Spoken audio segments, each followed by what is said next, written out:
Tonight, we explore the life and legacy of James Madison, the fourth President of the United States and the architect of the US Constitution. A brilliant political thinker and staunch advocate for democracy, Madison's vision helped shape the foundation of the American government and its guiding principles. So before you get comfortable, as always, take a moment to like the video and subscribe to the channel if you enjoy our content. Also, let us know where you're watching from and what time it is for you. We've made it to the middle of the week, which means one step closer to the weekend, so dim the lights, cover up with a blanket, and let's begin, my friends. James Madison was born on March the 16th, 1751, at Belle Grove, his maternal grandparents' estate in the Virginia colony. His parents, James Madison Sr. and Nellie Conway Madison, soon settled the family on a plantation called Mount Pleasant, later renamed Montpelier in Orange County. From a young age, the boy showed an aptitude for quiet observation. While many in the region prized physical feats of hunting or riding, young Madison was introspective, devouring books whenever possible. The plantation environment shaped Madison's outlook. His family used enslaved labour, as did most large Virginia estates, embedding him early in the complexities of an agrarian system reliant on bondage. Madison's father was a leading figure in local affairs, passing on a sense that civic duty was integral to a landowner's life. But overshadowing these local routines was the broader tension between the colonies and Britain. By the time Madison reached adolescence, the fervour for rights and representation had begun simmering throughout the 13 colonies. His formal education commenced locally, though for advanced training, his father sent him to the boarding school of Donald Robertson, known for rigorous classical curricula. There, Madison honed his Latin and Greek. He later studied under a private tutor who introduced him to Enlightenment writings, fueling a deep fascination with political philosophy. This intellectual grounding set him apart from many peers who aimed for more practical pursuits. In 1769, he entered the College of New Jersey, later Princeton University, drawn by its reputation for scholarly seriousness. At Princeton, Madison crammed a 4-year course into 2, exhausting himself in the process. He delved into moral philosophy, logic, mathematics, and theology. Under the influence of the college's president, John Witherspoon, a staunch advocate of Republican ideals, Madison absorbed radical notions about citizen virtue and structured government. After graduating in 1771, Madison continued to study Hebrew and political theory independently, developing a habit of solitary reading. Physically, he was often frail, plagued by periodic seizures or severe headaches. This delicate health contributed to a Amboise' introspective demeanour, contrasting with the more robust images of early American patriots like George Washington. Returning to Virginia in 1772, Madison found the colony edging toward confrontation with Britain. The Boston Tea Party had inflamed tensions, and Parliament's retaliatory measures sparked colonial outrage. Though shy in large gatherings, Madison aligned with those who believed the colonies deserved self-governance. At local committees in Orange County, he offered calm but pointed arguments on imperial overreach. This local activism grew into a seat in the Virginia Convention of 1776, where leading lights of revolution assembled. At the convention, delegates hammered out Virginia's first constitution and a Declaration of Rights. Madison found himself overshadowed by older luminaries like George Mason and Patrick Henry, but his pen soon proved influential. He successfully campaigned for a slight revision to Mason's draft, ensuring broader language about religious liberty. This incident was a telling moment. The young legislator, though reserved, was ready to push for expanded freedoms. His pursuit of robust conscience rights would become a defining thread through his political life. As war began, Madison did not serve directly as a soldier. His health was fragile, and he lacked the physical vigour for extended campaigns. Instead, he contributed behind the scenes, working on local committees that coordinated supply lines and militia organisation. He believed that a stable home front, bound by sound governance, was essential to support the Continental Army's efforts. Throughout the Revolutionary War, he remained primarily in Virginia, developing legislative expertise. In 1777, Madison's political fortune had stumbled briefly when he lost a bid for re-election to the Virginia House of Delegates. Why? Some say constituents wanted a representative who would supply them with free liquor at gatherings, a common practice then. Madison, on principle, refused. Yet he soon rebounded.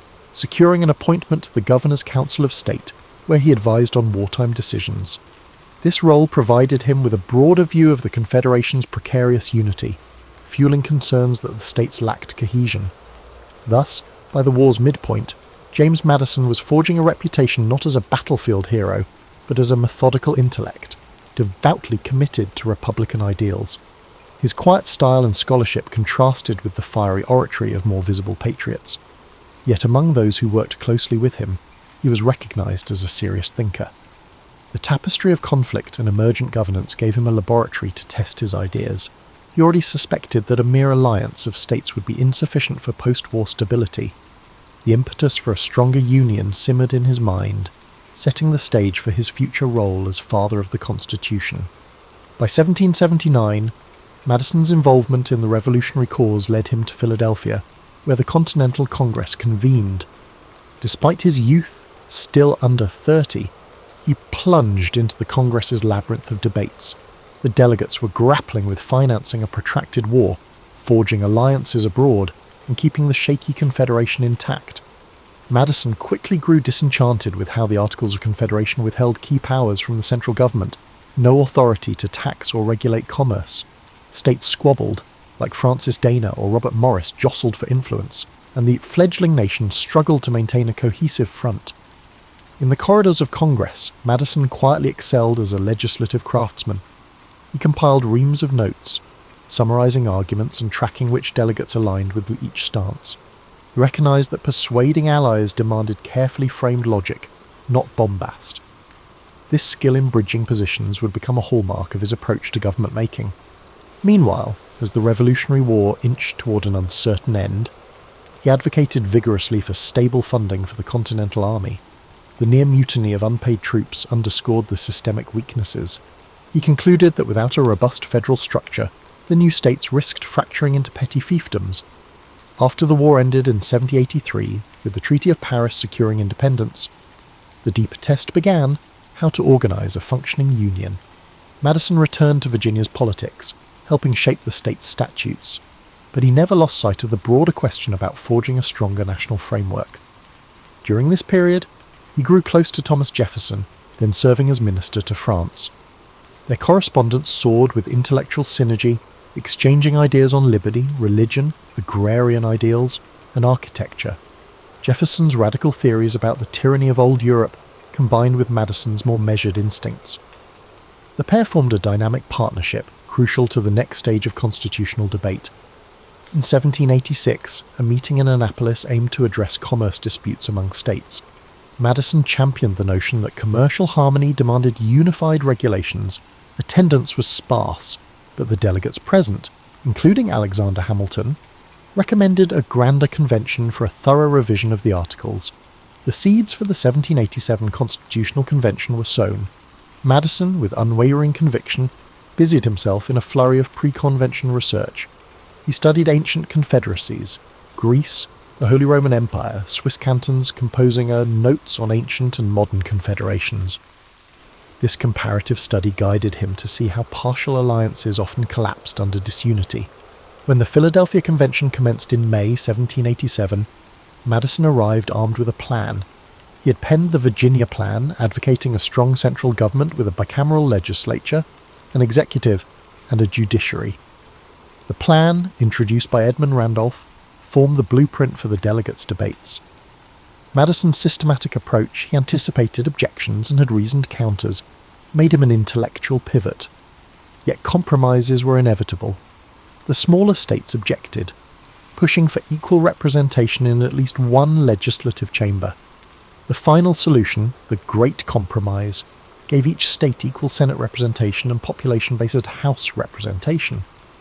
Madison found that compromise unsatisfying, but recognized it as essential for unity. Another point of contention was slavery.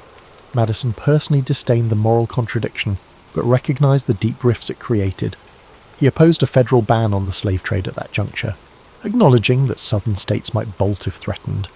The convention's final text, in effect, postponed the question. This stance would later stir conflicting feelings in Madison. He wanted a rationally consistent republic, but saw the necessity of short-term concessions to secure overall support. Meanwhile, the 3/5 compromise about counting enslaved people for representation was hammered out, a deeply fraught measure that would sow seeds of future national crises. In September 1787, after months of debate, Madison signed the Constitution. Despite its imperfections, Madison saw the Constitution as a significant improvement over the weak articles. Yet forging the document was one step, persuading states to ratify it was another. Madison teamed with Hamilton and John Jay to write the Federalist Papers, published under the pseudonym Publius. In these essays, Madison's most well-known contributions, Federalist No. 10 and No. 51, focused on managing factions and instituting mechanisms of check and balance. He argued that an extensive republic would guard against tyranny by ensuring no single faction dominated. This line of reasoning swayed skeptics, demonstrating that a new national government could combine stability with personal liberties. Ratification success came in 1788. Madison's clarity of thought had played a major role in securing enough states' approval. Yet critics demanded enumerated safeguards for individual rights. Aware of anti-federalist fears, Madison publicly pledged to add a Bill of Rights once the new government convened. His reputation soared as a champion of reasoned persuasion. By 1789, the Constitution took effect, and Madison found himself elected to the new House of Representatives, primed to finalise the protective measures he had promised. Having largely established the Republic's structural blueprint, Madison's next task was to safeguard the liberties that the revolutionary generation had sacrificed so much for. In the first Congress under President George Washington, James Madison took centre stage, drafting amendments to the Constitution, fulfilling his Bill of Rights promise. Many anti-federalists had demanded explicit safeguards for speech, religion, assembly, and due process. Madison sifted through over 200 suggestions from state-ratifying conventions. His approach balanced enumerating fundamental liberties while ensuring the new government's integrity remained intact. By late 1791, the first 10 amendments were ratified, codifying freedoms crucial to the national ethos. This moment cemented Madison's reputation as a principal architect of American liberty, though debates continued about the precise scope of these rights. Even as he championed the Bill of Rights, Madison found himself in friction with Treasury Secretary Alexander Hamilton. Hamilton's financial program, the federal assumption of state debts, a national bank, and protective tariffs clashed with Madison's preference for decentralized fiscal power. At the onset, Madison and Hamilton had been allies in ratifying the Constitution, but once the new system functioned, ideological rifts arose over how strong the central government should be in shaping economic life. Madison believed Hamilton's approach skewed too far toward commerce elites, risking a quasi-aristocracy. Their congressional debates presented two emerging visions for America, laying the groundwork for the initial party split. This political cleavage deepened with foreign affairs. The French Revolution erupted in 1789, initially hailed by many Americans, including Madison, as a sister movement echoing the spirit of '76. But as France slipped into revolutionary bloodshed, Hamiltonians urged caution. They believed forging close ties with Britain, a stable trading partner, was paramount. Jefferson and Madison favoured supporting the French Republic diplomatically. This tension culminated in the formation of two factions, the Federalists, led by Hamilton, and the Democratic Republicans, spearheaded by Jefferson and Madison. The press took sides, with scathing editorials labelling Federalists as pro-monarchy stooges or Republicans as French stooges. By the mid-1790s, Madison's oratory sharpened. He and Jefferson co-authored the Virginia and Kentucky Resolutions, 1798 to 1799, condemning the Federalist-controlled Congress's Alien and Sedition Acts. Those acts clamped down on immigrants and criminalized criticisms of government. The resolutions advanced a novel concept. States could nullify unconstitutional federal laws, although this stance rattled the notion of federal supremacy. It resonated with many who saw the Sedition Act as a gross overreach. The matter never reached a direct constitutional crisis, but it planted the seeds of the states' rights argument that would reappear in later controversy. During this period, Madison's personal life also evolved. In 1794, he married Dolly Payne Todd, a vivacious widow known for her social acumen. She brought a warmth and flair to Madison's somewhat reserved persona, soon becoming a key figure in Washington's political society. Hosting gatherings, she bridged partisan divides with charm, turning the Madison Circle into an informal centre for building alliances. The couple never had children of their own, but Dolly's son from her first marriage lived with them, weaving a family dynamic that anchored Madison amid the swirling political storms. As the turn of the century arrived, Federalist dominance waned. John Adams's presidency faced backlash over the Alien and Sedition Acts, an unpopular conflict with France. In the election of 1800, the Democratic Republicans triumphed, propelling Thomas Jefferson to the presidency. Madison became Jefferson's Secretary of State, a role in which he oversaw foreign policy during a delicate juncture. Tensions with Britain and France remained high as those powers waged war. The US strove to trade with both, though each tried to block the other's commerce, seizing American ships. Madison counselled Jefferson through embargoes and trade restrictions, culminating in the widely hated Embargo Act of 1807 that backfired economically at home. During these years, Madison handled numerous negotiations. The Louisiana Purchase in 1803, though spearheaded by Jefferson, also reflected Madison's behind-the-scenes diplomacy. He recognized the chance to secure the Mississippi River for American commerce, though some critics hammered them for pushing constitutional bounds. Meanwhile, the embargo fiasco underlined the difficulties of peaceful coercion. As Secretary of State, Madison tried to find subtler ways to defend neutral shipping rights, but British impressment of American sailors persisted. The seeds of war were sown. By the end of Jefferson's second term, the presidency awaited a new occupant. The Democratic-Republican caucus selected Madison as their candidate, a natural next step given his long-standing role as Jefferson's confidant. Despite some factional grumblings, Madison prevailed over Federalist rival Charles C. Pinckney in 1808. He assumed the presidency in 1809 at age 57. The once shy scholar of Montpellier now stood at the apex of national authority, though overshadowed by an approaching storm of British hostility and domestic divisions. In the next phase of his life, Madison would wrestle with the War of 1812, forging a path that tested his convictions on constitutional principles and national identity like never before. James Madison became president in March 1809, inheriting a precarious foreign policy environment. Britain's naval supremacy threatened American trade, impressing US sailors into the Royal Navy. Meanwhile, Napoleon's France, locked in a continental struggle, also disregarded American neutrality. Attempting to safeguard shipping and avoid all-out conflict, Madison supported laws like the Non-Intercourse Act, lifting the total embargo but still barring trade with warring powers unless they ceased harassment. Neither Britain nor France complied meaningfully, leaving the US battered economically and diplomatically. In domestic politics, Federalists predicted chaos under Madison. Yet his calm temperament appealed to many. He recognised the need for a more muscular approach to British provocations if diplomatic efforts failed.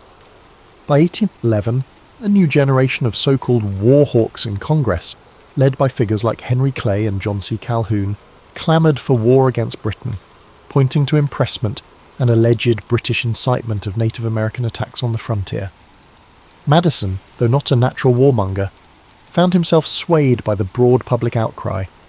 The final catalyst was the rising confrontation in the Old Northwest. Native leader Tecumseh sought a confederation to resist American expansion, while British arms found their way into indigenous hands. When violence flared, pro-war sentiment soared. Madison requested a declaration of war in June 1812, marking the first time the young republic formally declared war on another nation. The War of 1812 began with illusions that a quick conquest of Canada might coerce Britain into concessions. However, the US military was ill-prepared. The army was small, leadership was inconsistent, and the navy, though spirited, was dwarfed by the Royal Navy's might. Early campaigns were embarrassing. Attempts to invade Canada floundered, territory was lost, culminating in the capture of Detroit. Federalists, especially in New England, lambasted the war, calling it Mr. Madison's War. Some states withheld militia from federal service. Meanwhile, on the high seas, a handful of US frigates scored moral victories against British ships, fueling national pride. But overall, the conflict ground on, draining treasury funds. The British blockade strangled American ports, decimating trade. By 1814, with Napoleon's defeat in Europe, Britain refocused on the American front, launching major offensives. That year saw the British burn Washington, D.C., in retaliation for American assaults in Canada. Madison famously fled the White House with Dolly, saving key documents and the iconic portrait of George Washington. The Capitol's sacking was humiliating, but the refusal of local militias to stand firm was equally sobering. Many deemed it a low point in Revere, yet subsequent events provided redemption. The British turned to capture Baltimore, but American defenders repulsed them, inspiring Francis Scott Key's Star-Spangled Banner lines. Meanwhile, in the West, US forces began pushing back. By late 1814, both sides were weary. Negotiations in Ghent, Belgium, led to a peace treaty signed on Christmas Eve 1814, restoring pre-war boundaries without addressing impressment. Still, news travelled slowly, so the Battle of New Orleans occurred in January 1815, where General Andrew Jackson's forces inflicted a stunning defeat on the British. The subsequent euphoria overshadowed the fact the battle took place after the treaty, making the final memory one of triumphant victory. This outcome salvaged national pride, effectively rebranding the war as a second war of independence. In practical terms, the War of 1812 ended with no major territorial gains, but it catalysed a wave of nationalism. The Federalist Party, which had opposed the war, never recovered from accusations of disloyalty spurred by the Hartford Convention, where some New England delegates discussed secession or radical constitutional changes. Thus, Madison left the presidency in 1817, presiding over a newly re-energised sense of national unity, though behind the scenes, sectional rivalries still brewed. He was also known as the last of the Virginia dynasty, after serving 2 terms, succeeded by James Monroe. Reflecting on the conflict, Madison admitted the war's impetus was as much about national honour as about maritime rights. He believed the fiascos early on revealed the necessity for better national defence, a well-organised financial system, and a sense that the states must unify behind federal decisions in crises. While the war was no triumphant conquest, the ephemeral surge in patriotism gave him a measure of vindication. With the crisis concluded, he and Dolly prepared to retire to Montpelier. The swirling fervour, from burning capitals to celebratory parades, receded as normal life resumed. By 1817, Madison was physically exhausted but proud that the Republic endured. He recognised new challenges loomed: territorial expansion, the spread of cotton-based slavery, and the rancour of sectional politics. Yet for the moment, the illusions of a robust union overshadowed deep divisions. The era of good feelings dawned under Monroe, and Madison could claim that, for better or worse, he had guided the Republic through the fiery test of war. His next years, spent in relative quiet, offered a vantage from which he would continue shaping American political thought through his letters and involvement in key national debates. When James Madison retired to Montpelier in 1817, he might have expected a peaceful retirement. He was 65, had steered the nation through war, and left office with the Democratic-Republican Party dominant. However, he continued to participate in public life, albeit in a more indirect manner. His Montpelier estate, sprawling over farmland, still operated with enslaved labour. Madison, grappling with moral qualms about slavery, never freed the majority of them in his lifetime, believing emancipation should occur gradually with legislative safeguards. This stance, halfway between condemnation and acceptance, revealed deep contradictions that overshadowed his otherwise lofty philosophy.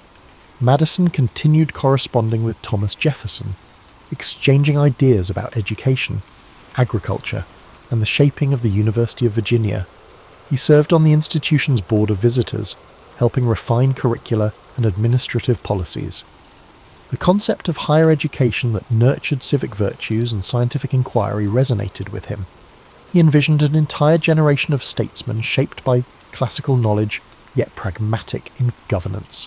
The campus took shape near Monticello, linking the two men's legacies in the region. Political tensions continued to simmer. The Missouri crisis of 1819 to 1820 erupted over slavery's expansion west. Many looked to Madison, the father of the Constitution, for guidance. Privately, he lamented the intensifying sectional lines, but believed that compromise was essential to preserve the Union. He supported the Missouri Compromise's approach, admitting Missouri as a slave state and Maine as a free state, drawing a latitudinal line for future territories. It was merely a temporary solution to an escalating problem. Madison recognized that ignoring the fundamental moral tension might be catastrophic, but he saw no immediate path to comprehensive resolution. As with many founders, he bet on incremental solutions. Another cause that animated his retirement was the notion of amending the Constitution to refine aspects of governance. He favoured clarifying congressional powers or adjusting the structure of representation, but these suggestions never gained broad traction, as the nation was forging a new identity under the surge of Jacksonian democracy. While Madison respected popular sovereignty, he also feared demagoguery if checks and balances weakened. He wrote lengthy letters, cautioning that unbridled majority rule could trample minority rights, one reason he had championed an extended republic initially. During these years, Dolly's popularity soared as a revered figure from Washington society. Even in retirement, the couple hosted statesmen, foreign visitors, and old comrades. Montpellier became a hub for travellers craving the perspective of an ageing statesman who had shaped the Constitution. Some found him subdued, more an academic presence than a flamboyant figure. Others noted his courtesy, especially toward young people with intellectual curiosity. He remained open to debate, seldom raising his voice yet always weaving references to classical sources or past legislative battles. Financial strains, however, plagued him. Like many plantation owners reliant on slave-based agriculture, he faced fluctuating crop prices, mounting debts, and the economic churn of a rapidly industrializing nation. He sold or mortgaged land to stay solvent. The contradiction between championing a stable republic and personally grappling with economic uncertainties mirrored the era's transformation. Moreover, the daily operations of the plantation bound him to the moral weight of enslaving over 100 individuals, forging a tension unspoken yet inescapable. Madison's health waned gradually. He endured rheumatism and digestive ailments. Still, he maintained a disciplined reading schedule, scanning newspapers for signs of national friction. He weighed in on the debates about nullification in the 1830s, when South Carolina threatened to ignore federal tariffs. Alarmed, he wrote clarifications, insisting that states lacked unilateral authority to void federal laws. This stance was ironic, given that decades earlier he had co-authored the Virginia Resolutions. Now, he tried to differentiate between legitimate protest and outright defiance. The escalation toward potential disunion troubled him deeply. By the early 1830s, Jefferson was long dead. Madison, the last major architect of the Constitution among the founding generation, watched Andrew Jackson's presidency roil the political realm. Democracy's complexion had altered, property qualifications fell, new Western states joined, and party machines mobilized popular support. He had occasionally worried that raw majoritarian impulses overshadowed the balanced, reasoned approach he had championed. However, it was impossible to reverse the trend. He acknowledged that every generation would interpret the Constitution differently. As the end loomed in 1836, Madison's mind remained sharp, though physically he was frail. He passed away on June 28, 1836, at Montpellier, aged 85, the last living signer of the Constitution. The event marked the end of an era. He left behind reams of letters and essays and an indelible role as the methodical framer. The republic he helped birth had changed drastically, propelled by populist energies he only partly embraced. Still, for all the turmoil, it had survived half a century, guided by the structure he had so carefully shaped. His final rest concluded a life-bridging revolutionary fervour and the complexities of a young but expanding nation. After James Madison's death, public memory swiftly lionized him as the father of the Constitution, yet the immediate 19th century saw only sporadic references to his intellectual achievements. The spotlight often went to Washington's military leadership or Jefferson's flair. In Virginia, admirers recognized him as a thoughtful statesman overshadowed by flamboyant peers. Outside the region, his image was comparatively muted. The Civil War overshadowed the mid-19th century, forcing issues of union versus states' rights to the forefront. Madison's nuanced approach to balancing federal and state powers gained fresh scrutiny during that conflict, with both sides citing elements of his writings to bolster their arguments. It wasn't until the late 19th and early 20th centuries that scholarly circles re-evaluated Madison in detail. His diaries, once overshadowed, revealed the behind-the-scenes deliberations at the Constitutional Convention. Historians recognized the scope of his systematic planning. His notes of debates became a primary resource for understanding the founder's intentions. Legal scholars discovered how integral his Federalist essays were to forming the framework of American jurisprudence. He emerged from the shadows of Jefferson and Hamilton, recognised as an indispensable pivot in forging a stable constitution. This re-evaluation also reanimated critiques of his moral contradictions, especially regarding slavery. Some mid-20th century scholars tried to paint him as personally opposed to enslavement, yet stymied by political circumstances.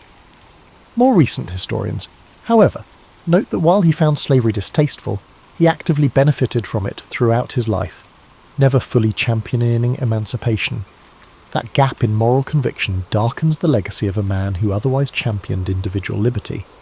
The question arises, how could the principal author of the Bill of Rights remain complicit in human bondage? This tension forms a pivotal aspect of modern interpretations, reminding us that brilliance in political design doesn't negate ethical blind spots. Another dimension of renewed interest focuses on Madison's partnership with Dolly. Historians highlight how her sociable presence helped unify fractious politicians, forging the White House or other receptions into spaces for bridging partisan divides.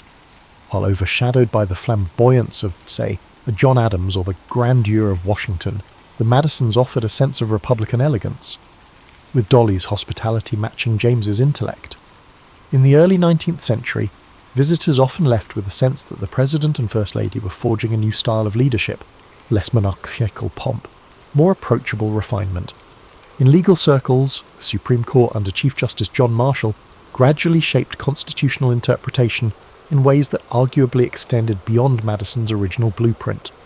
Cases like Marbury v. Madison ironically enshrined the concept of judicial review, which was not explicitly detailed in the Constitution. Madison's name was attached to the case, though in that instance, he was the official who refused to deliver a judicial appointment, sparking the lawsuit. The ruling gave the judiciary the final say on constitutional matters, which might have surprised Madison, as he championed legislative dominance in some writings. Yet the evolution continued, and the living constitution adapted in directions possibly beyond even Madison's foresight. Into the 20th century, major anniversaries, the bicentennial of the Constitution, for instance, amplified Madison's place in public consciousness. Speeches recast him as the quiet genius, ensuring no single branch of government overshadowed the others. In an era dominated by large-scale political parties and global power structures, some admired his conviction that extended republics control factionalism. Others found his view naive, pointing to the intense polarizations of modern politics. Even so, the blueprint of checks and balances persists, credited to Madison's systematic approach. In popular culture, references to Madison remain less flamboyant than to certain other founders, but occasionally a biography or documentary underscores his role in shaping the Bill of Rights or guiding the War of 1812. Montpellier, after extensive restoration, now stands as a museum site. Exhibits highlight not just Madison's role, but also the lives of enslaved families who toiled there. Visitors witness a more complete portrait of the plantation's layered reality, bridging triumphs of constitutional genius with the heartbreak of forced labour. This dual narrative corrects earlier hagiographies, pressing visitors to reconcile the complexities. Thus, James Madison's posthumous journey swings between reverential acknowledgement of his institutional craft and sober acknowledgement of moral paradoxes. That deeper portrait suits a modern audience seeking authenticity over myth. We find in him a humbly sized man overshadowed by bigger personalities, yet in many ways the intellectual core of the revolutionary generation's nation-building. While not flamboyant, his persistent focus on structure and compromise proved essential to forging a republic resilient enough to survive civil war, expansions, global conflicts, and leaps in technology. His legacy remains a testament to the power and limits of thoughtful governance, reminding us that the best structures still rely on the flawed humans who inhabit them. James Madison's life offers insights into how careful thinking and incremental influence can reshape an entire society. He never commanded armies or soared with fiery oratory. Instead, he methodically used reason and communication to guide from the background. Observing his trajectory underscores that leadership can emerge from quiet conviction rather than flamboyant displays. One lesser-known aspect is his continued devotion to scholarly processes even while in office. He read widely, devouring classical references on governance and moral philosophy. He believed that political institutions should reflect rational design, an unusual stance in an era still shaped by the monarchy and tradition. This penchant for structured problem-solving remains relevant in modern contexts, where data-driven policies and careful legislative drafting often outlast bombastic speeches. Madison's approach, bridging principles with compromise, might serve as a template for bridging polarised divides, yet any reflection on him also demands confronting the slavery question. Madison's private letters to Quaker friends or philanthropic acquaintances reveal the moral wrestling he endured, admitting that slavery was incompatible with Republican ideals, but time after time he balked at championing immediate emancipation. He accepted half-done measures, perhaps out of economic dependency or fear of disunion if the matter was pressed. This tension resonates with many professionals who see moral imperatives but feel constrained by practical or institutional obstacles. Madison's example warns that deferring a moral crisis can cause deeper agony down the line. Another dimension is how Madison navigated personal adversity. Like his fragile health, throughout his life he experienced episodes described as seizures or severe migraines. Despite these constraints, he pressed forward academically and politically, forging a robust intellectual brand. This quiet resilience challenges the notion that a leader must display robust physicality. Indeed, in a modern context of chronic health concerns, his perseverance demonstrates that mental acuity and steadiness can offset physical limitations in achieving profound influence. Additionally, Madison's partnership with Dolly illuminates how a supportive spouse or partner can facilitate better leadership. Dolly's social grace and convivial approach bridged political adversaries, turning White House receptions under the Madisons into events that softened partisan rancour. This synergy highlights that effective governance can rely on intangible personal connections, not just legislative prowess. In workplaces or community organisations, a relational dimension often complements the policy dimension, making success more sustainable. Madison's legacy also reveals the complexity of championing novelty within a group setting. The Constitutional Convention was a grand collaborative environment with brilliant minds, each wielding distinct agendas. Madison's drafting of the Virginia Plan emerged from years of studying historical confederacies and forming personal alliances. Earning buy-in required tailoring the plan to quell the smaller states' fears, eventually morphing into the Great Compromise. Modern organisational leaders may glean that pushing reform is rarely about imposing a blueprint unaltered. It's about shaping a flexible framework that key stakeholders can accept, even grudgingly. His post-presidential phase, where he faced personal financial stress, also resonates. Despite monumental achievements, he found himself short on liquidity, dependent on borrowed funds. This incident underscores that professional success or historical greatness doesn't guarantee financial ease. Individuals in midlife contending with changing economic fortunes can see a parallel. One can shape national destinies yet struggle with personal accounts. Finally, the War of 1812 underlines that not all policies, even if well-intentioned, yield neat victories. The conflict ended with a surge of patriotism, but it was by no means a tidy triumph. The story is a cautionary note for modern endeavours. Strategic aims can be overshadowed by chance, shifting alliances, or resource shortfalls, yet how one manages adversity, adapting and forging unifying narratives, can still yield long-term constructive outcomes. Today, as we revisit the Founding Fathers, James Madison stands out not for flamboyant gestures, but for the quiet thoroughness of his intellectual and political craft. He orchestrated from the background, hammered out the Bill of Rights, navigated the Republic through a vexing war, and left behind an architecture of governance that still frames American life. The paradoxes remain: a champion of liberty complicit in slavery, a mild-mannered man orchestrating fierce debates. But these contradictions highlight the real complexity of shaping a new nation under uncertain conditions. For a midlife audience balancing ideals with real-world constraints, Madison's example underscores that dogged, reasoned dedication can indeed steer monumental transformations, even if the resulting legacy is tinged with the tensions of an imperfect world. So as we close this chapter in our book tonight about James Madison, picture everything he did that led us up to where we are today, the founding father of the Constitution. If you're an insomniac like me, chances are you're still awake. That's fine because, as always, we have plenty of other stories, old and new, to help you get the sleep you deserve. I always recommend fan noise, because it's impossible for me to sleep in pure darkness with silence. Hopefully you have a fantastic day tomorrow, and as always, my friends, sleep tight and good night. George Washington's formative years unfolded against the rustic backdrop of mid-18th century Virginia. While popular culture might depict him as an almost mythic hero from the start, he was, in reality, shaped by the day-to-day concerns of a frontier society and a family struggling for greater prosperity. Born on February 22nd, 1732, in Westmoreland County, he was part of a sprawling network of half-siblings, uncles, aunts, and cousins who formed a complicated social web in the colony. His father, Augustine, sought to expand the family's holdings through tobacco farming, land speculation, and the occasional foray into iron mining.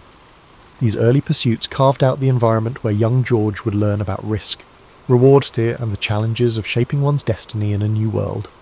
Contrary to apocryphal stories, Washington's childhood was not defined by toppling cherry trees or sporting wooden teeth.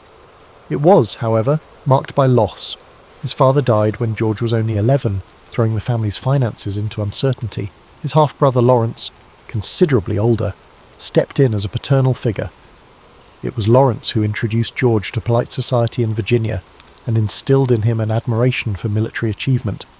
Lawrence had served under the British flag in the Caribbean, a detail that quietly stoked George's aspirations towards soldiering.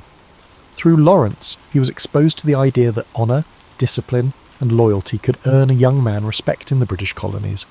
Despite these influences, necessity often guided Washington's early path. Formal schooling was piecemeal at best, tutors came and went. Young George's mother, Mary Ball Washington, strove to keep the family afloat. But educational opportunities remained sporadic. This patchy instruction did not deter him. It forced him to become largely self-taught, an approach that would define his later life. He was, from his teenage years onward, a voracious note-taker and letter-writer, constantly refining his penmanship, grammar, and mathematical skills. Writing itself became a window into the adult world he hoped to master. One of his initial breakthroughs came in the realm of surveying, a skill both profitable and adventurous in colonial Virginia. Land in those days was currency, and individuals who could map uncharted territories were in high demand. Washington's early forays into the wild frontiers, often in the company of rugged backwoodsmen, introduced him to the complexities of dealing with Native American tribes, unscrupulous land speculators, and the raw challenges of nature. These expeditions were no mere camping trips, nights spent in crude shelters, rainy days measuring difficult terrain, and the ever-present threat of disease built up his resilience. By the time he turned 17, he had already secured appointments to survey large tracts of land in the Shenandoah Valley, a testament to his growing reputation for diligence. During this phase, Washington also observed firsthand the tensions brewing between French, British, and native interests. The Ohio Valley to the west was a patchwork of claims and counterclaims, with British colonists, French trappers, and indigenous peoples all jostling for control. Though Washington was only a teenager, these experiences lit a spark. If he could prove himself an effective leader, especially in regions where boundaries were contested, he might ascend socially and financially. Colonial Virginia had its share of privileged families, but upward mobility was possible for those who possessed skill, connections, and an unrelenting work ethic. Beyond surveying, Washington's adolescent years were also a period of subtle social schooling. He learned the art of conversation and manners, so important in an era governed by strict codes of honour, by memorising the rules of civility and decent behaviour. This pamphlet, copied diligently in his youthful handwriting, offered guidelines for everything from posture in polite company to showing respect for superiors. Though it might seem quaint now, these rules exemplified the polished veneer that colonial society demanded of any young man aiming to rise in rank. By the time Washington approached adulthood, he was neither a wide-eyed farm boy nor a pampered aristocrat.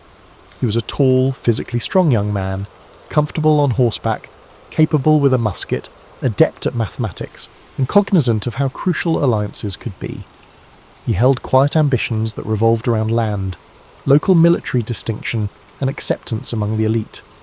But events on the horizon, imperial rivalries that would ignite the frontier, would soon catapult him onto a larger stage. In that transitional zone between surveying in the wilderness and attending genteel dances along the Potomac, George Washington was preparing, without fully knowing it, for trials that would define his future and reshape a continent's destiny. Washington's transformation from a surveyor to a soldier was not the result of random events or a meticulously planned strategy. It was, instead, triggered by the turbulent geopolitics of the mid-18th century. At the time, the British and French empires vied for dominance over North America's lucrative territories. The frontier regions of the Ohio Valley, thick with forests and fur-bearing wildlife, became a flashpoint for competing claims.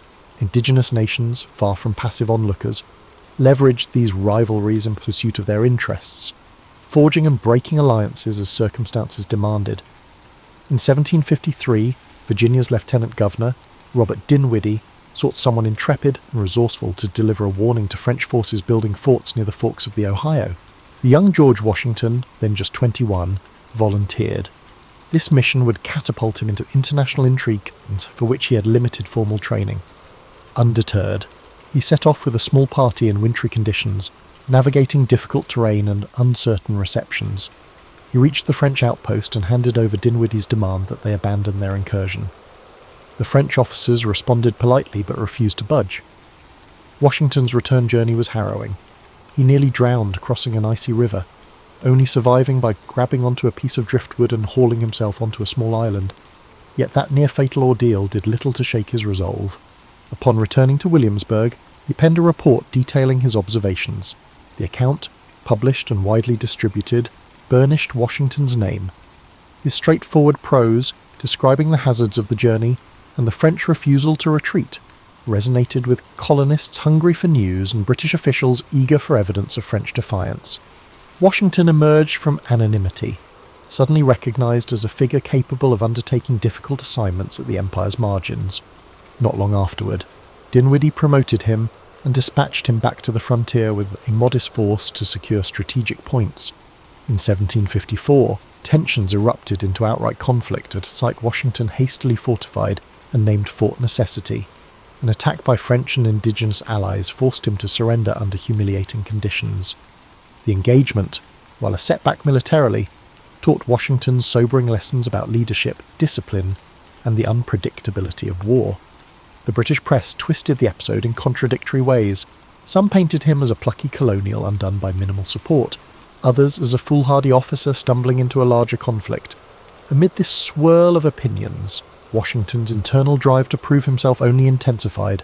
Soon, the conflict expanded into what Europeans would call the 7 Years' War, and Americans would dub the French and Indian War.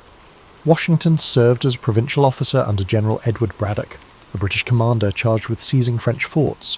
French troops and their indigenous allies ambushed British forces during the disastrous Braddock expedition near the Monongahela River in 1755, decimating them. In the chaos, Washington distinguished himself by rallying survivors and organising a fighting withdrawal. Though he was beset by illness and almost had multiple horses shot from under him, he emerged from the carnage with a reputation for courage under fire. Yet, for all his valour, Washington grew frustrated with British arrogance toward colonial officers.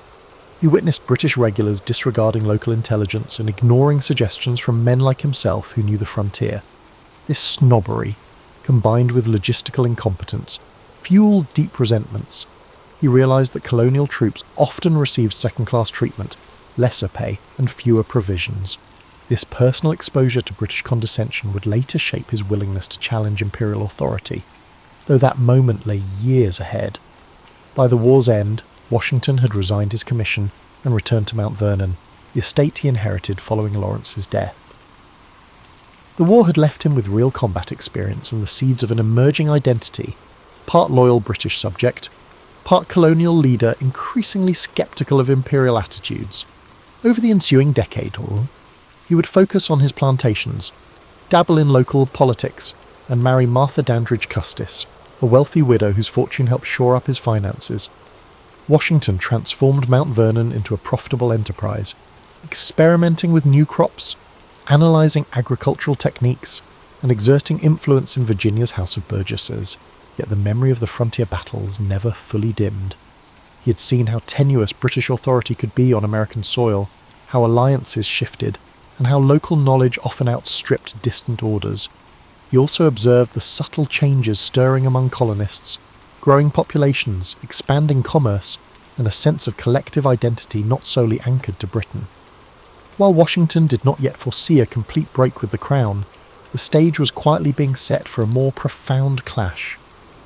Looking back, his French and Indian War experiences were something of a dress rehearsal, granting him the on-the-ground insights that would prove indispensable in the larger crisis looming on the horizon. Following the French and Indian War, Washington spent the 1760s and early 1770s deeply immersed in the rhythms of plantation life at Mount Vernon. Managing labour, maintaining his reputation as a local squire, and serving intermittently in the Virginia House of Burgesses occupied much of his time. He meticulously oversaw the cultivation of crops, initially tobacco, later diversifying into wheat and other staples, adapting to market trends and soil conditions. But economic security remained tenuous. British trade regulations, shipping monopolies, and mercantile restrictions often pinched colonial planters. Washington found himself confronting debts, currency shortages, and a constraining imperial bureaucracy that dictated how goods could be exported or imported. Amid these challenges, Washington's perspective on British authority gradually evolved.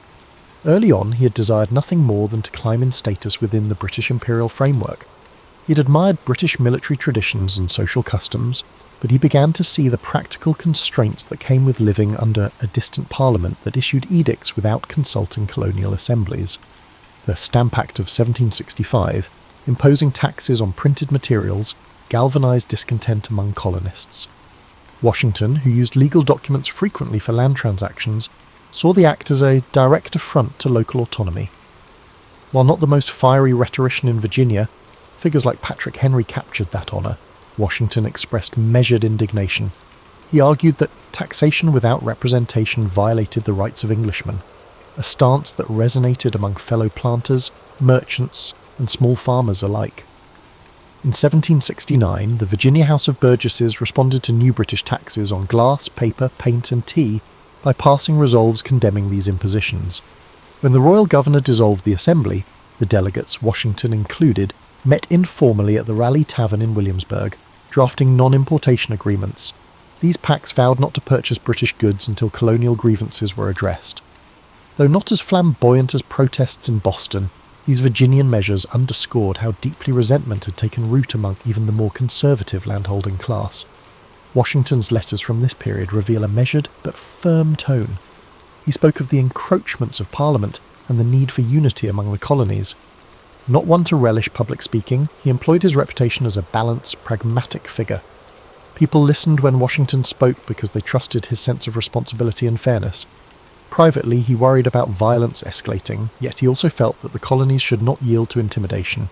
This blend of caution and resolve was a hallmark of his character. Tensions escalated to a critical level by 1774. The Boston Tea Party and subsequent punitive British measures prompted the formation of the First Continental Congress. Washington was chosen as one of Virginia's delegates, solidifying his role as a national figure rather than just a regional voice. He travelled to Philadelphia, where representatives from across the colonies debated how far to push back against British encroachments. While radicals like Samuel Adams advocated more extreme measures, others sought a compromise or hoped for a restoration of harmonious relations. Washington's presence signalled that Virginia, the largest and most populous colony, was prepared to stand alongside New England in protesting imperial overreach. Washington's military background was not overlooked during those Congress sessions. He was one of the few delegates with first-hand experience in large-scale combat operations, though overshadowed by the fiery oratory of John Adams or Patrick Henry. He projected a quiet confidence that could unify disparate factions. He seldom took the floor for dramatic speeches, but in committee meetings, delegates consulted him about potential military scenarios if the standoff with Britain escalated. How might a ragtag colonial militia confront the most formidable army in the world? Events soon compelled everyone to take action. In April 1775, the battles at Lexington and Concord unleashed open conflict. British soldiers and colonial militiamen had exchanged shots, and the war was effectively underway. By the time the Second Continental Congress convened, the question was no longer whether to resist militarily, but how. John Adams, recognising the need to draw the southern colonies more tightly into the cause, nominated Washington to lead the newly formed Continental Army. With reluctance, Washington accepted, declaring he would serve without pay. He stressed that he was neither the most qualified nor seeking personal glory, yet he would do his duty if called upon. In that moment, the diligent Virginia planter and local politician found himself thrust onto a stage with no script. Leading a revolution against the crown seemed audacious, even reckless, but Washington believed the colonies had reached an irreversible point. He saddled his horse and departed for Massachusetts, determined, if unsure, about the trials that lay ahead. His leadership would soon be tested in ways few could have imagined, both by the might of British forces and by the fractious nature of a fledgling nation still discovering its collective identity. Washington's appointment as the Commander-in-Chief of the Continental Army paved the way for a challenging battle against the most formidable military force of the era. Arriving in Cambridge, Massachusetts, in July 1775, he took command of a collection of militias besieging British-held Boston. What he found was a disorganized force lacking supplies, uniforms, and consistent discipline.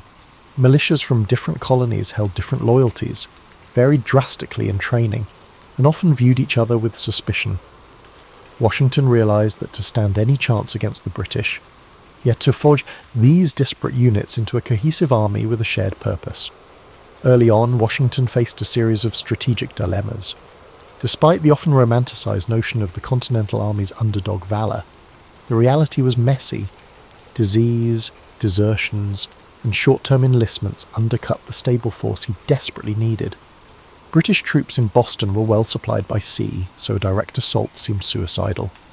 Instead, Washington imposed discipline, orchestrated siege lines, and introduced stricter regulations.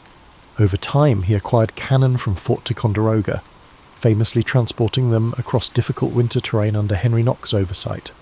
By March 76, artillery on Dorchester Heights forced the British to evacuate Boston. Although it was a bloodless victory for the Americans, Washington understood that the war had barely begun. The British Navy and Army could and would strike at more critical ports. Washington's next trials unfolded in New York. Anticipating a major British offensive, he shifted his army to defend Manhattan and its surroundings. The British arrived in force under General William Howe, and by late summer, in 1776, Washington's men endured a crushing defeat at the Battle of Long Island. A series of retreats followed, culminating in the British seizing New York City. Morale plummeted. Many soldiers deserted, others questioned Washington's competence. Yet in a bold move, Washington ordered a stealth evacuation across the East River during the night, ferrying thousands of troops and avoiding total annihilation. That partial salvation became an early example of his knack for improvisational retreats, a skill that may lack the glamour of offensive victories, but was crucial for the survival of the cause. In late 1776, with enlistments expiring and temperatures dropping, Washington orchestrated one of the Revolution's most dramatic strokes, crossing the icy Delaware River on Christmas night to surprise Hessian mercenaries at Trenton. The success at Trenton, followed by another victory at Princeton, rejuvenated the Patriot cause. Washington's leadership style in these moments combined meticulous planning with personal bravery. He rode at the front, encouraging his men, proving that cunning and audacity could offset numerical or logistical disadvantages. The morale boost was enormous, coaxing recruits to stay and new volunteers to join. Yet the Continental Army's tribulations remained abundant. The British sought to isolate New England by seizing the Hudson River corridor, while smaller armies skirmished in the interior.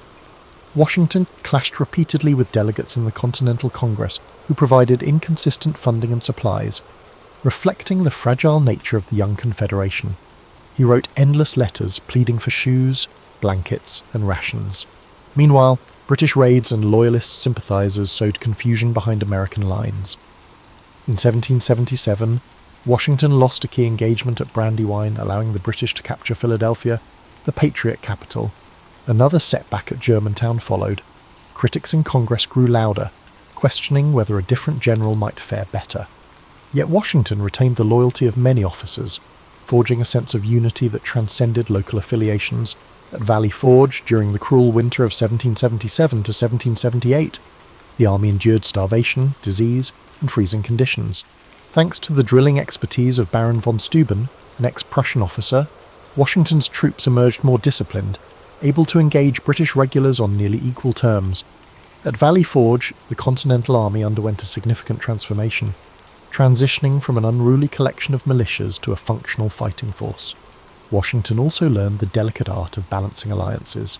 The French, persuaded by the American victory at Saratoga, where Horatio Gates led the effort, not Washington directly, joined the conflict, providing naval strength and additional ground forces.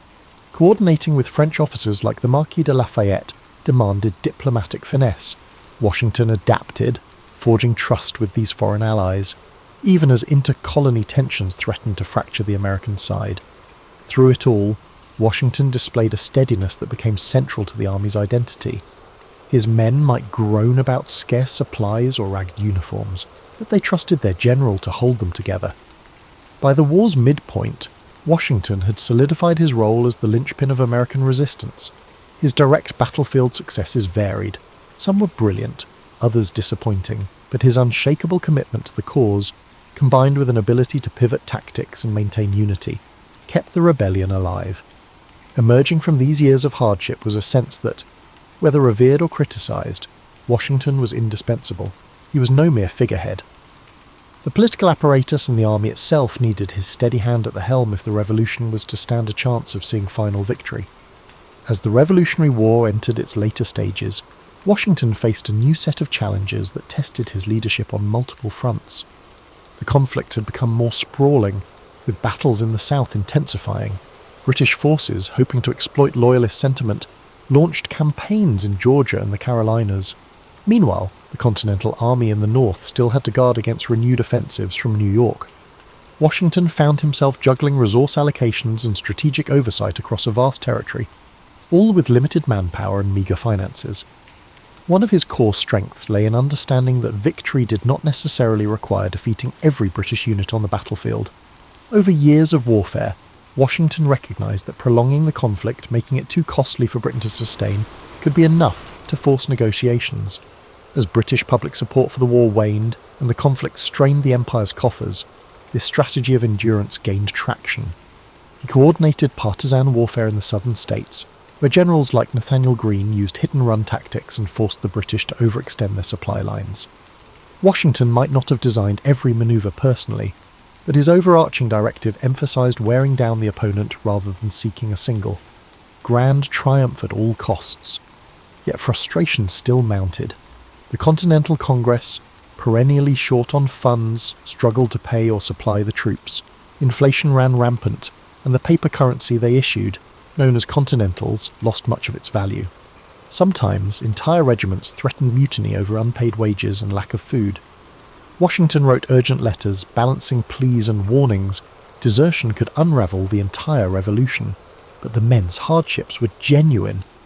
He balanced his empathy for his soldiers' suffering with the need to uphold discipline. Against this turbulent backdrop, French assistance played a decisive role.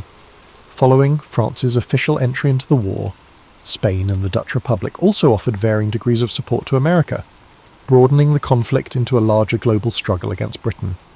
Washington worked with French admirals and generals who, like Admiral de Grasse and General Rochambeau, brought naval superiority and well-trained troops.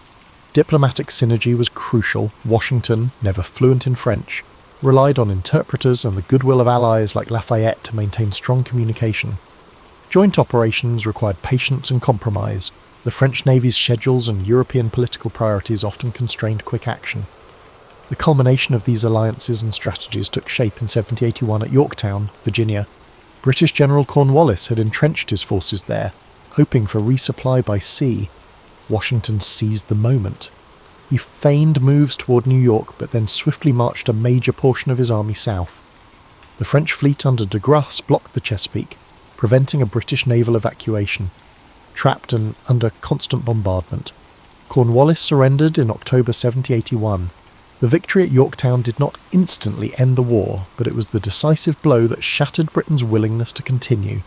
Negotiations in Europe soon began, leading to the 1783 Treaty of Paris, recognising American independence.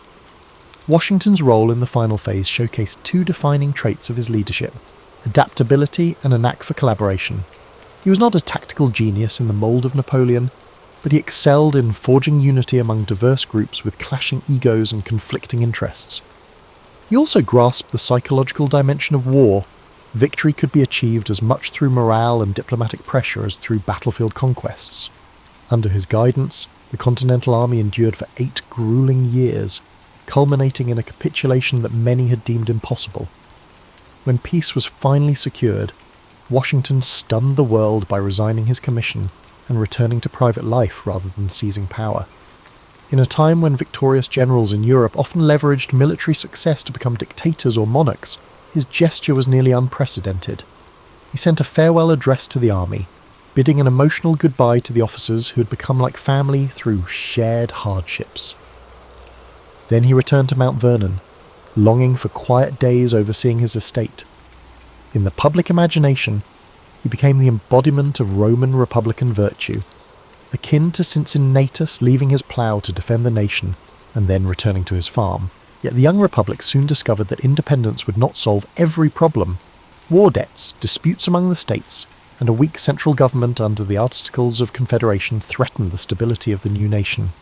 Calls for a stronger national framework grew louder, and once again, the gaze of the fledgling country turned to Washington. Would he remain a private citizen, or would he use his stature to help shape the governance of the country he had been so instrumental in forging? The next chapter of his life, and indeed of the nation's, would hinge on how he answered that question. After returning to Mount Vernon in 1783, Washington tried to refocus on his plantations, hoping for a respite from public affairs. Yet the fragile state of the post-war Union soon pulled him back into the spotlight. Under the Articles of Confederation, the federal government lacked authority to tax, regulate commerce effectively, or settle disputes among states. Economic turmoil loomed large. Debts from the war weighed on every state, and the absence of a cohesive national policy bred friction. Insurrections such as Shays' Rebellion in Massachusetts highlighted how easily unrest might spiral if the central government could not act decisively. Leaders across the states recognized the dire need for reforms, and Washington was a natural figure to help spearhead them. Though initially hesitant, he feared public service would once again swallow his private life. He came around to the idea that a stronger government framework was essential to preserve the Union. In 1787, he agreed to preside over the Constitutional Convention in Philadelphia.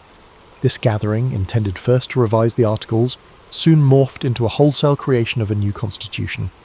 Washington did not speak often during the debates, but his mere presence lent gravity to the proceedings.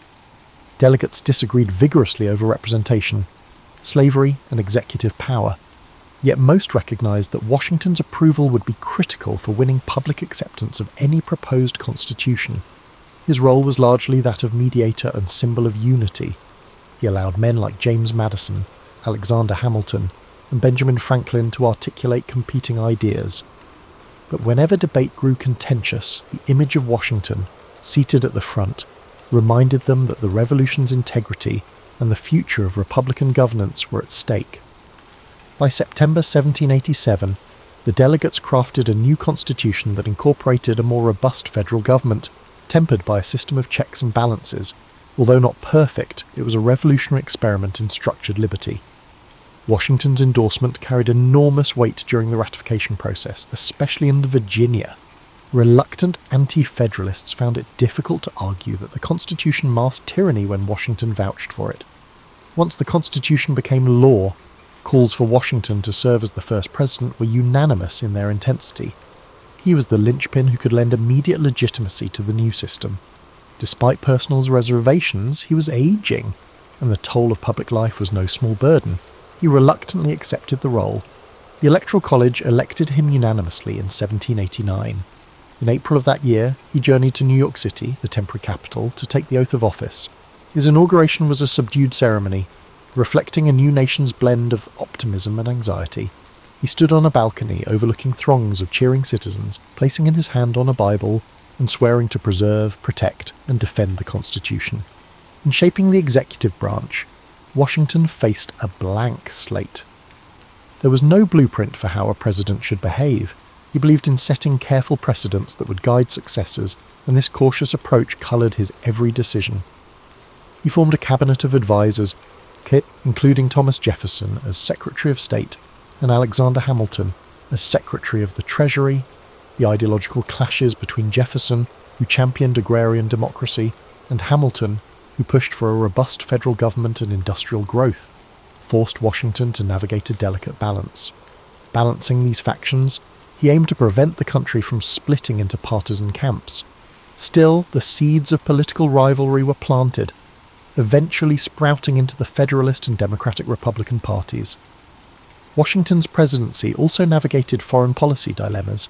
The young United States was militarily weak, financially indebted, and overshadowed by European powers. When the French Revolution erupted, many Americans felt they owed France a debt of gratitude for its wartime support. Yet Washington believed neutrality was crucial. Entangling the fragile republic in Europe's wars could spell disaster. His proclamation of neutrality in 1793 drew ire from those who wanted to aid France, but it shielded the new nation from a catastrophic conflict it was ill-prepared to handle. Domestic issues also tested the new administration. Hamilton's financial plan, which included federal assumption of state debts and the creation of a national bank, sparked fierce debates. Washington backed Hamilton, believing that fiscal stability was essential for national respectability. But Jefferson's faction decried these measures as threats to states' rights. Then, in 1794, the Whiskey Rebellion flared in western Pennsylvania, where farmers violently opposed a federal tax on distilled spirits. Washington, alarmed by the prospect of an armed insurrection, personally led troops to quell the rebellion, an act that showcased federal authority but also raised fears about militarized responses to dissent. Throughout these trials, Washington laboured to maintain a posture above partisan squabbles, though that position grew increasingly difficult. Newspapers, reflecting the rise of party-driven journalism, attacked or praised him depending on editorial leanings. Criticism stung the once revered hero, but he remained steadfast, convinced that the survival of constitutional governance required robust debate, even if it sometimes descended into vitriol. By the end of his second term, he yearned for retirement more earnestly than ever. The question was whether the country could sustain itself without him, or if his moral authority and balanced leadership remained indispensable. By 1796, Washington had served 2 terms as president and felt strongly that rotating leadership was essential to the Republic's health. Unanimously re-elected in 1792, he could likely have secured a 3rd term, but he declined. In doing so, he established a precedent of voluntary executive turnover, later codified by the 22nd Amendment, that would profoundly influence American political culture. Recognizing the young nation's precariousness, he offered parting guidance in his farewell address. Published rather than delivered orally, it warned against the dangers of permanent foreign alliances and excessive partisanship. He urged Americans to cherish unity, keep religion and morality as public pillars, and remain wary of ideological factions that could fracture national cohesion. After leaving office in March 1797, Washington returned to Mount Vernon. A sense of relief washed over him, tempered by ongoing concerns about the fledgling nation's trajectory. He oversaw expansions at his estate, experimented with different crop rotations, and dabbled in various manufacturing ventures on site, such as a grist mill and a distillery. However, retirement did not provide an escape from moral dilemmas. Washington's wealth and plantation lifestyle had always hinged on enslaved labour. While he had privately expressed ambivalence about slavery, calling it repugnant in certain correspondences, he never publicly championed abolition. Only in his will did he arrange for the emancipation of his enslaved people after Martha's death, a move that became one of the most significant private emancipations of that era. But the structural system of slavery continued unabated across the South, highlighting the contradictions embedded in the new republic. Increasingly, foreign tensions threatened to pull Washington back into public life. Relations with revolutionary France deteriorated under John Adams's presidency, culminating in the quasi-war at sea. In 1798, Adams asked Washington to serve as commander of a provisional army should full-scale war break out. Washington agreed, though he delegated most duties to Hamilton. He remained on standby, hoping conflict could be averted. By 1799, the immediate threat passed, and Washington settled again into the routines at Mount Vernon. That same year, on December the 12th, Washington braved a cold, wet ride around his estate, checking fence lines and farmland. Later that evening, he developed a sore throat. Within days, his condition worsened into what many now believe was acute epiglottitis. Medical treatments of the time, bleeding, blistering, and gargling, only weakened him further. On the night of December 14th, 1799, George Washington passed away, surrounded by close friends and family. The news sent shockwaves throughout the country. Bells tolled in distant cities. Eulogies poured in from across political divides, reflecting the universal respect Americans felt for his leadership. Even in Europe, figures like Napoleon ordered tributes. Washington's death brought a collective reckoning. The man who had guided the nation through revolution, constitutional formation, and early governance was gone. But his legacy was already enshrined. Over subsequent decades and centuries, Americans would build monuments, mint coins, and compose hagiographic stories that sometimes obscured the complexity of his life. Myths multiplied. The cherry tree legend by Parson Weems became a fixture in school primers, overshadowing the more instructive lessons of Washington's real struggles and ethical dilemmas. The wooden teeth trope overshadowed the details of his expensive, painful dental apparatus made from various materials, including human or animal teeth and metal. Yet behind the shining marble statues stands a more nuanced figure. Washington was a man of his times, shaped by its limitations, particularly regarding slavery and class structures, but also capable of transcending narrow self-interest. He recognized the fragility of the American experiment and acted repeatedly to keep it intact, resigning his military commission in 1783, presiding over the Constitution's drafting in 1787, and stepping down as president after 2 terms. Each decision sent an unmistakable message that the Republic's longevity depended on checks against personal ambition. Washington's example stood out for a nation still refining its democratic values. He was neither a flamboyant speaker or a philosophical theorist, but he possessed a calm gravitas that could unify quarrelsome states. He understood how to maintain moral legitimacy in the eyes of both elites and ordinary citizens, and though he was not without flaws, the ownership of enslaved individuals being chief among them, he helped lay the groundwork for a political system capable of evolving beyond its founders' limitations. Today, more than 2 centuries after his passing, George Washington remains an essential symbol for an America that struggles with its historical contradictions. If we look beyond the simplified schoolbook portrayals, we find a person who navigated immense pressures with perseverance and humility, whose quiet strength and deliberate choice to relinquish power set a tone for Republican governance.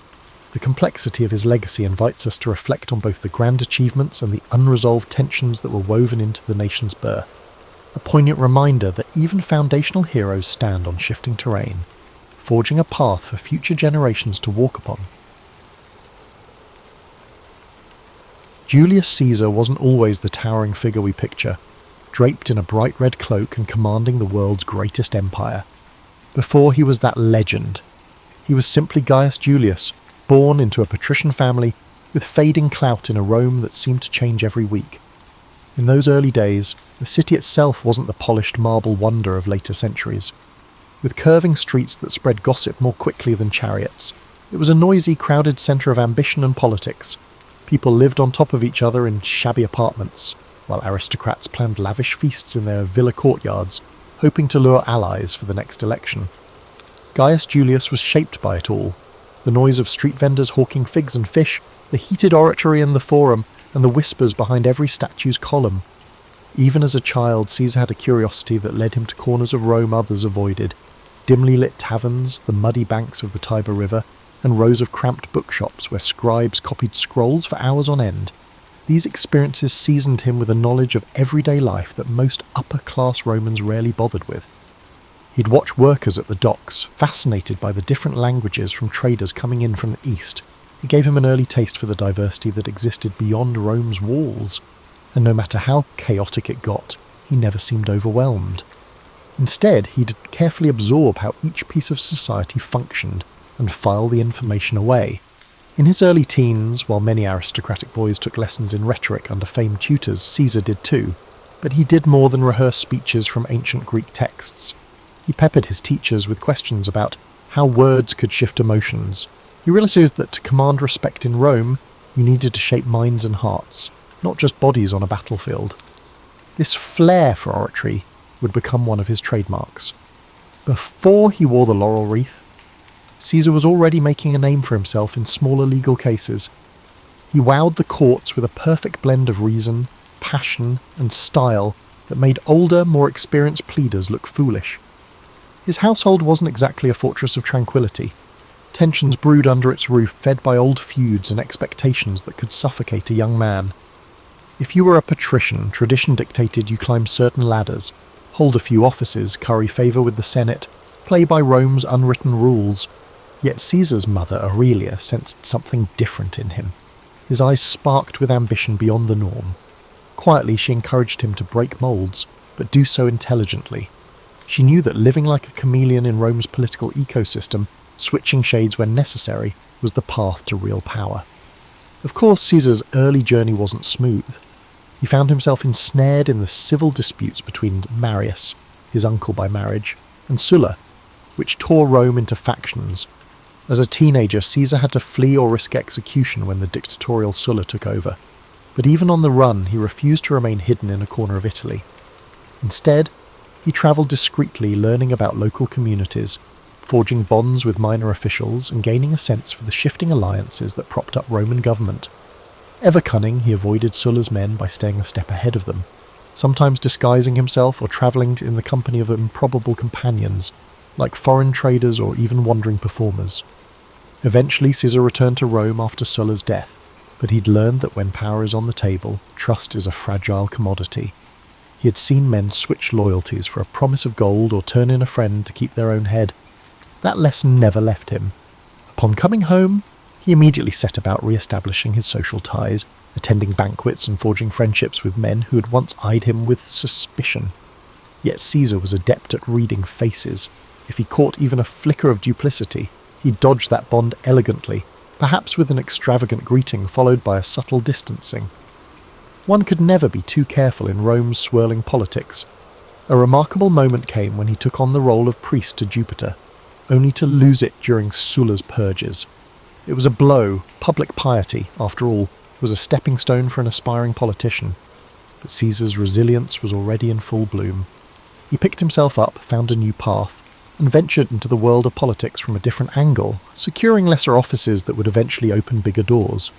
He also began building a personal brand of generosity. Soon people whispered about the banquets he held and the funds he provided for public works. Senators wondered how he managed to gather such deep pockets. It wasn't old family wealth alone. Caesar had a network of supporters, and many believed in him precisely because of his willingness to think outside the conventional lines of patronage and nepotism. By his mid-20s, Caesar had cultivated a reputation for being both bold and adaptable. He hadn't yet reshaped Rome, but the seeds were there. His path wasn't about simple heroics or the typical childhood prophecy that he was destined for greatness. Rather, it was a quieter accumulation of experiences that prepared him for the challenges ahead. Each piece, his exposure to everyday Romans, his brush with danger during Sulla's regime, his love of rhetoric, lined up perfectly to form a foundation. Rome, full of swirling rivalries and unspoken rules, had no idea that this relatively unremarkable young man with a quick tongue and quick mind was about to upend everything. Before he was a seasoned commander or the Colossus striding across the Rubicon, Caesar had an escapade that shaped his perspective on the power more than any lecture in the Senate ever could: his abduction by Cilician pirates in the Aegean Sea. It's a tale rarely told in the mainstream, but it offers a raw glimpse into his character. Caesar was travelling to strengthen his oratory skills under a renowned teacher on the island of Rhodes, something aristocrats often did. But the seas teemed with pirates who thrived on ransom, and it wasn't long before his ship was seized. The pirates who captured him expected a frightened Roman aristocrat. Instead, they encountered a man whose boldness made them question who'd truly been captured. When they demanded a ransom of 20 talents of silver, Caesar reportedly scoffed that they were underselling him. He insisted they ask for 50. The pirates, bemused yet intrigued, took his suggestion. For several weeks, Caesar lived among them, waiting for friends to gather the sum. During that time, he treated them as if he were the one in charge, ordering them to keep quiet when he slept, even reciting poems and speeches and telling them to appreciate the artistry, or else, to the pirates' credit, they indulged him, perhaps wondering if they had accidentally kidnapped a lunatic. He wasn't simply being arrogant, he was displaying confidence and unpredictability. In a precarious situation, fear can be an exploitable weakness. By acting as if he were the authority figure, Caesar forced the pirates to respect him, or at least treat him carefully. When the ransom finally arrived and Caesar was freed, he quickly organised a naval force, hunted those same pirates down, and had them crucified. It was an act of lethal retribution, laced with the cunning that would characterize his later campaigns. The memory of that ransom demanded, and of Caesar's outlandish performance on the pirates' island, helped shape his entire approach to dealing with adversaries, dramatic, strategic, and always with an eye to the outcome. Back in Rome, Caesar resumed his climb, yet he carried a certain swagger now, a sense that his life was fated for something extraordinary. After all, how many young Roman nobles had stared down pirates and lived to spin the tale? At political gatherings, people whispered behind their cups of wine, speculating on whether that story was just Caesar's brand of theatrics or pure truth. But it was undeniable that he managed to secure enough influence to become a military tribune, and soon he was off to gain experience in the provinces, which gave him intimate knowledge of the armies he would one day command. The politics he left in Rome were no less complicated. He forged a delicate pact with Pompey and Crassus, later known as the First Triumvirate. This was not a formal institution, but rather a private handshake that united three men with distinct strengths: Pompey's military prestige, Caesar's wealth, and Caesar's political cunning. People often assume Caesar just lucked into that arrangement, but it was actually the culmination of countless dinners, private agreements, and carefully bartered favours. Caesar knew that if he wanted to climb higher, he needed to bring Rome's big players into his corner, at least temporarily. If that meant moderating his own ambitions in the short run to secure Pompey's trust, he'd do it without blinking. With their support, Caesar aimed for a new goal, a position that would not only confer prestige, but also provide him with the chance to broaden his network and bolster his army with devoted soldiers. The governorship of Hispania Ulterior or Gaul, where fortunes could be made and reputation cemented, seemed ideal.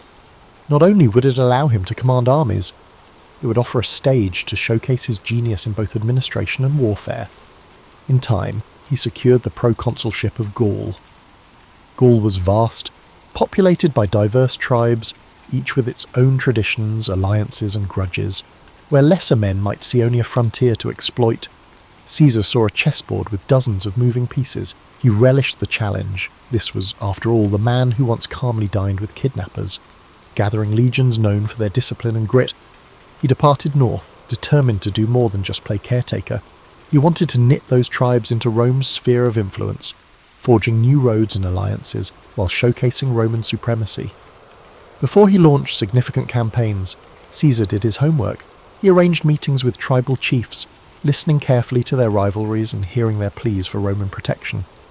Was it genuine concern or a ploy? Caesar would weigh each statement, reading not just the words but the shifts in tone and eye contact. If he sensed an opportunity, like a tribe longing for revenge on its neighbour, he'd promise support, extracting pledges of loyalty. In many ways, his tactics mirrored the hush-hush political dealings he'd honed back in Rome, only now the stakes were measured in thousands of soldiers and entire territories. Yet, throughout these manoeuvres, Caesar never lost sight of the persona he'd cultivated. He was no mere bureaucrat. He was that daring aristocrat who'd outwitted pirates, the dynamic orator who electrified the courts, and the cunning negotiator who'd found common ground with Pompey and Caesar. Each success in Gaul was reported back to Rome via sensational dispatches, commentarios, written with clarity and flair. People in the city devoured them as if they were tabloid headlines. He dramatized his victories just enough to capture the public's imagination. The Senate, reading the official versions, found themselves both impressed and wary. Caesar was quickly becoming too big to ignore. These initial steps in Gaul, some alliances struck, some small skirmishes won, emboldened him. He sensed that if he could bring all of Gaul under Roman control, he'd move from being just another ambitious politician to a legendary conqueror. That knowledge spurred him on. Caesar might have left behind the pirates who once threatened him, but the memory of that captivity fueled his hunger for absolute control. If he had his way, no one, be they a tribal chief or a Roman senator, would ever have the power to hold him captive again. The Gallic Wars, as Caesar's campaigns would come to be called, weren't just about marching legions across fields and building wooden palisades. They were about psychological warfare, diplomacy, and the cunning exploitation of intertribal rivalries. Rome's dominance always hung on its ability to divide and conquer. With Caesar at the helm, that strategy took on fresh nuance. In the early phases, Caesar consolidated Roman gains by constructing a network of roads and fortifications. This was hardly glamorous labour. Roman soldiers would spend weeks hacking through forests and bogs to erect outposts, sometimes under the threat of ambush. Yet each new Roman-style fort, complete with straight lines and carefully measured intervals, sent a message of permanence. These weren't just makeshift garrisons, they were statements that Rome had come to stay. People often remember Caesar's brilliance on the battlefield, but his true strength lay in methodical organisation. He considered logistics as vital as sword and shield. The various Gallic tribes watched uneasily, some rushing to Caesar's side, others forming alliances against him. Caesar capitalised on the smallest of division. If one tribe feuded with another, he'd arrive as a peace broker, offering Roman friendship and military aid against a rival. Soon enough, the tribe would find itself bound to Caesar by mutual benefit and shackled by Roman expectations. The brilliance lay in making it seem as if the tribe had chosen this path freely. Not that Caesar's campaign was devoid of bloodshed. Certain tribes resisted fiercely, resentful of foreign occupation. The Belgae in the north, for instance, marshalled huge forces that tested Roman discipline. Caesar, never squeamish, deployed tactics to crush resistance decisively, destroying crops, capturing strategic points, and sometimes resorting to brutal reprisals that sent a chill through neighbouring tribes. He didn't revel in cruelty for its own sake, but he understood the Roman tradition of deterrence. Ferocious display could prevent a drawn-out rebellion. This approach, while effective, also laid the seeds for future animosity, especially among fierce defenders of Gallic independence like Vercingetorix. Vercingetorix was an Arvernian chieftain who recognised that the Gallic tribes needed unity more than ever. He wasn't some hot-headed bandit chief. He was methodical, charismatic, and had a strategic mind that could rival Caesar's. While Caesar was off campaigning on another front, Vercingetorix rallied disparate tribes under the banner of Gallic pride. When Caesar got wind of this resistance, he recognised at once that Vercingetorix was no ordinary adversary. The typical trick of exploiting old rivalries might not work here. The confrontation between Caesar and Vercingetorix escalated into one of the defining struggles of the Gallic Wars. Vercingetorix adopted a scorched earth policy, instructing villagers to destroy their own supplies and towns to starve the Roman legions of resources. It was a grim strategy, burning fields and uprooting harvests, but it slowed Caesar's advance, creating logistical nightmares for Roman soldiers accustomed to living off the land. For a man who prided himself on controlling every variable, Caesar found himself confronting the unpredictable factor of a charismatic local leader who matched him in cunning. Still, Caesar was a master of adaptation. Recognizing the challenge, he consolidated his troops and chose to besiege key Gallic strongholds. Most famously, he surrounded the fortress town of Alesia, where Vercingetorix had taken refuge with tens of thousands of warriors. The siege of Alesia would become a testament to Caesar's ability to think in layers. He constructed a ring of fortifications around the city to starve out Vercingetorix's forces, and, anticipating a Gallic relief army, he built another ring facing outwards to protect his legions from an attack from outside. This double fortification was an audacious engineering project, involving miles of ditches, ramparts, and watchtowers, enough to give any modern city planner pause. The days wore on under a relentless sun. The besieged Gauls inside Alesia ran short of food. Women and children were turned out of the fortress, hoping for mercy, only to be left stranded between the city walls and the Roman lines. Meanwhile, a massive relief force of various Gallic tribes arrived, attempting to break Caesar's outer defences. During one critical night, it seemed Rome might collapse under the weight of the onslaught. Caesar himself rallied his men, darting from post to post. He knew if Alesia was relieved, Gaul could unite behind Vercingetorix, and Caesar's entire campaign might unravel. Against formidable odds, the Roman lines held. Exhausted from repeated attacks and lacking a coherent strategy, the relief force finally broke. Inside Alesia, with supplies gone, inns and morale shattered, Vercingetorix surrendered. The sight of this defiant Gallic chieftain handing over his weapons underscored the turning point. Rome had asserted its dominance, and Caesar stood at the pinnacle of victory. Yet for all the glory, the end of the siege left many Gauls embittered. Caesar might have pacified the region, but a smouldering resentment would eventually lurk beneath the official peace treaties. When Caesar returned to Rome, he was hailed as a hero. His campaigns in Gaul had quadrupled Rome's domain and filled the Republic's coffers with wealth from newly conquered territories. The Senate awarded him grand triumphs, parades where caged prisoners walked in chains, and the crowd roared with delight. In these processions, Caesar's name became synonymous with military genius and Roman might. Yet the very success that elevated him threatened to unbalance the precarious political framework in Rome. Men like Pompey and Crassus, once his allies, couldn't help but feel overshadowed by the sheer magnitude of Caesar's achievements. The old guard in the Senate grew uneasy. They murmured that Caesar's ambition was too large for the Republic. Even allies wondered if they could remain relevant while Caesar soaked up the glory. Caesar, for his part, believed he had only just begun. His vision extended beyond the spoils of Gaul. He wanted to transform Rome itself, to carve out a position where no single faction or rival could stifle him again. This set the stage for an inevitable clash. Caesar's manoeuvres in Gaul, while triumphant, had also sown suspicion and envy. And suspicion and envy in Rome often led to civil war, assassinations, and chaos. But if Caesar was worried, he hardly showed it. Fresh from the greatest victory of his career, he was welcomed like a conquering hero. He stepped onto the marble streets of Rome with a confidence forged in the crucible of countless battles, the final. The uneasy alliance of Pompey, Crassus, and Caesar, often called the First Triumvirate, had always been a marriage of convenience. Each man saw it as a tool to secure power, but once Caesar's Gallic conquests made him the darling of the masses, resentment began to simmer. Pompey, Rome's previous superstar general, noticed public attention drifting from him to Caesar. Crassus, meanwhile, met a tragic end in an ill-advised campaign against the Parthians, leaving Caesar and Pompey as the two principal contenders for the heart of Rome.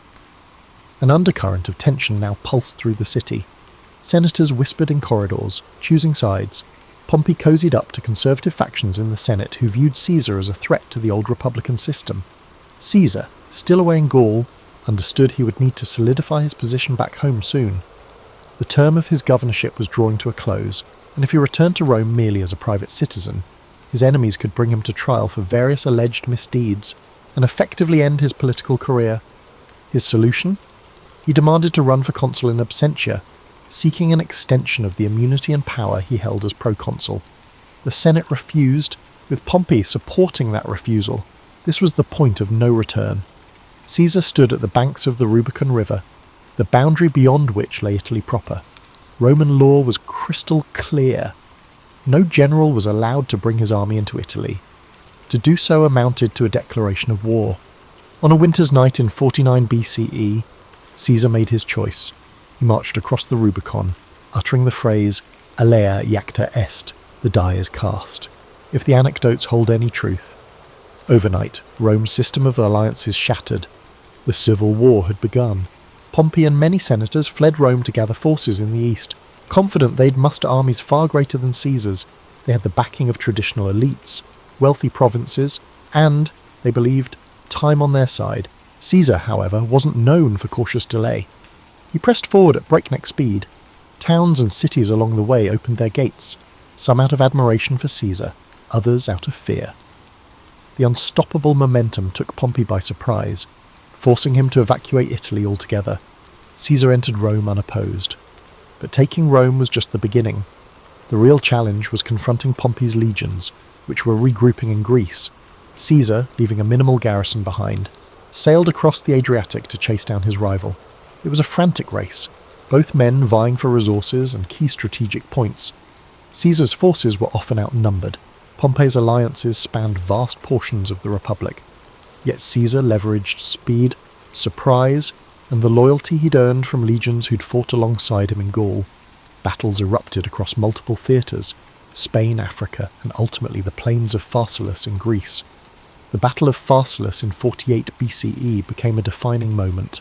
Pompey, confident in his superior numbers, formed a traditional line, anticipating a swift victory. Caesar, outmanned, arranged a reserve line of cohorts behind his cavalry on the right flank, anticipating Pompey's horsemen would try to envelop him. When the cavalry clash began, Caesar's hidden cohorts surged forward, routing Pompey's cavalry. This triggered a domino effect. Pompey's infantry, once they saw the cavalry in flight, lost cohesion. Caesar's legions, hardened by years of frontier warfare, exploited every gap. It was a massacre. Pompey escaped, but the psychological damage was done. Men who had once sworn loyalty to Pompey began to slip away or switch sides, sensing the tides of fate had turned. Pompey fled to Egypt, hoping to regroup, but the Ptolemaic officials, keen to appease Caesar, betrayed him. On his arrival, Pompey was assassinated. His head presented to Caesar as a perverse gift. Caesar was horrified. Despite their rivalry, Pompey had once been his son-in-law. Caesar's daughter Julia had been married to Pompey.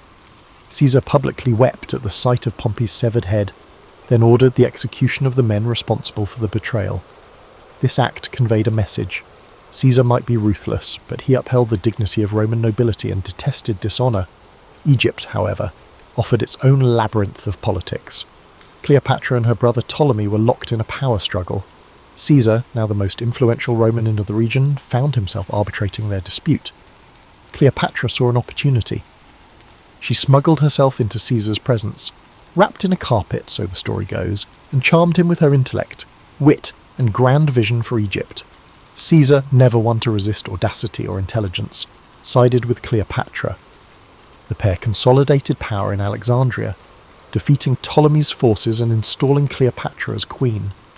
Their liaison was more than romantic, it was a strategic alliance that gave Caesar access to Egypt's wealth while securing Cleopatra's throne. Rome watched these events with fascination and growing anxiety. Caesar was off forging alliances and fathering a child with a foreign queen, Caesarion, while Italy braced for whatever came next. Though Pompey was dead, segments of the Roman Republic still resisted Caesar's rule. Caesar marched on, quelling resistance in Asia Minor, with such speed that he famously declared, "Veni, vidi, vici, I came, I saw, I conquered." Then he headed to Africa, clashing with remaining Pompeian forces and eventually subduing them. By 45 BCE, Caesar stood unchallenged as Rome's paramount leader. The Senate, most of whose members owed him their lives or careers, filled his hands with powers that stretched the limits of Rome's traditions. He was named dictator for 10 years, eventually dictator for life. Some called it a tyranny. Caesar, for his part, claimed he was trying to restore order. He enacted sweeping reforms, revising the calendar into the Julian model, restructuring debts, expanding the Senate, granting citizenship to loyal allies in distant provinces, and planning massive building projects that aimed to beautify the city. He also introduced social measures, like distributing land to veterans. In these moves, Caesar walked a tightrope, consolidating power, while giving just enough to the masses and Senate to keep them largely compliant. But something in the Roman psyche chafed at one-man rule. Rome prided itself on hating kings. Their entire identity was built around a republic, even if that republic was often manipulated by the powerful. Caesar's acceptance of lavish honours and his centralisation of power made some worry that he sought to crown himself. Others found him dangerously modern, someone who might change Rome beyond recognition. And behind Caesar's unstoppable force lay a silent question. Was the Republic just a stage for one man's ambition, or could it endure? When Caesar finally returned to Rome in triumph, the city was abuzz with rumours and festivals. Though war still simmered in the distant corners of the Republic, Caesar's personal magnetism and the promise of stability temporarily silenced most discontent. He orchestrated spectacular public games and feasts, showering the populace with free grain. Statues and monuments sprang up in his honour. Yet beneath the gleaming facade, the core of Roman tradition, those unwritten rules guarding the Republic from monarchy, felt under siege. One example of Caesar's larger-than-life persona was his attempt to reshape the calendar, which was no small matter in Rome. The old lunar calendar had become hopelessly misaligned with the seasons, creating confusion in festivals and civic life. Caesar, advised by astronomers including Sosigenes of Alexandria, introduced the Julian calendar, a solar-based system with a leap year cycle. This was a major administrative reform that didn't just tidy up dates. It demonstrated Caesar's willingness to override centuries of practice if he believed he had a better way. People marvelled at the clarity the new calendar offered, but they also sensed that if Caesar could reorder time itself, what else might he feel entitled to reorder? He poured money into construction. Under Caesar's direction, new buildings, temples, and public spaces sprouted, symbolising a Rome reborn. The Forum grew more magnificent. He commissioned grand projects that not only beautified the city but gave work to thousands of labourers, elevating Caesar's popularity among the common folk. At the same time, he expanded the Senate from roughly 600 to as many as 900 members, adding allies from the provinces and diluting the power of the old aristocratic families. Some saw this as an inclusive move broadening representation within the Roman state. Others viewed it as an egregious power play, a way for Caesar to stack the Senate with loyalists who owed their positions to him alone. All these changes stirred the question, was Caesar still just a leading citizen, or was he inching toward kingship? Rome had a cultural aversion to the very word rex, king. Generations were taught that their ancestors had exiled the last Roman king and vowed never to kneel before another. So when statues of Caesar began appearing in public places, crowned with diadems, some citizens felt a chill. Caesar claimed these were tokens of respect from admirers, not declarations of monarchy, but doubts lingered. At a public festival, Marcus Antonius, a favoured lieutenant, attempted to place a diadem on Caesar's head.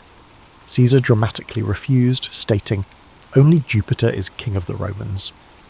But the crowd's reaction was mixed. Some cheered his refusal, others suspected a theatrical performance designed to test public opinion on a monarchy. The dissonance grew sharper as Caesar took on the title dictator for life. In theory, a dictator in Roman history was an emergency measure, appointed for 6 months in times of dire threat, and then required to relinquish power. By extending this temporary position indefinitely, Caesar strained the very definitions of Roman governance. His supporters insisted Rome needed strong leadership given all the unrest, but his critics argued that Caesar was snuffing out the Republican flame. The seeds of conspiracy began to sprout. Senators who longed for a return to the old order, such as Gaius Cassius Longinus and Marcus Junius Brutus, started meeting discreetly. Brutus stood out. He descended from Lucius Junius Brutus, the fabled founder of the Republic who drove out the ancient kings. Caesar had shown Brutus remarkable favour, even rumoured to have paternal affection for him. Yet this complicated bond didn't stifle Brutus's conviction that Caesar's power threatened the Republic's core values. Cassius, a cunning figure with a far darker edge, fanned the flames, reminding Brutus of his ancestors' legacy and the sacred duty to protect Rome from a tyrant. Meanwhile, Caesar seemed to sense an undercurrent of danger. He went about with guards, but he also believed that living in constant fear would diminish his stature. On the surface, he continued orchestrating elaborate plans. He was preparing a massive campaign against Parthia in the east, intending to surpass even Pompey's conquests. Returning to Rome from that victory, Caesar likely envisioned a final consolidation of power, an unassailable legacy. His mind overflowed with new ideas for governance, law codes and expansions of citizen rights. He confided in close allies that his rule would transform Rome into a cohesive empire rather than a loose confederation of territories. Yet those grand visions collided with the simmering resentment of the senatorial class. Many of them had gone along with Caesar out of pragmatism, biding their time, waiting for a chance to assert the old ways. They resented how Caesar's reforms undermined their prestige, how his populist measures made the people less reliant on senatorial patrons. Some conspirators hoped to reinstate a pure republic with limited terms of office and carefully balanced powers. Others simply wanted Caesar gone, viewing him as an existential threat to their personal standing. So as Caesar walked the marble floors of the Curia, conferring with senators, not all who greeted him warmly were true allies. The facade of unity was just that, a facade. Whispers circulated about the Ides of March, a date the conspirators had marked as pivotal. Caesar, distracted by preparations for upcoming campaigns, either dismissed or downplayed the signs of looming treachery. He was, after all, Julius Caesar, the man who escaped pirates, conquered Gaul, and overcame Pompey. To him, fear was a cage he refused to live in. To the conspirators, his confidence was both an insult and an opportunity. The stage was set, and all of Rome felt the tension in the air. The days leading up to the Ides of March had a strange energy in Rome. Senators bustled about with forced smiles, while scribes noted a flurry of edicts and proposals Caesar aimed to finalise before departing on campaign. Craftsmen laboured on newly commissioned statues and inscriptions praising Caesar's achievements. Meanwhile, anxious whispers seeped through the city, swirling in the smoky corners of taverns and the hush of aristocratic dinner parties. Caesar himself oscillated between excitement for his Parthian expedition and vague apprehension. Omens were a big deal in Roman society, and several odd occurrences had stoked superstitions, reports of strange lights in the sky, or a soothsayer who warned Caesar to beware the Ides of March. Caesar, rational yet not entirely dismissive of command auguries, seemed torn between curiosity and disbelief. He joked about the warnings, telling friends the Ides of March had arrived and nothing had happened yet. But behind the levity, hints of caution surfaced. He was known to have shared concerns with Calpurnia, his wife, who begged him on to be vigilant. The conspiracy gained momentum. Cassius worked tirelessly, approaching senators who felt displaced by Caesar's sweeping reforms or who bore personal grudges. Persuading Brutus had been the linchpin. Brutus's moral standing and family legacy offered a veneer of honour to what might otherwise look like a naked power grab. With Brutus on board, recruiting others became easier. Each conspirator had different reasons. Some claimed to fight for the Republic's freedom, others sought personal gain or revenge, yet they united under a single, dramatic resolution: Caesar must be removed. One version of their plan involved attacking Caesar during a Senate session, when he would be relatively unguarded. In theory, the presence of so many senators served as a public shield. Caesar wouldn't expect a mass attack in the heart of Roman governance.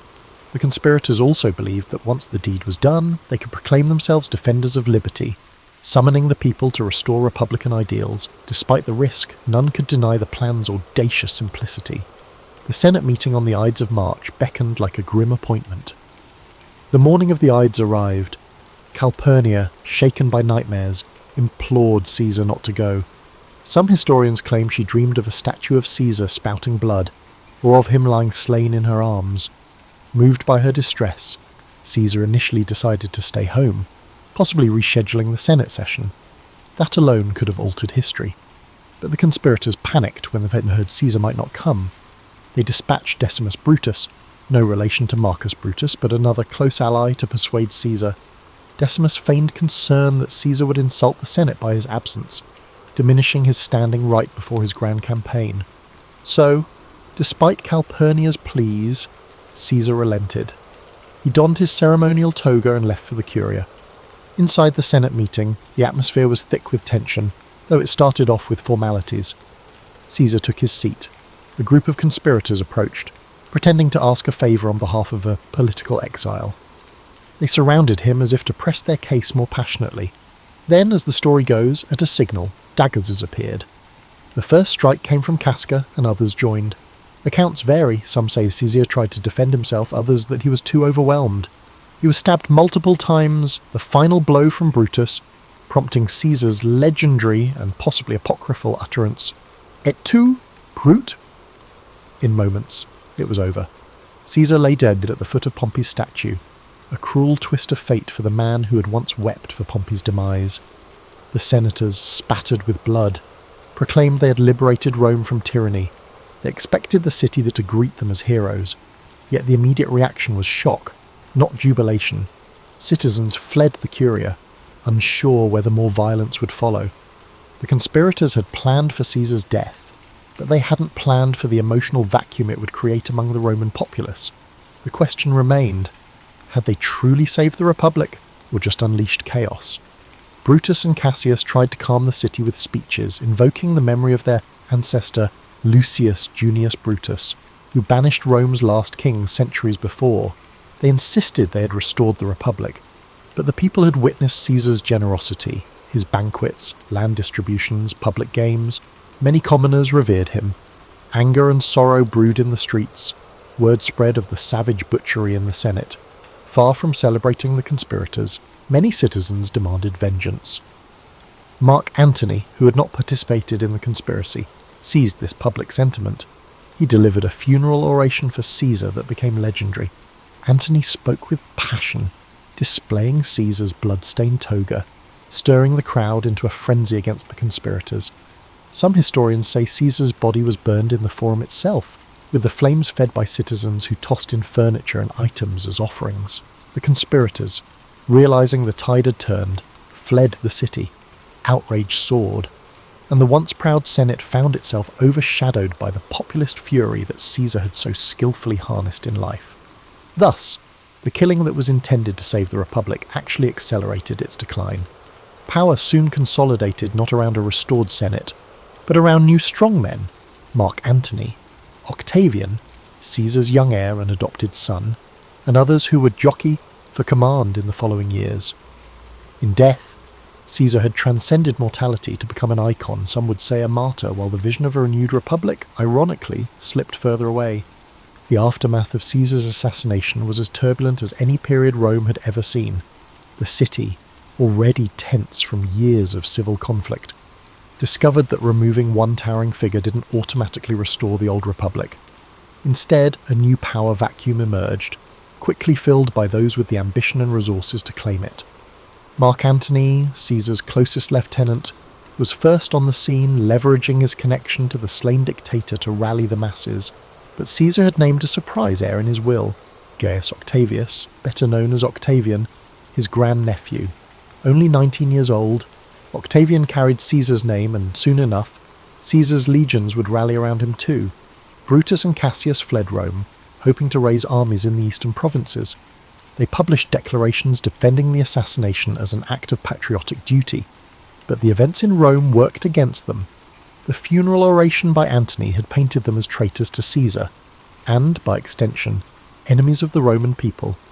Legions loyal to Caesar scorned the conspirators. Lines hardened.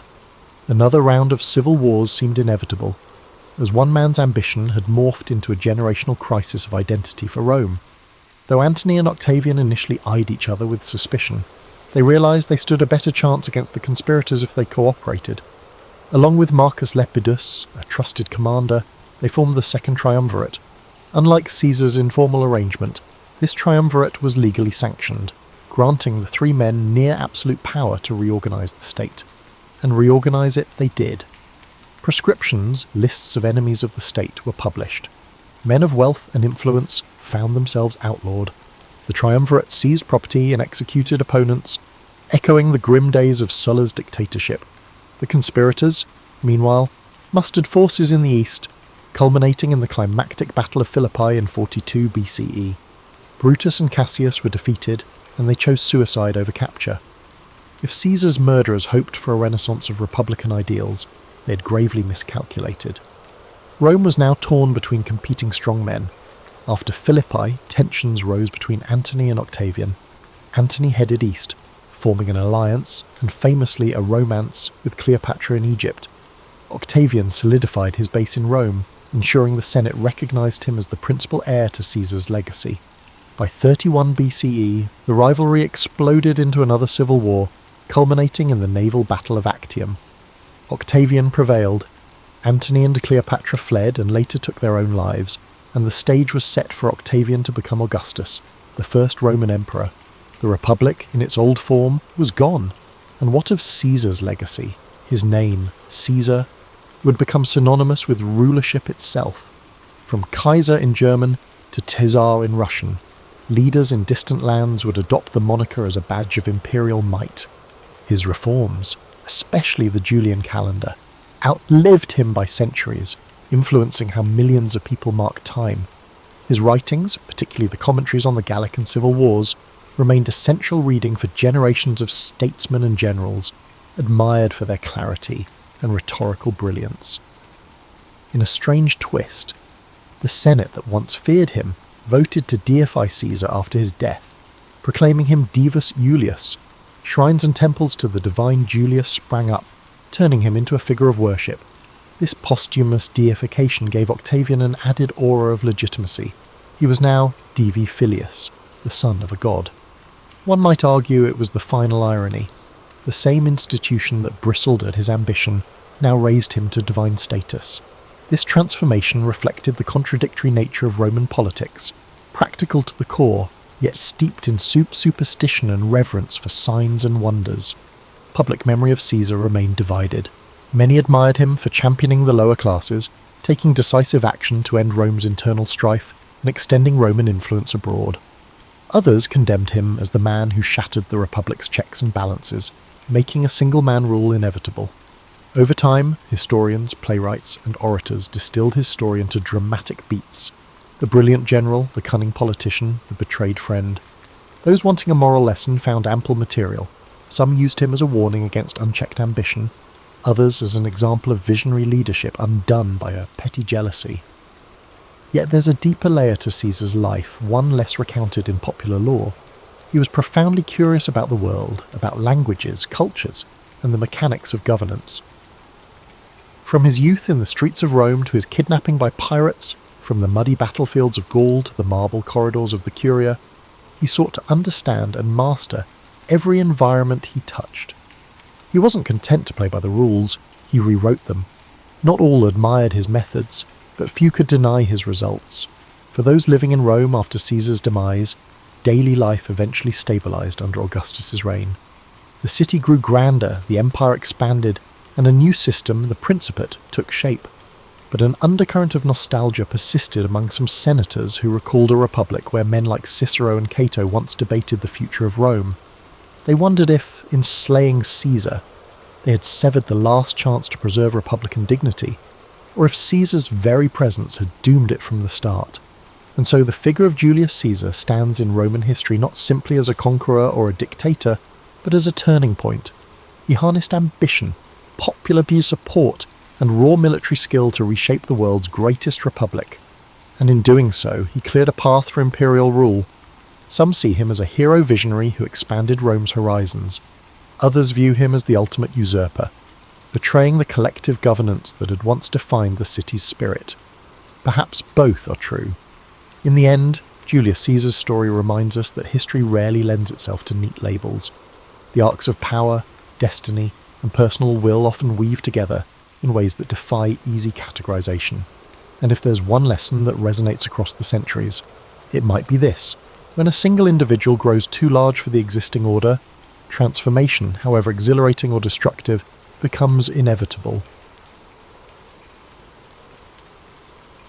Morpheus rarely stands in the spotlight when people discuss Greek mythology, overshadowed by the grand Olympians who wield thunder and seas in their command. Yet, in ancient stories whispered around flickering lamps, Morpheus played a pivotal role in bridging mortals and gods through the subtle realm of sleep. He was neither a warrior nor a master of loud proclamations.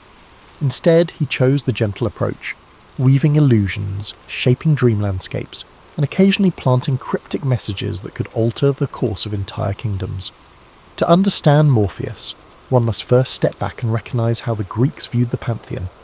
They revered sky gods, underworld deities, nymphs of the forests and rivers, and lesser-known creatures who existed in the half-light of mortal awareness. Morpheus belonged to this latter category, operating in spaces easily overlooked by the mortal eyes. Where lightning bolts lit up the cosmos, Morpheus lit up the inner mind. His was the quiet magic of unspoken revelations. He was typically described as the son of Hypnos, the personification of sleep, whose children were called the Oniroi, or dreams. Yet Morpheus stood out even among his siblings. He had a unique talent, the ability to shift shapes and appear to dreamers in whatever form best conveyed the god's messages. Some tales characterized him as an ethereal being, pale, silent, and drifting through moonlit corridors, while others claimed he was a shapeshifter who took on human guises so convincingly that dreamers seldom realized they were asleep. In either depiction, he was seldom menacing. There was no need to frighten mortals into submission. A carefully placed dream could do more to guide or warn than thunderous commands from on high. Morpheus occupied a pivotal position at the intersection of cosmic power and human fragility. Since ancient times, people have wrestled with the enigma of dreams. Are they mere figments of one's imagination? Or do they carry coded messages from beyond mortal perception? The Greeks, with their flair for blending superstition and storytelling, believed that certain dreams could indeed foretell the future or reveal divine will.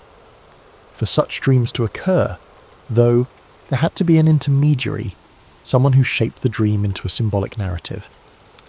Morpheus stepped into that role with an artistry that rivaled the muses themselves. He was not a mere messenger. The deeper mythic threads paint him as a curator of experience, someone who wove together a dream's characters, locations, and moods. He chose which relatives you might see, which long-lost lovers reappeared to stir your soul, which undiscovered realms you'd traverse. If the gods wanted a king to spare a village or redirect an army, Morpheus could craft a night vision so convincing that the recipient woke up resolute in a new plan. When the pantheon wanted to remain secret, Morpheus could deliver an enigma, a riddle wrapped in dream logic that only the clever or desperate would decipher. Yet for all this influence, Morpheus is largely absent from the boisterous epics of Homer or the grand tragedies performed in Athens. You won't find him leaping into battlefield scenes or presiding over mead-soaked banquets on Mount Olympus. His domain lay in the stillness of late-night darkness, unnoticed by the wide awake. No chorus sang loud odes to him, but behind the scenes, he shaped destinies as surely as any decree from Zeus. That subtlety attracted a certain reverence among those who paid attention. Mystics, seers, and even oracles at Delphi sometimes acknowledged him as a hidden ally. They believed that whereas Apollo declared truths in broad daylight, Morpheus gently revealed them under the cloak of sleep. These characteristics made him neither a rival nor a subordinate, but rather another facet of divine revelation. To them, Morpheus represented the possibility that truth need not be shouted from temple steps. It could be softly breathed into the deepest recesses of human consciousness. In later centuries, references to Morpheus drifted into Roman thought, courtesy of the poet Ovid, who famously described him as the most gifted of the dreambringers. He was singled out for his ability to mimic any mortal form. This skill, so modest on the surface, hints at the potent capacity to influence not just thoughts, but emotions, a subtlety that immortals rarely mastered. Thus begins the history of Morpheus, a quiet god, half forgotten in popular retellings, but deeply felt whenever dreams unfold. He represents the art of subtle persuasion and the comfort of illusions, a figure whose real power emerges when eyes close and the ordinary senses drift into shadow. To appreciate Morpheus fully, we must understand the lineage that placed him at the nexus of sleep and dreams. In the primordial chaos of Greek mythology, enormous powers battled for supremacy, shaping the universe as they saw fit. Among these entities was Nyx, the personification of night, whose dark cloak stretched across creation. From her came Hypnos, the embodiment of sleep. While Nyx enveloped the world in darkness, Hypnos guided all living things to rest. For a mortal, sleep represented a nightly surrender, an act of trust in forces beyond conscious control. Hypnos dwelled in a silent abode rumoured to be near the shores of the river Lethe in the underworld. The stories describe it as a landscape untouched by sun or moon, draped in eternal twilight, with only the hush of the distant waters echoing through the halls. Within this realm, Hypnos presided over the Oneiroi, a whole family of dream spirits who ventured out each night through a pair of gates, one made of horn, the other of ivory, to bring dreams to mortals. The horn gate delivered true visions, while the ivory gate offered deceptive dreams. This distinction underscored the Greeks' conviction that not all dreams were created equal. Among these Oneiroi, Morpheus stood apart. His name itself conveyed a sense of shaping or forming, as if he acted as a skilled craftsman, meticulously shaping dreams. Some of his siblings, like Ixlus or Phobator and Phantasos, were in charge of different types of dreams. For example, Icelus was in charge of nightmares involving animals or monsters changing into other forms, and Phantasos could bring inanimate objects and natural elements. Morpheus alone possessed the gift to appear as any human figure, which made him invaluable whenever the gods needed to send a personalised message. He understood the nuances of human emotion, how to bring forth a familiar face to disarm a dreamer, or how to stage a scene that resonated with unspoken fears and desires. Morpheus's relationship with Hypnos was not one of mere subordination. While Hypnos embodied the abstract power of slumber, Morpheus took that raw potential and shaped it into narrative. Father and son thus formed a partnership of calm and creativity. Hypnos paved the path to unconsciousness, while Morpheus populated it with meaning. In a sense, they mirrored the idea that rest could be either empty or transformative. Under Hypnos, the mortal body relaxed. Through Morpheus, the mind roamed landscapes both familiar and surreal. It was said that Morpheus could slip past the notice of the Olympians themselves. In a realm dominated by displays of might, Poseidon's raging seas, Zeus's thunderbolts, Morpheus's power lay in subtlety. Gods might proclaim grand destinies to seers, but Morpheus brought his brand of prophecy, one couched in symbolism and open to interpretation. Any shift in a dream's plot, any cameo by a lost loved one, could spin fate in unforeseen ways. This quiet potential set him apart from other deities known for direct, sometimes violent intervention. In certain esoteric traditions, priests would leave offerings to Hypnos and the Onijoi when interpreting dreams. Incubation rites took place in dedicated temples, where devotees slept overnight in hopes of receiving a cure or a prophecy from the gods. Morpheus played a starring role in these nighttime visions, sculpting experiences that might heal, warn, or guide, though rarely given the spotlight in epic poetry. His presence was keenly felt by those who sought divine interaction without the spectacle of oracles or the hustle of public ceremonies. Over time, as Greek culture spread and mingled with other civilizations, the concept of Morpheus evolved. In some local myths, he was depicted less as a subordinate to Hypnos, and more as an independent god of illusions, free to intervene or withhold as he saw fit. His fluid boundaries gave him a certain mystique.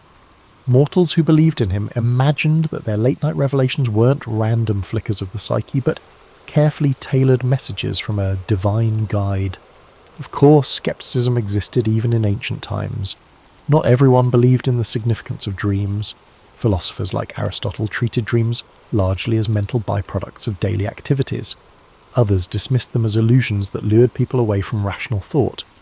But for those who embraced the mysterious, Morpheus was a comforting figure, a deity who shaped intangible narratives, either as gentle warnings or sources of unexpected inspiration. In this way, the lineage of Morpheus, the quiet synergy of night, sleep, and dreams, symbolized the Greeks' deep fascination with the unseen dimensions of life. Within the hushed intervals of slumber, it was Morpheus who held the keys to imagination, bridging mortal concerns and divine intentions through a world woven from ephemeral shadows. Unlike gods who clamoured for shrines, Morpheus often arrived uninvited, slipping into mortal minds without ceremony. But references to him do emerge if one sifts through fragmentary texts, second-hand accounts, and the poetic flourishes of authors who found meaning in the dream realm. Among these, the Roman poet Ovid left one of the most detailed portrayals, cementing Morpheus's image as a master shapeshifter. Though Ovid wrote in Latin centuries after Homer, his verses revealed a fascination with the intangible realms of dream, further interweaving Roman and Greek perspectives. In Ovid's Metamorphoses, Morpheus is one of three brothers, each responsible for different aspects of dreaming. But Morpheus receives pride of place as the one who can mimic human forms. When the gods, especially the goddess Iris, needed to slip a message into a mortal's mind, Morpheus would be summoned. He would take on the likeness of a friend, a family member, or a beloved mentor. The subtlety of his craft was its force. He achieved through gentle suggestion what thunderbolts could not. Mortals, awaking from these dreams, often felt compelled to act with a conviction that reason alone rarely mustered. Yet behind this skill lay an irony. Morpheus himself appeared in a few face-to-face encounters with mortals. A shapeshifter by profession, he did not sport a signature visage in the stories. He might show up as an old shepherd or a radiant youth, whichever best carried the god's intent. This anonymity magnified his mystique. Though recognized as a deity, he was simultaneously anyone and no one. Averse to dramatics, Morpheus seemed content to remain overshadowed by more flamboyant gods. Perhaps he recognized that anonymity was power. No one begged him for favours. No armies prayed for his intervention, and no temples were built where worshippers might harangue him with pleas. He did his work quietly and receded into slumber's twilight. That is not to say he lacked humour or emotion. In a few lesser-known stories, bards allude to Morpheus toying with dreamers, weaving in playful illusions. A tired traveller might dream of a lavish banquet only to wake up starving, cursing the false feast. A spurned lover might dream of reconciliation, only to awaken to the sting of reality. Occasionally, these illusions serve to teach lessons, moral messages about humility or gratitude, though they also reveal Morpheus's capacity for whimsy. Even gods, it seems, can entertain themselves with mortal foibles. His domain extended beyond mere illusions, however. Morpheus was said to have some sway over memory, a trait inherited through his lineage from Lethe's waters. While not as comprehensive as Mnemosyne, the titaness of memory, he could stir recollections long buried, bringing past joys or sorrows back into sharp focus during dreams. This occasional stirring of old memories sometimes acted as a catalyst for the mortal decisions. A warrior might remember a childhood promise and thus abandon the battlefield, or a grieving mother might recall the face of her lost child, finding solace or renewed determination upon waking. Crucial to Morpheus's influence was the fact that mortals rarely recognised his presence. They might blame the strangeness of dreams on a bad meal, or consider it a fleeting mood.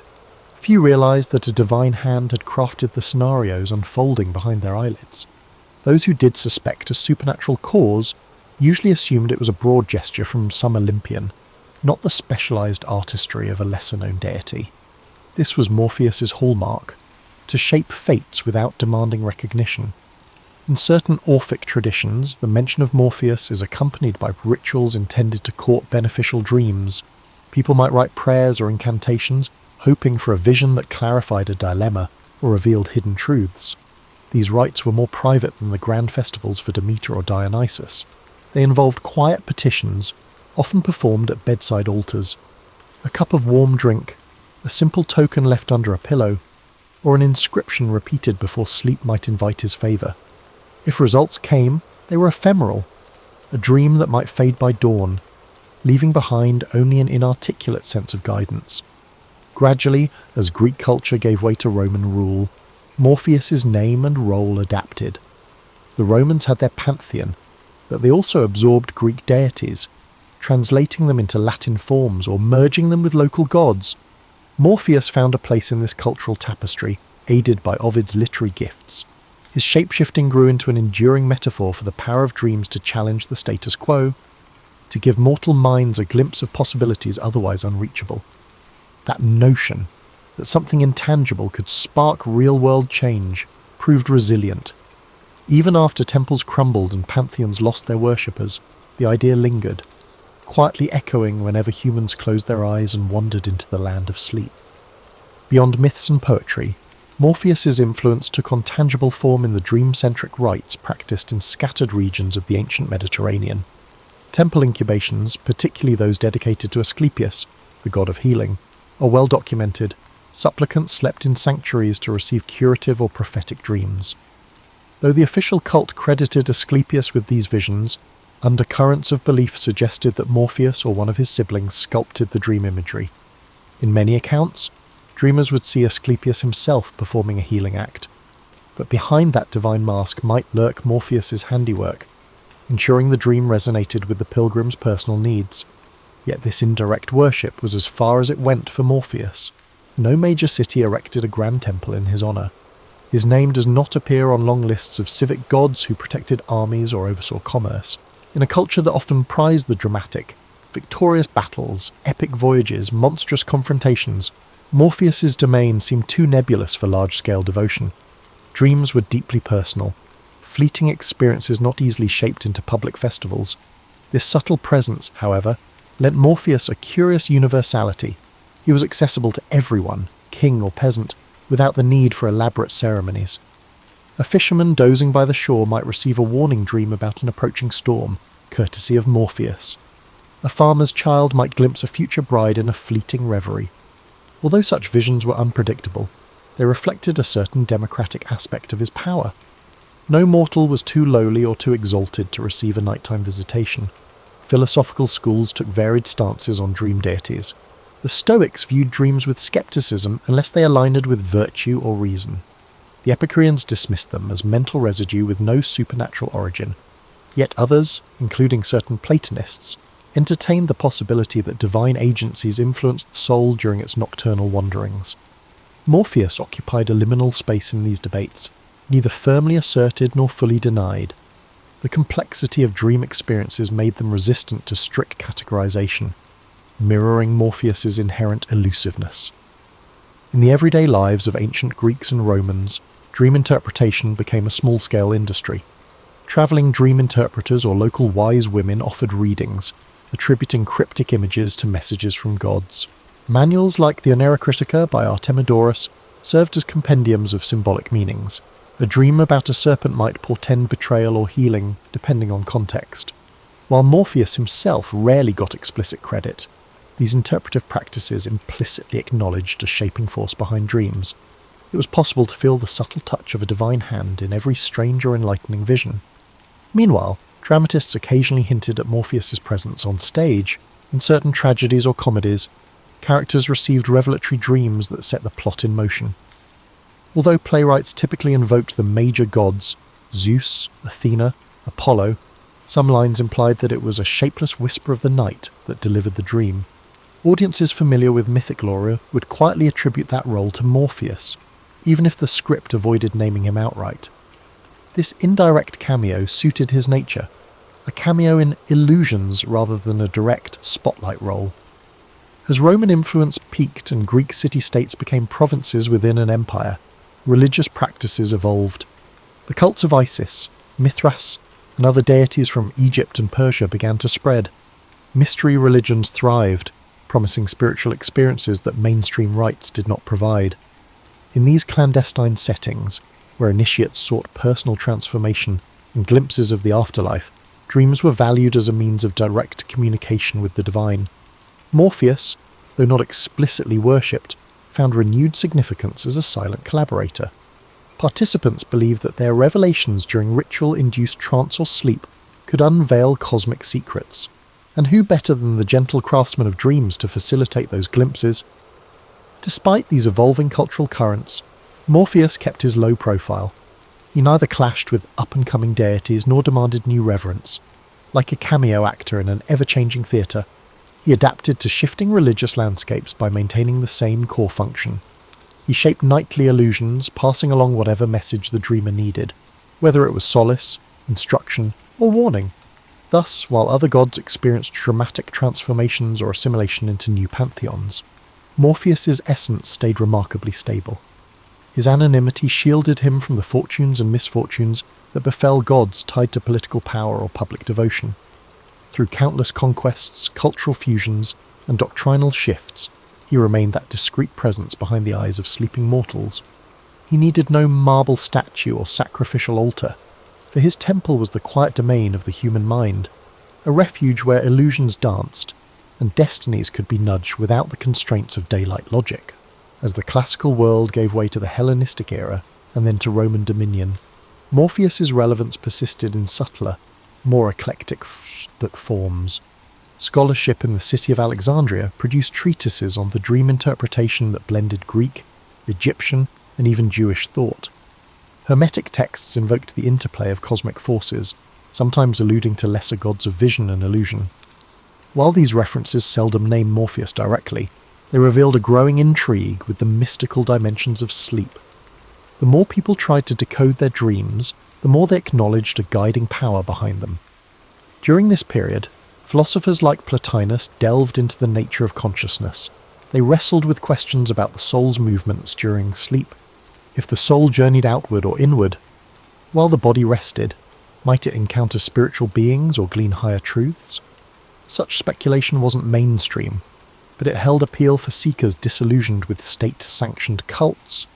Morpheus, while rarely cited, remained the unspoken craftsman of these interior voyages, the silent engineer behind whatever glimpses the soul might catch of a grander cosmic design. Meanwhile, poets, freed from the strict heroic codes of earlier ages, experimented more boldly with dreamscapes. They penned verses where protagonists navigated labyrinthine illusions or encountered fleeting apparitions, offering cryptic guidance. Although literary critics might argue, these poems reflected psychological depth rather than divine action. To many readers, the boundary was immaterial. Dreams were that liminal zone where mortal thoughts intertwined with supernatural influence. Morpheus, shapeless though he was, presided over that zone like an unacknowledged stage director. In everyday Roman society, too, the role of dreams took intriguing turns. Emperors occasionally claimed that certain expansions or decrees were inspired by divine apparitions at night. Augustus himself, recognized for his strategic cunning, was rumoured to pay attention to auspicious or ominous dreams, though officially, he credited major gods like Apollo. Citizens, hearing such stories, might privately wonder if a lesser-known deity like Morpheus had orchestrated these nocturnal briefings. After all, if the god of dreams could sway the mightiest ruler in the world, it underscored his quiet potency. As Christianity began to spread across the empire, attitudes toward pagan deities shifted. Bishops denounced the worship of multiple gods as idolatry, and an ascendant monotheism strove to replace the old pantheon. In this environment, minor figures like Morpheus faded from official discourse. Yet the phenomenon of dream visitation did not vanish. Biblical narratives contained their own dream sequences, Joseph interpreting Pharaoh's dreams, the Magi warned in a dream about King Herod. Early Christians recognized that significant messages could be delivered during slumber, though they attributed such interventions to angels or the one god. Morpheus, if mentioned at all, became a quaint relic of pagan folklore.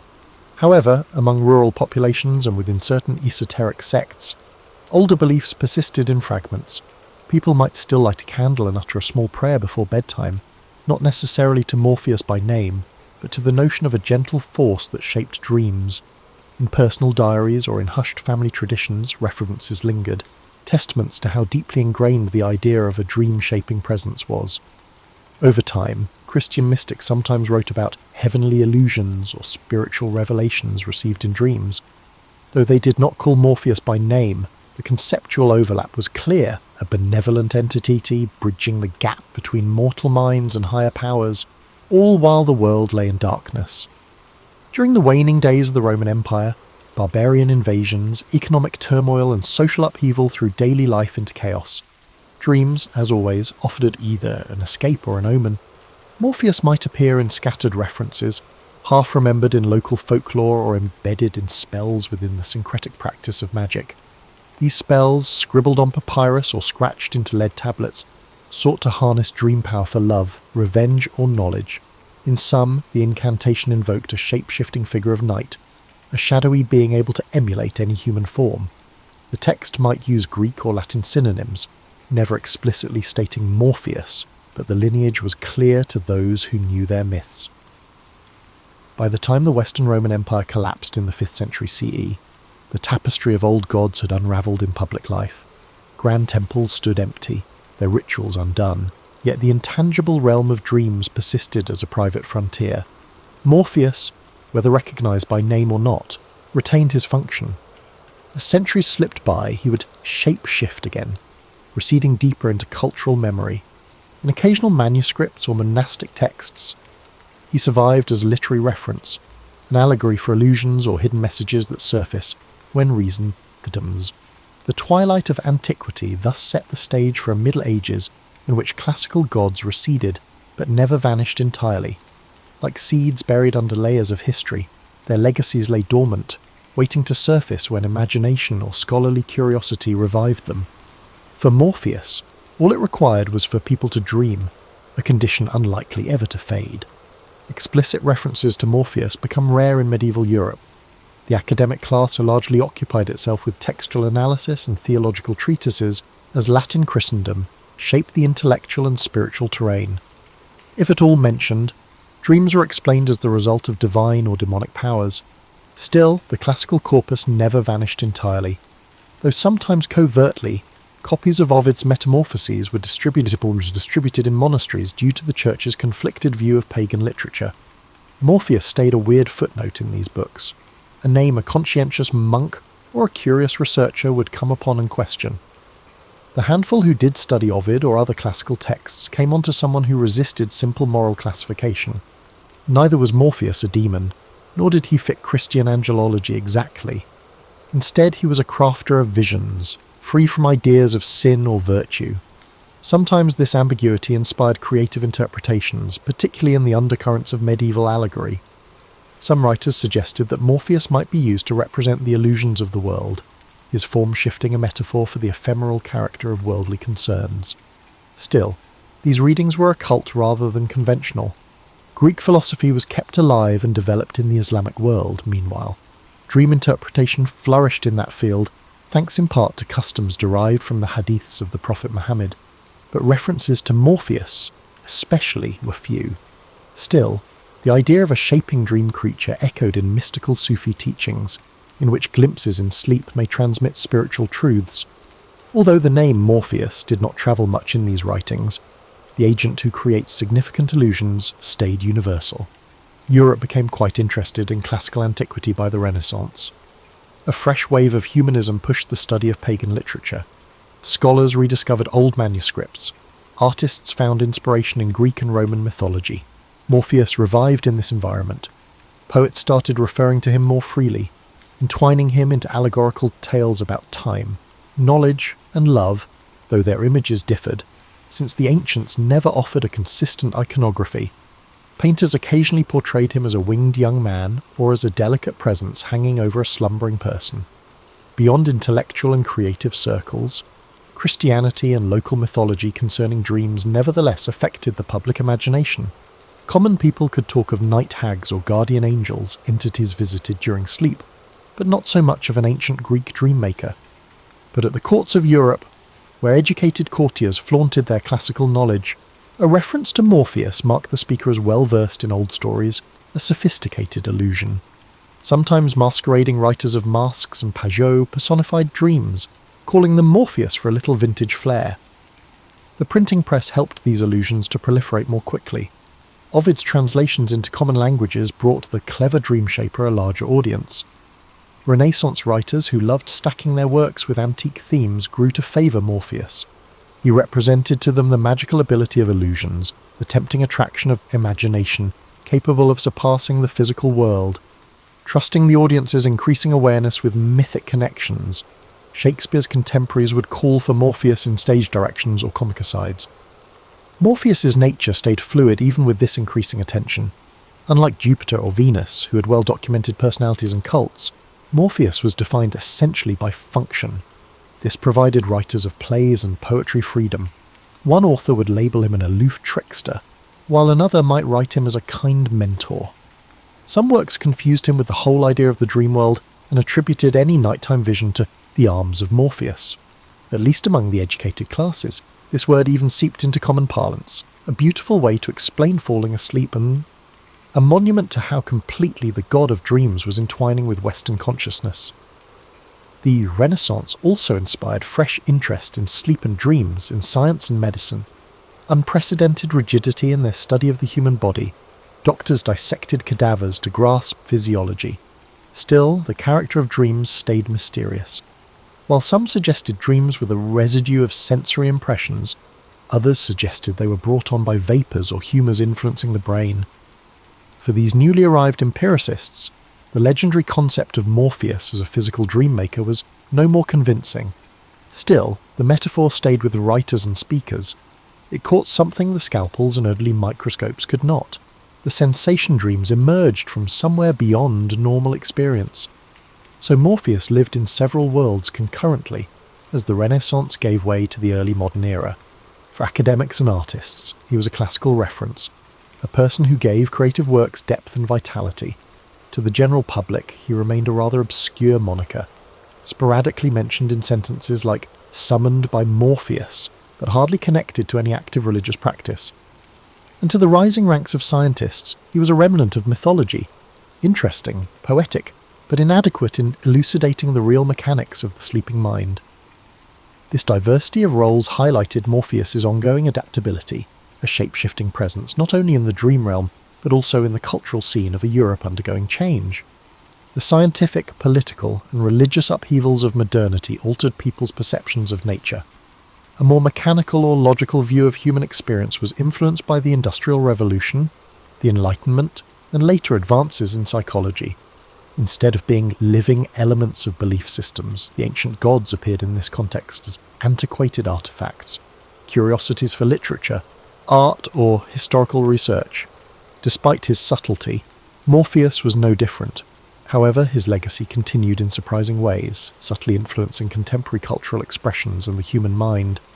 The derivation of the drug morphine, which Friedrich Saturner called in the early 19th century after separating its active ingredients from opium, is one such example. By associating the drug's ability to produce sleep and dreamy states with the ancient god of dreams, he decided to honour Morpheus. Morpheus was elevated to a strange position by this scientific acknowledgement. He was no longer only a mythological character, but now had a real link to medicine. Ironically, the idea that Morpheus facilitated altered consciousness, albeit through chemical rather than divine intervention, was supported by morphine's ability to ease pain and induce visions. He was still mentioned in literature, though infrequently. Enthralled with the mystery of dreams and the human imagination, Romantic poets invoked Morpheus as a metaphor of spiritual or creative insight. He appeared in Gothic stories during the Victorian era, occasionally taking the form of a character in dream sequences that made it difficult to distinguish between the real and the fantastical. The power of dream imagery was rediscovered in the 20th century by surrealist painters and fantasy authors who occasionally used Morpheus as a thematic device. Even comic book creators found him to be a fascinating character. Neil Gaiman's The Sandman series, for example, depicted a modern reinterpretation of Morpheus, albeit it was more influenced by modern fantasy than by rigid classical myth.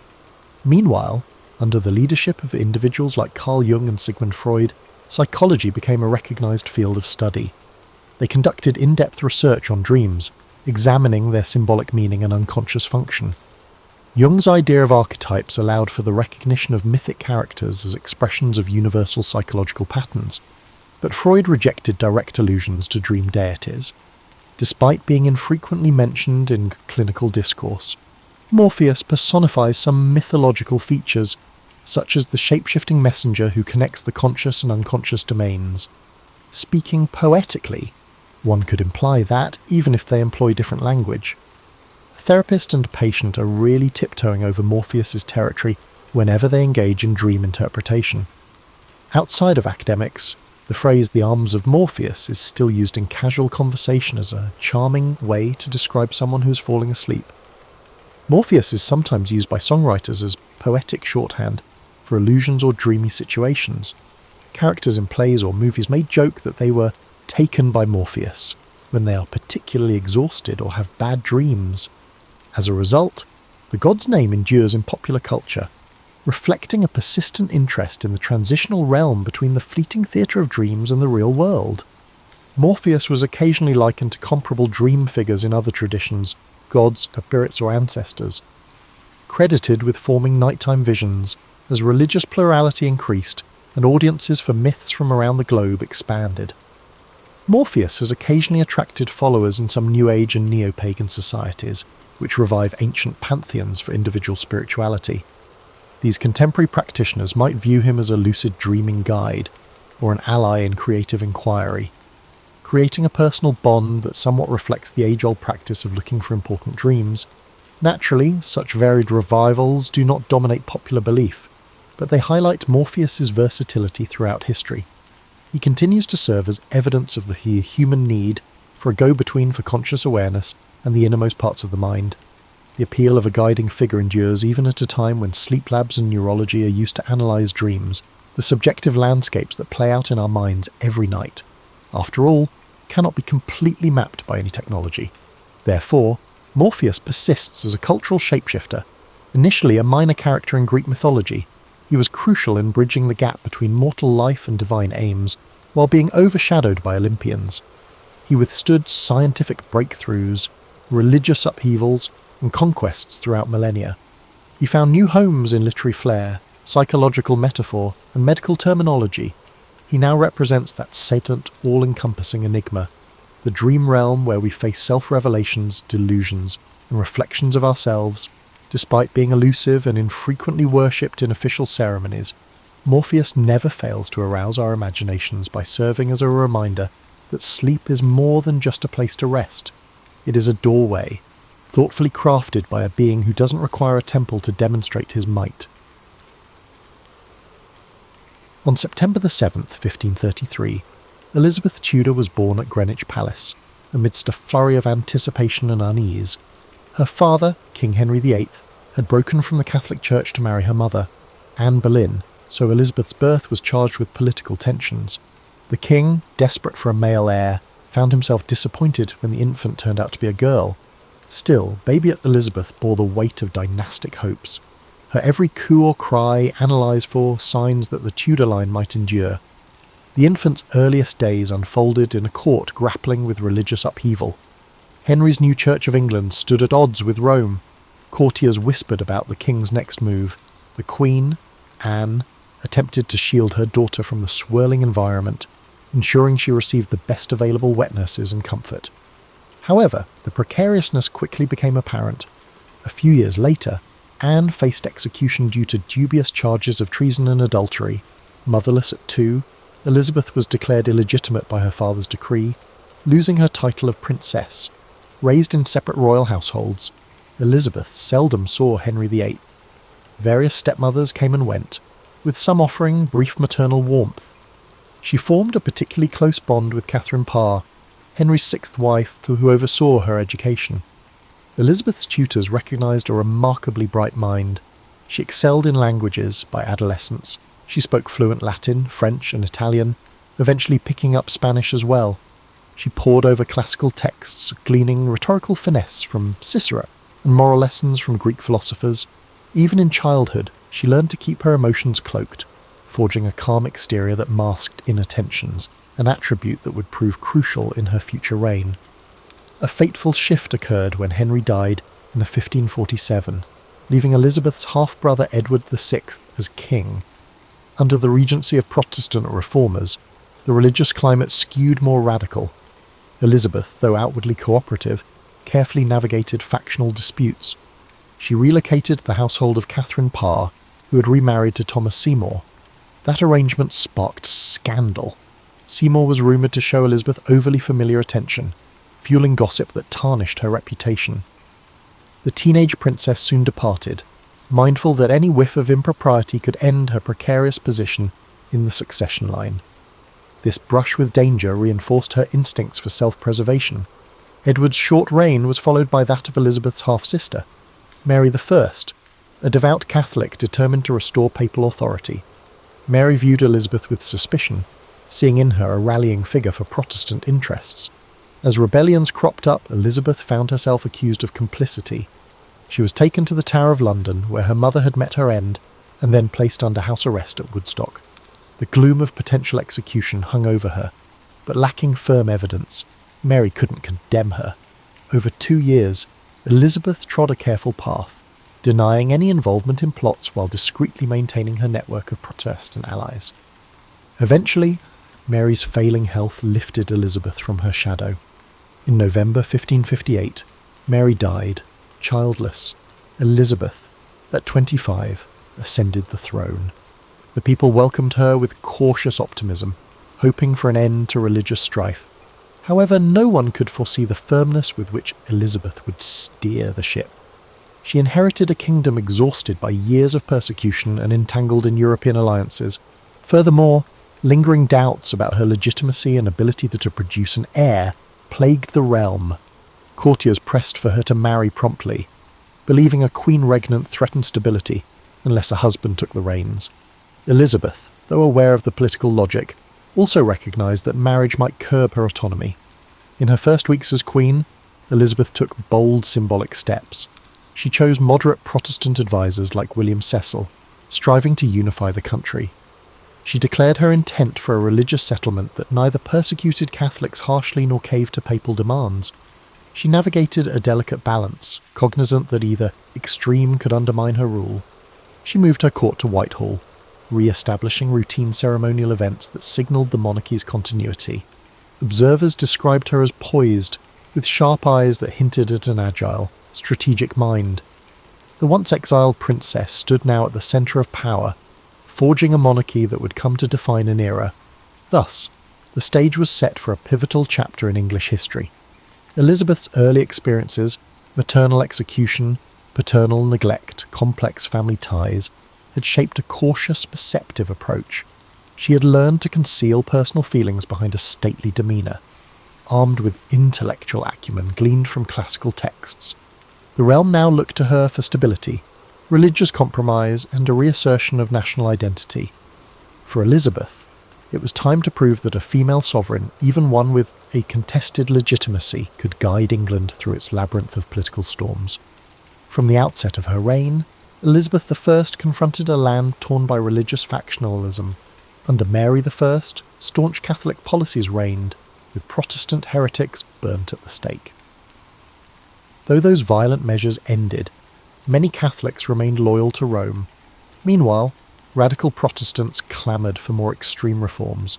Elizabeth recognised that a middle path was essential for national peace. The Elizabethan religious settlement of 1559 aimed for a broad church approach. The Act of Supremacy declared her supreme governor of the Church of England, and the Act of Uniformity prescribed a moderate Protestant liturgy. While it alienated hardliners on both sides, it established a stable framework that endured. This religious compromise had consequences. Catholics abroad questioned her legitimacy, urging Mary, Queen of Scots, Elizabeth's Catholic cousin, to claim England's throne. Mary, exiled from Scotland in 1568, ended up in England, effectively under house arrest. Elizabeth, wary of dethroning a fellow anointed queen, faced a quandary. Mary's presence fueled conspiracies, yet executing her set a dangerous precedent. This predicament lingered for decades, turning Mary into an epicenter of Catholic plots that threatened Elizabeth's life and reign. Beyond religion, Elizabeth's foreign policy shaped her early years on the throne. England was militarily weak, overshadowed by Spanish might. The Queen needed alliances, but hated entangling treaties that might compromise her independence.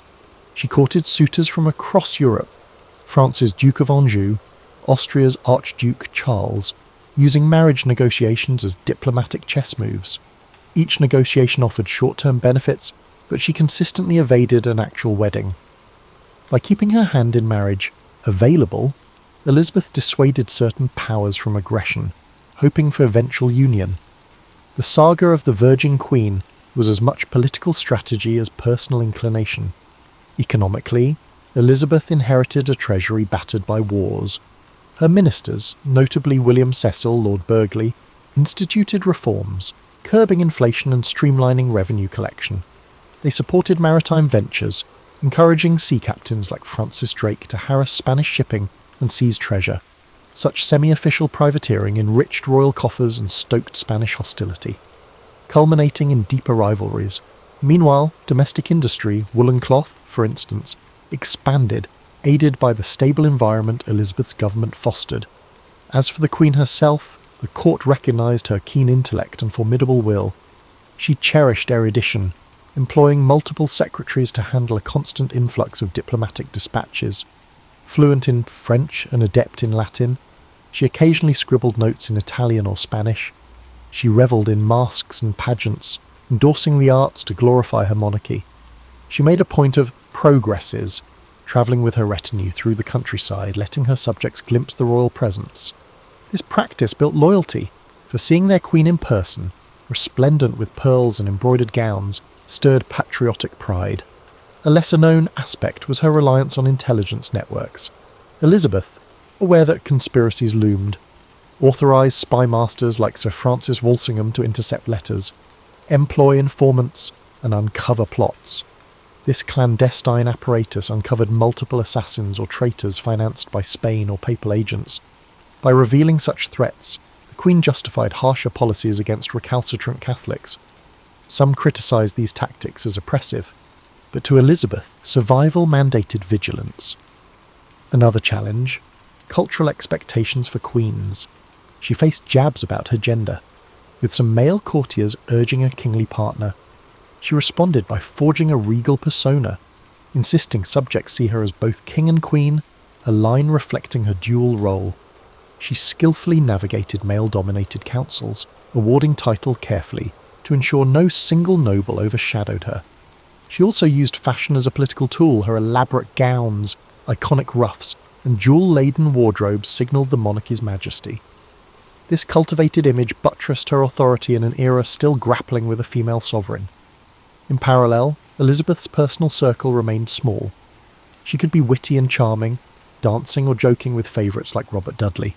But letting affection overshadow prudence risked scandal. Rumours flew about her closeness to Dudley, fueling suspicion that she might marry him. The potential controversy was immense, given Dudley's questionable reputation. In the end, Elizabeth never wed. She cherished her autonomy, well aware that a consort could overshadow or manipulate her. The choice drew bafflement from the foreign courts, but domestically, it enhanced her mystique. The Virgin Queen identity solidified, spurring propaganda that cast her as wedded to the realm itself. Elizabeth's early reign involved balancing various tasks such as forging a delicate religious settlement, spurring economic growth, outmanoeuvring suitor entanglements, and stamping out plots. She skillfully used image and ceremony to unify the realm, though critics lurked. Her government's stability rested on an ongoing dance with foreign powers and internal factions.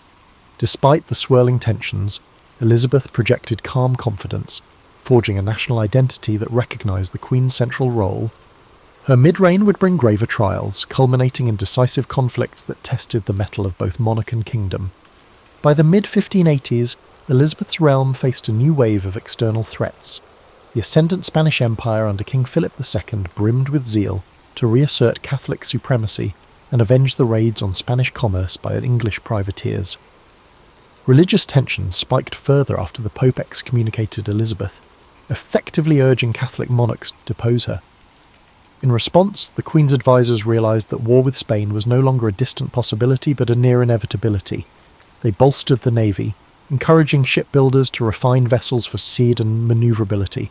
Commanders like Drake refined hit-and-run tactics designed to hamper Spain's massive, slower galleons. Additionally, the Mary, Queen of Scots dilemma reached a climactic stage. She had been implicated in multiple plots, culminating in the infamous Babington Plot of 1586, which aimed to assassinate Elizabeth and seat Mary on the throne.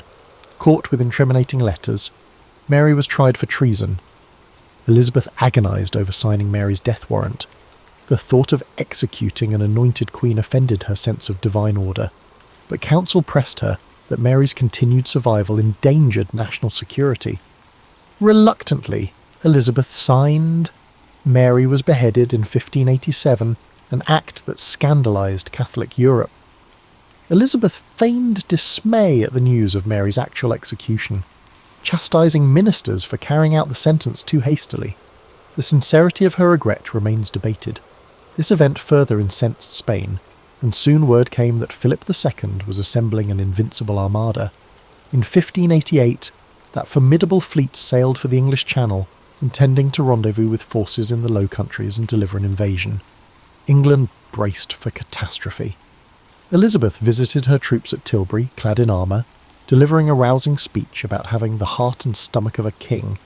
That rallying cry, though perhaps embroidered in subsequent retellings, captured the national mood. The English Navy engaged the Armada in a series of skirmishes, employing fireships to sow chaos. Stormy weather and miscalculation forced the Spanish to scatter around the northern coasts, suffering devastating losses. The triumph at sea became a cornerstone of Elizabeth's legend, though historians note the fortune of unseasonable gales played as large a role as strategic brilliance, buoyed by victory. Elizabeth's popularity soared. Poets extolled her as a goddess presiding over a fortuitous age. London's population boomed. Commerce thrived in relative security. Courtiers staged elaborate masques, celebrating Gloriana, a moniker borrowed from Edmund Spenser's allegorical poem, The Fairy Queen. This cult of Elizabeth, with pageantry and stylized iconography, shaped a golden aura around her monarchy. She bestowed knighthoods on naval heroes like Drake, though she never turned them into unstoppable political rivals. Indeed, part of her genius lay in praising men just enough to secure their loyalty, but not so extravagantly as to overshadow her own regal glow. Yet cracks surfaced. The war with Spain dragged on sporadically. English expeditions to support Protestant rebels in the Netherlands or to raid Spanish ports often ended in fiascos, draining resources. The Queen's earlier frugality turned to reluctance about fully funding new campaigns, prompting friction with bold but cash-strapped commanders. Some younger courtiers, like the Earl of Essex, grew impatient with Elizabeth's measured approach. Essex attempted to replicate despite Drake's glories. He led half-baked military forays and returned with meagre spoils. Tensions between the old Queen and these ambitious youths escalated, culminating in the Essex Rebellion of 1601, where he tried a coup. She crushed it swiftly, and Essex was executed. As Elizabeth aged, her once intimate circle diminished. Long-time advisers such as William Cecil passed away, and favoured courtiers either died or fell out of favour. The Queen, famous for her fine dresses and elaborate wigs, now faced a more solitary existence. Gossip about her vanity circulated. She insisted on controlling her image, refusing to appear as a frail matron. She demanded loyalty from ladies-in-waiting, scolding them if they dared overshadow her attire or conversation. Although the realm viewed her as Gloriana, she struggled to maintain a mythic aura behind closed doors. Diplomatically, the final years of her reign saw a cooling of tension with Spain, not via a formal peace but through mutual exhaustion. The impetus for large armadas had waned, with Spain focusing on European entanglements. England, for its part, lacked the finances to continue heavy engagements. Meanwhile, the seeds of colonial expansion were sown. English seafarers eyed North America, establishing fledgling outposts. The concept of an overseas empire was embryonic but emerging. Thus, approaching the turn of the century, Elizabeth presided over a stable yet evolving monarchy. She had defied invasion, faced down conspiracies, and reigned as an iconic figure admired across Europe. But the question of succession remained, unmarried and childless. She had never named an heir. The matter loomed, spurring subtle negotiations as different claimants circled.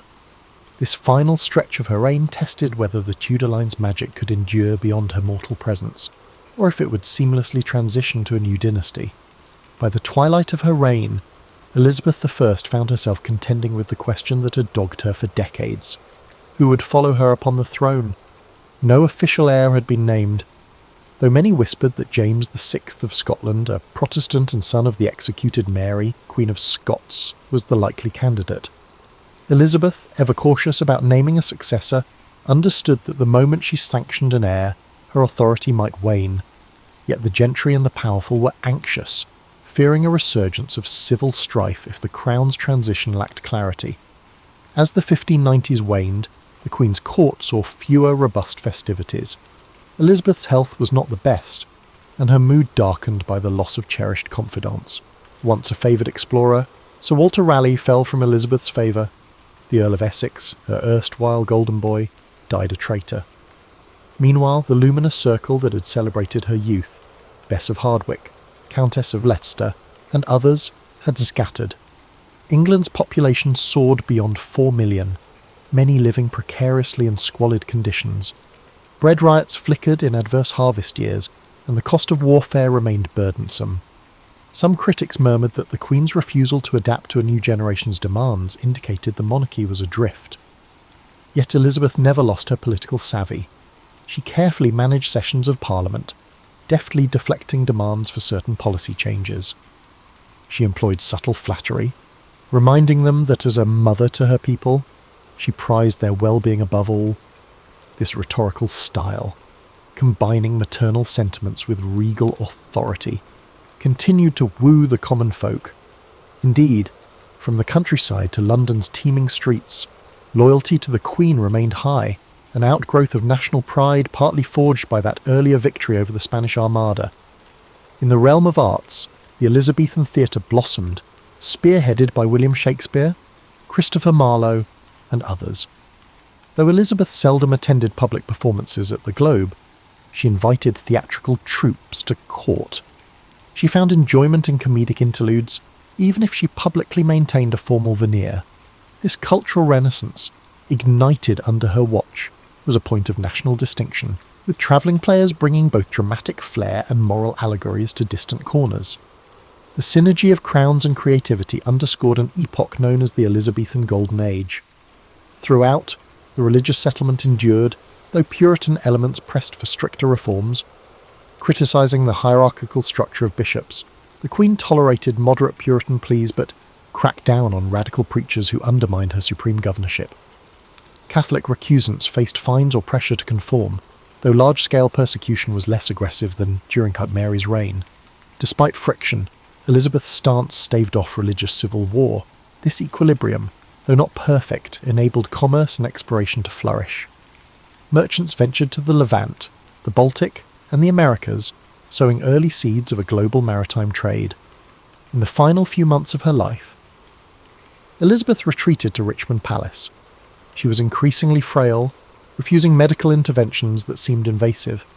Court rumours multiplied. The Queen's mind was drifting. She was losing appetite, or she stood for hours too proud to rest. Modern historians debate the exact cause of her decline. Some speculate pneumonia or depression. She dreaded naming James publicly, but subtle negotiations with his envoys paved the way for a smooth succession. Advisors like Robert Cecil quietly prepared the details. According to tradition, Elizabeth, too weak to speak in her last hours, made a vague gesture endorsing James as successor. She died on March 24, 1603, aged 69, after 44 years on the throne, a record at the time for an English monarch. Her coffin was carried from Whitehall to Westminster Abbey, the silent crowds reflecting on an era shaped by her image. That day closed the Tudor line, with James VI of Scotland becoming James I of England, inaugurating the Stuart dynasty. Yet the Tudor brand had not ended in chaos. Elizabeth's measured approach, for all her reluctances, ensured a relatively peaceful handover. In the wake of her passing, tributes soared. Pamphlets hailed her as the wisest princess, the mother of her people, and a near-legendary Fischl who steered the nation from the shadows of religious tyranny. The wave of national mourning overshadowed her shortcomings, which included excessive favouritism, suspicion of rivals, and stifling certain freedoms. Over the next centuries, historians would reinterpret her story, dissecting the illusions of the Virgin Queen narrative, acknowledging her harsh treatment of dissenters, yet marvelling at her capacity to wield authority in a fiercely patriarchal world. The stage was set for the transition from Tudor to Stuart, and though overshadowed by the next monarchy's own tensions, Elizabeth's reign retained a special glow in England's collective memory, an epoch where a single woman's will shaped destiny. Immediately after Elizabeth's death, a swirl of legacies confronted the English. James I, newly ascendant, inherited a stable realm, but also the burden of living up to the fabled Gloriana. Over the ensuing decades, the myth of Elizabeth would be embellished by dramatists, historians, and genealogists, forging a romantic image of a queen unblemished by error. Yet parallel undercurrents recognised her complexities. Among the common folk, stories abounded of her witty repartee, her skill in navigating suitors, and the spectacle of her court. In the Catholic diaspora, she was demonised as a heretic who had executed Mary, Queen of Scots. This ideological tug-of-war shaped how Europe at large recalled her reign. During the 17th century, English authors occasionally staged plays referencing Elizabethan glories to critique or praise current rulers. The Elizabethan Age label took hold, conjuring a golden past full of maritime exploits and cultural refinement. Meanwhile, Puritan writers viewed the Queen more critically, noting that her religious compromise left them yearning for a more thorough reformation. Some pamphleteers portrayed her as a cunning politician, adept at double-dealing among Europe's Catholic powers. Over time, these multiple vantage points consolidated into a layered portrait. In the 18th and 19th centuries, national pride soared, fueling revivalist interest in the Tudors. Elizabeth's image was moulded by Victorian taste, emphasising her unmarried status as a demonstration of moral fortitude. Painters depicted her in elaborate ruffs, overshadowing any mention of the day-to-day hardships endured by her subjects. She became an icon of English independence, especially when the British Empire sought parallels between the forging of a national identity under Elizabeth and contemporary empire building. The Armada triumph narrative overshadowed the fact that storms aided English success. Her issues with Mary, Queen of Scots, became fodder for tragic romanticism, focusing on courtly betrayals and heartbreak. This romanticisation sometimes neglected the Queen's shrewd, often ruthless governance. Scholars of the 20th century took a more critical lens. They delved into archival documents to unearth how Elizabeth's intelligence network operated, how her finances were managed, and how propaganda shaped public perception. They passed the famed Golden Speech of 1601, analysing the rhetorical strategies she used to quell a restless parliament. The more historians explored, the clearer it became that her success hinged on forging an image that balanced motherly affection with regal severity, ensuring subjects revered rather than resented her. Scholars recognised the notion of the cult of Elizabeth, with its orchestrated pageantry, as an early form of state PR. From the perspective of women's history, Elizabeth's significance soared. She defied the misogynistic assumptions of her era, refusing to cede authority to a husband or to male advisors. That independence, though hard-won, showcased the potency a female ruler could wield in a male-dominated society. Yet the same narrative acknowledges she was no radical feminist. She often leveraged stereotypes of female frailty or used her womanly nature strategically in negotiations. Thus, her complex relationship with gender roles remains a topic of ongoing debate. Archaeological digs at palaces and old estates uncovered physical traces of her travels, like ephemeral scaffolds for pageants or remains of feasting halls. These glimpses illustrate the vast logistical machine behind each royal progress.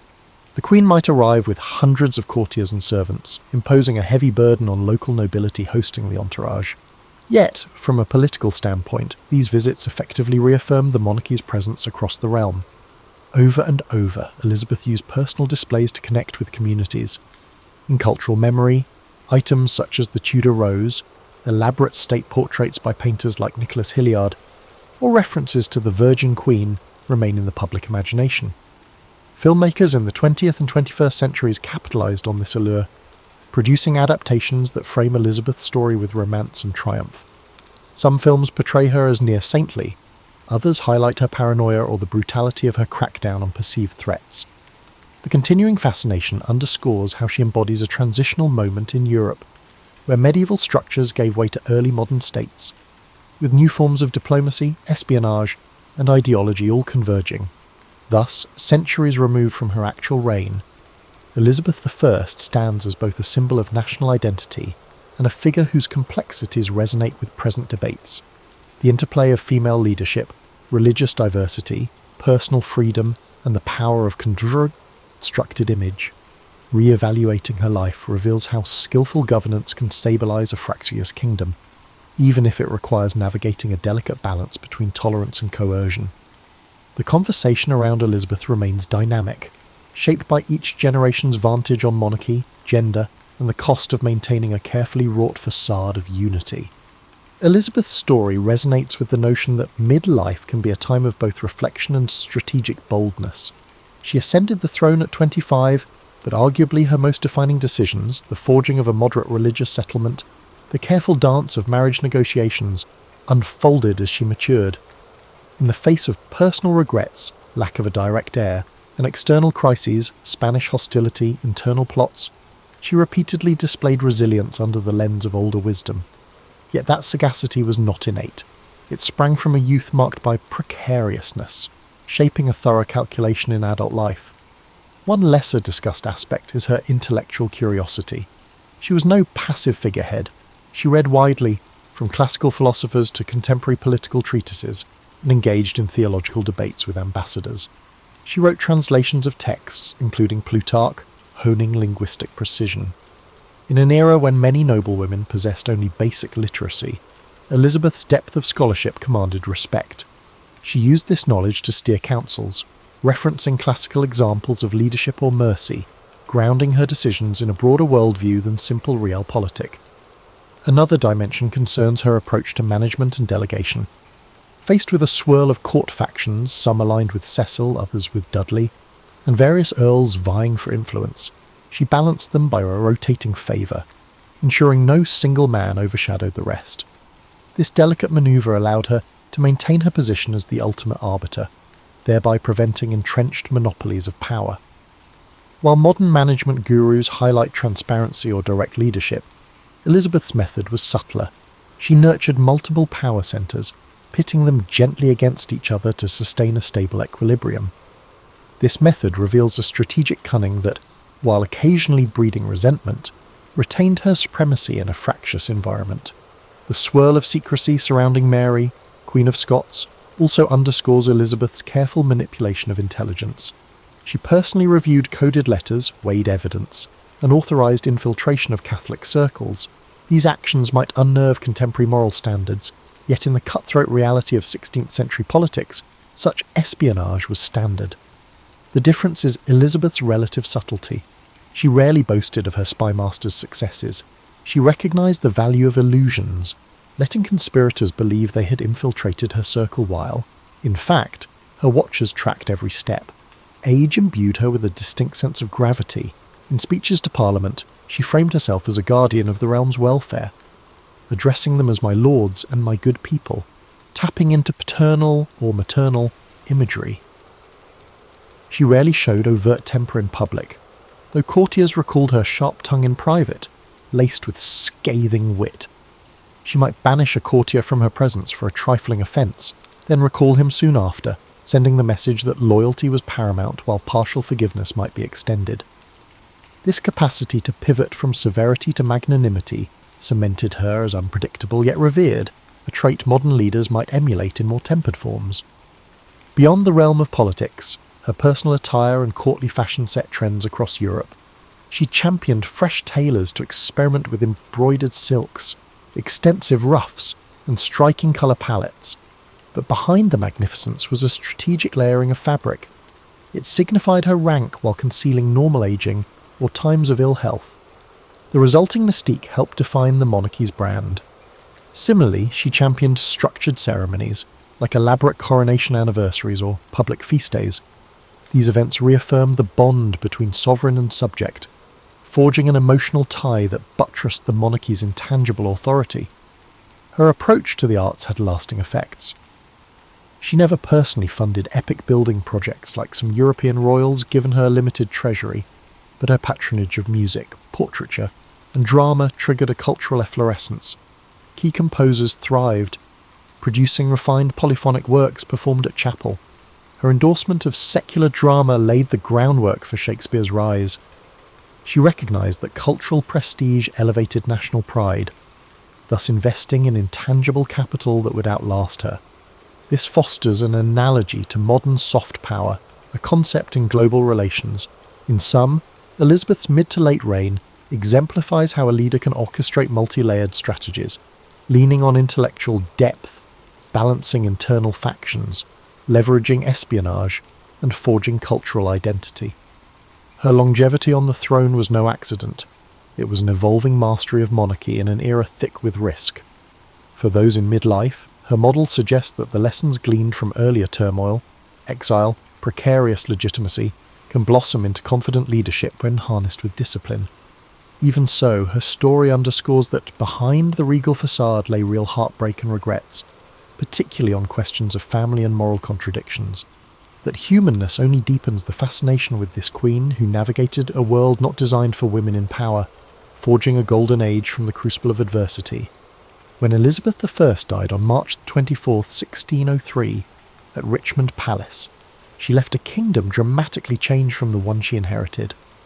Elizabeth averted religious civil wars, asserted an English navy against Spanish dominance, and planted the seeds of a maritime empire. Yet the Queen's final moments offered a poignant contrast to the ceremonial grandeur that had marked her public life. Accounts say she refused to rest, standing or sitting in pensive silence for hours, as if grappling with the knowledge that her story was nearly done. The question of her successor, James VI of Scotland, was all but settled. Elizabeth's last gesture, whether a whispered name or silent acceptance, cleared the way for the Stuarts, bridging the Tudors to a new era. The immediate aftermath saw an outpouring of tributes. Noble houses and commoners alike mourned the Virgin Queen, the stalwart figurehead who had reigned 44 years. Her body was transported by barge along the Thames, a spectacle of black drapes and heraldic flags. Observers lining the shores recalled how, decades earlier, a young queen had ascended to quell the chaos left by her half-siblings. Now, the realm faced another transition. But Elizabeth's half-century of leadership gave many confidence in the monarchy's stability. James's succession was mostly peaceful, a testament to the processes Elizabeth had overseen. Over the centuries, historians dissected her image with fresh angles. Some championed her as a golden archetype, praising her unwavering sense of duty. Others uncovered her manipulative use of virginity as political currency, or pointed out the authoritarian edge in how she stamped out dissent. 20th century scholarship introduced psychoanalytic readings, linking her mother's beheading to her reluctance to marry. Meanwhile, feminist analyses recognized her capacity to subvert patriarchal norms by forging a distinctly female monarchy that demanded masculine respect. Archaeological research, too, contributed. Excavations at palatial sites uncovered courtyards used for lavish tilts or dancing events, fragments of decorative tile bearing Tudor roses. Art restorations revealed how state portraits were retouched to remove wrinkles or human imperfections, reinforcing her iconic aura. The evolution of her visual propaganda parallels modern brand management, illustrating how monarchy leveraged illusions to maintain public fascination. Elizabeth's era, characterised by Drake's circumnavigation, Shakespeare's stage, and an assertive national identity, evoked a deep sense of nostalgia among everyday English folk. Actual living conditions for peasants remained harsh, but the sense of belonging to an up-and-coming realm soared. Elizabeth harnessed that pride to unify a land threatened by continental powers. She left behind no direct heir, but her intangible bequest was a monarchy reinvigorated by a sense of national destiny, though future conflicts like the English Civil War would test that unity severely. In the present, Elizabeth's story continues to enthrall. Tourists flock to the Tower of London or Hampton Court, longing for glimpses of her era's grandeur. Historians piece together details from diaries, ambassadors' dispatches, and state papers. The creative arts produce films reimagining her as everything from an iron-willed warrior to a lonely figure overshadowed by politics. Such portrayals reflect changing cultural values. We admire her resilience, critique her harshness, empathise with her personal constraints. Each generation reads new lessons into her life, whether celebrating female power or lamenting the cost of absolute monarchy. Her tomb rests in Westminster Abbey, overshadowed by the more elaborate memorial of her half-sister Mary I. Erected during James I's time, it depicts Elizabeth recumbent, ironically sharing a memorial with Mary in a symbolic burying of old rivalries. While the effigy is fairly simple, visitors often linger, mindful that the occupant reshaped Europe's power balance. The inscriptions hail her as a paragon of wisdom, praising her as of her sex the pride, of all time the wonder. The rhetoric might be thick, but it echoes how she was revered by her contemporaries. In the end, Elizabeth I stands as the testament to the synergy of personal cunning, cultural stewardship, and circumstance. The child overshadowed by a father's quest for a male heir grew into a queen who refused to be overshadowed by any spouse or continental monarch. That improbable arc, from uncertain princess to undisputed sovereign, still captivates. Her life underscores that leadership is rarely straightforward, forging alliances, stifling conspiracies, and projecting authority demand constant recalibration. Indeed, her success lay not in an unyielding set of principles, but in agile responses to crises. Through this fluid style, she carved a stable realm from a swirl of dangers. Centuries later, that story endures, bridging history and myth, echoing that a lone determined figure, armed with intellect, cunning, and stagecraft, can shift an entire kingdom's course. Paul Revere's name evokes images of a midnight ride, urgent calls for militias, and the onset of the American Revolution. Yet few realise the full scope of the man behind that iconic alarm. He was a silversmith, engraver, early industrialist, and a shrewd networker who navigated Boston's circles of artisans, merchants, and political agitators. Born on January 1st, 1735, Old Style, to Apollos Revere, a French Huguenot immigrant, and Deborah Hitchborn, a Boston native. Revere was destined to bridge cultures and communities at a time when colonial society seethed with discontent under British rule. Apollos Revere, who soon anglicised his name to Paul Revere, taught his son the art of silverwork. This trade anchored the younger Paul's fortunes. He grew up in Boston's North End, surrounded by wharves, taverns, and religious meeting houses, absorbing the rhythms of a busy port city. While modern retellings jumped straight to his patriotic escapades, his formative years shaped his destiny in more subtle ways. By age 15, the death of his father thrust him into the role of family provider. The teenage apprentice had to complete his training, manage the family's affairs, and forge connections with established silversmiths and merchants during the 1750s. Revere served briefly in the provincial army in the French and Indian War, an experience that gave him a glimpse of Britain's broader colonial entanglements. Upon returning to Boston, he embraced the trade of silversmithing wholeheartedly, creating not just decorative pieces, but also practical items like buckles and utensils. He prided himself on detail, marketing his wares to a clientele that spanned from modest craftsmen to the colony's rising middle class. Invoices preserved from this period reveal that Revere offered credit, advanced new designs, and constantly hustled for commissions.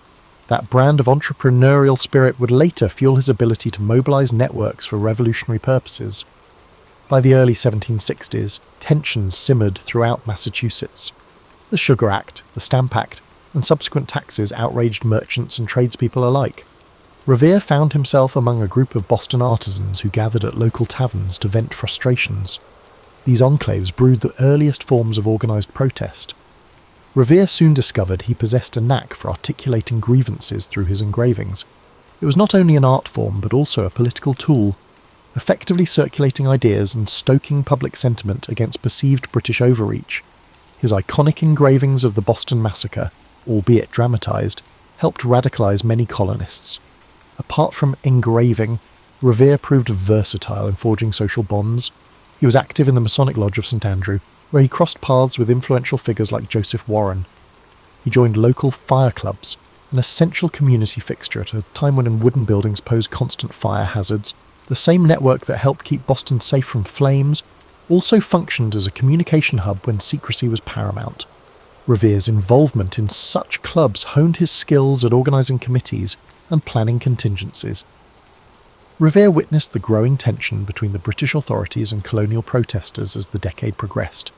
He witnessed the formation of the Sons of Liberty, a loosely knit group bent on resisting British policy through boycotts, demonstrations, and occasionally more aggressive tactics. While Samuel Adams and John Hancock garnered the spotlight, Revere operated just beneath it, linking tradesmen, printers, and mariners to the cause. He carried messages across town, utilised his network to fundraise for boycotts, and orchestrated covert gatherings. In summary, the man played a significant role in the turbulent events that preceded the revolution. His silver shop bustled by day, forging items for well-to-do patrons, while by night he frequently huddled with patriots in back rooms. This dual existence, both an honest craftsman in broad daylight and a clandestine activist in the twilight, gave Revere an uncommon vantage point. He understood the grievances of merchants taxed by Parliament and the resentments of sailors harassed by British naval patrols. He also grasped the precarious existence of apprentices who found themselves jobless whenever tensions flared.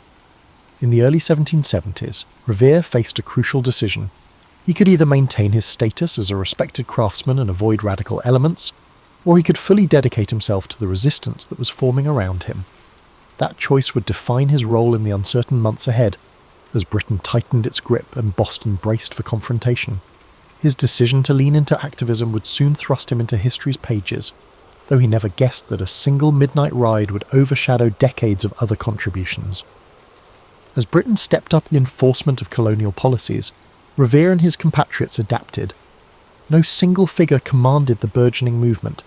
Instead, it operated through committees, correspondences, and loosely affiliated networks of tradesmen, small merchants, and outspoken patriots. Revere proved instrumental in bridging these circles. He was neither the wealthiest merchant nor the most fiery orator, but his profound knowledge of Boston's geography and his wide array of personal relationships made him indispensable. He played a key role in the intelligence game that developed as tensions rose. The British, suspecting the colonies of seditious intent, planted informants and seized letters. Meanwhile, patriot leaders formed committees of correspondence in every town, forging a parallel information network that bypassed royal officials. Revere often served as a courier, riding to distant towns, Worcester, Salem, even Portsmouth, to update them on the latest developments. These journeys were not glamorous. Winter roads were treacherous, lodgings minimal. But Revere's skill at travelling incognito, changing routes unpredictably, and winning trust at local taverns kept the chain of communication robust. Beyond his courier work, he continued engraving political cartoons. His depiction of the Boston Tea Party, for instance, circulated widely, capturing the moment when patriots dumped British tea into the harbour. The incident itself was more chaotic than Revere's engraving suggested. He presented it as a unified, disciplined act, an image that bolstered the patriots' claim of moral high ground. He also contributed subtly altered prints of the governor or British officers, turning them into caricatures for distribution among sympathisers. These images, pinned up in print shops or posted in meeting halls, served as rallying symbols. One lesser-known chapter in Revere's life involved the Suffolk Resolves, drafted in 1774 by Boston leaders. These resolutions rejected the coercive acts and called for civil disobedience. Revere was entrusted with delivering a copy to the First Continental Congress in Philadelphia. The journey south exposed him to a broader colonial landscape, forging connections with delegators from other colonies. He returned more convinced than ever that Massachusetts was not alone in protesting. Meanwhile, his reliability as a messenger soared in the eyes of figures like John Adams. Yet Revere was not purely a political operative. He had a family. His first wife, Sarah Orne, had borne him several children before passing away in 1773, and he later married Rachel Walker, who also became part of the extended Revere clan. Balancing domestic life with clandestine patriot activity proved stressful. Friends recalled that Revere's silver shop sometimes functioned as an unofficial meeting site, though it remained primarily a commercial venture. He might sit at his workbench, forging spoons or teapots, while patriots gathered in a small side room to whisper about British troop movements. By 1775, British authorities began to suspect that Boston's artisans played a larger role in the unrest than previously assumed. Regular army officers roamed the city, searching for hidden arms depots. Rumours swirled of British plans to arrest key rebel leaders, particularly John Hancock and Samuel Adams, who had left Boston for the relative safety in Lexington and Concord. Meanwhile, Massachusetts patriots had stored gunpowder in Concord, a small town west of Boston, anticipating a confrontation. As both sides prepared for the potential next move, tensions escalated. During this turbulent period, the Patriot leadership developed a signal system. Should the British launch a sudden strike, watchers at the Old North Church would hang lanterns to indicate whether the troops moved by land or by boat across the Charles River. Revere was part of the group that set this plan in motion, but to reduce risk, it was a friend, Robert Newman, who would hang the lanterns. Revere himself would undertake the hazardous ride to warn Hancock and Adams and rouse the militias along the route. In the days leading to that famous night, Revere scarcely slept. He conferred with Dr. Joseph Warren, who was privy to fresh intelligence suggesting British movements were imminent. The plan was bold, the stakes enormous. If the British discovered it, Revere faced imprisonment or worse. But he recognised that a swift warning might unify thousands of militiamen before the royal troops could seize arms or arrest leaders. No single courier could accomplish the entire job alone. Others, like William Dawes, shared the load. Still, Revere's role would become legendary, overshadowing the fact that a network, not one man, fueled that night's alert. Hence, as April 1775 dawned, Revere stood on a precipice. All the clandestine work, the rides to scattered towns and the coded signals at church steeples led to this juncture. The next hours would test his resourcefulness, bravery, and knack for quiet coordination, traits honed over years, now culminating in a midnight dash that would echo through American lore. On the evening of April 18th, 1775, Paul Revere prepared to leave Boston. British officers had become conspicuous near the docks, though many Bostonians, loyalists included, believed the troops would attempt to show a force the next day. Revere, however, suspected otherwise. He navigated through dark streets to the Charles River's edge, where a small boat awaited. Two friends rowed him quietly across, muffling oarlocks with cloth to avoid drawing the attention of the British warship anchored to nearby. Revere reached the Charlestown side and found a borrowed horse waiting. Simultaneously, Robert Newman stood at the Old North Church tower, prepared to hoist 2 lanterns in the event of British troops launching from the water. Those signals would inform watchers in Charlestown, who would then spread the alarm by alternative routes. Revere's task was to ride directly to Lexington, rousing the countryside as he went. Another rider, William Dawes, would take a separate path, ensuring that if one was stopped, the other might succeed. Mounting his horse, Revere began the journey.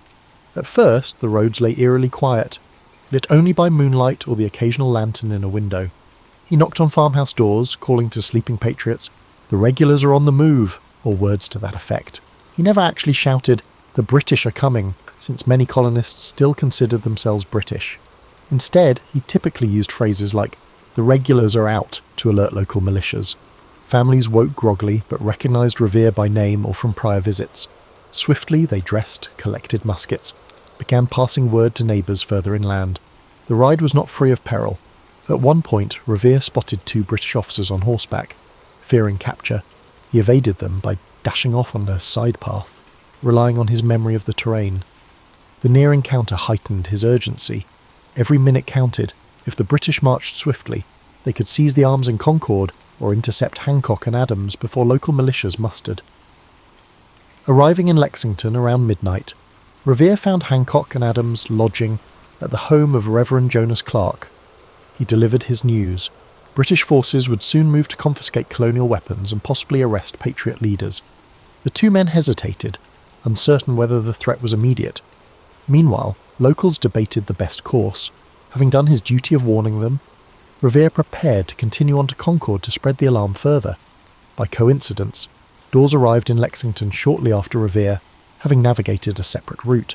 They connected with another rider, Dr. Samuel Prescott, who agreed to guide them to Concord, being intimately familiar with the area. The trio set off, determined to alert the entire region. Not far along, a British patrol lay in wait. The redcoats tried to block them on a narrow road. Dawes managed to slip away, though he lost his horse soon after. Prescott, an agile rider, vaulted a fence into the woods and escaped captivity, successfully reaching Concord. Revere, however, was detained. The officers interrogated Revere, suspecting he carried vital intelligence. He admitted British troops were heading to Concord, but did not conceal that the militias had been forewarned. Stunned by his candour, the officers tried to hustle him along to figure out the scope of the Patriot plan. They soon heard gunfire in the distance, the sound of militiamen already mobilising. Alarmed that their mission was compromised, the officers let Revere go.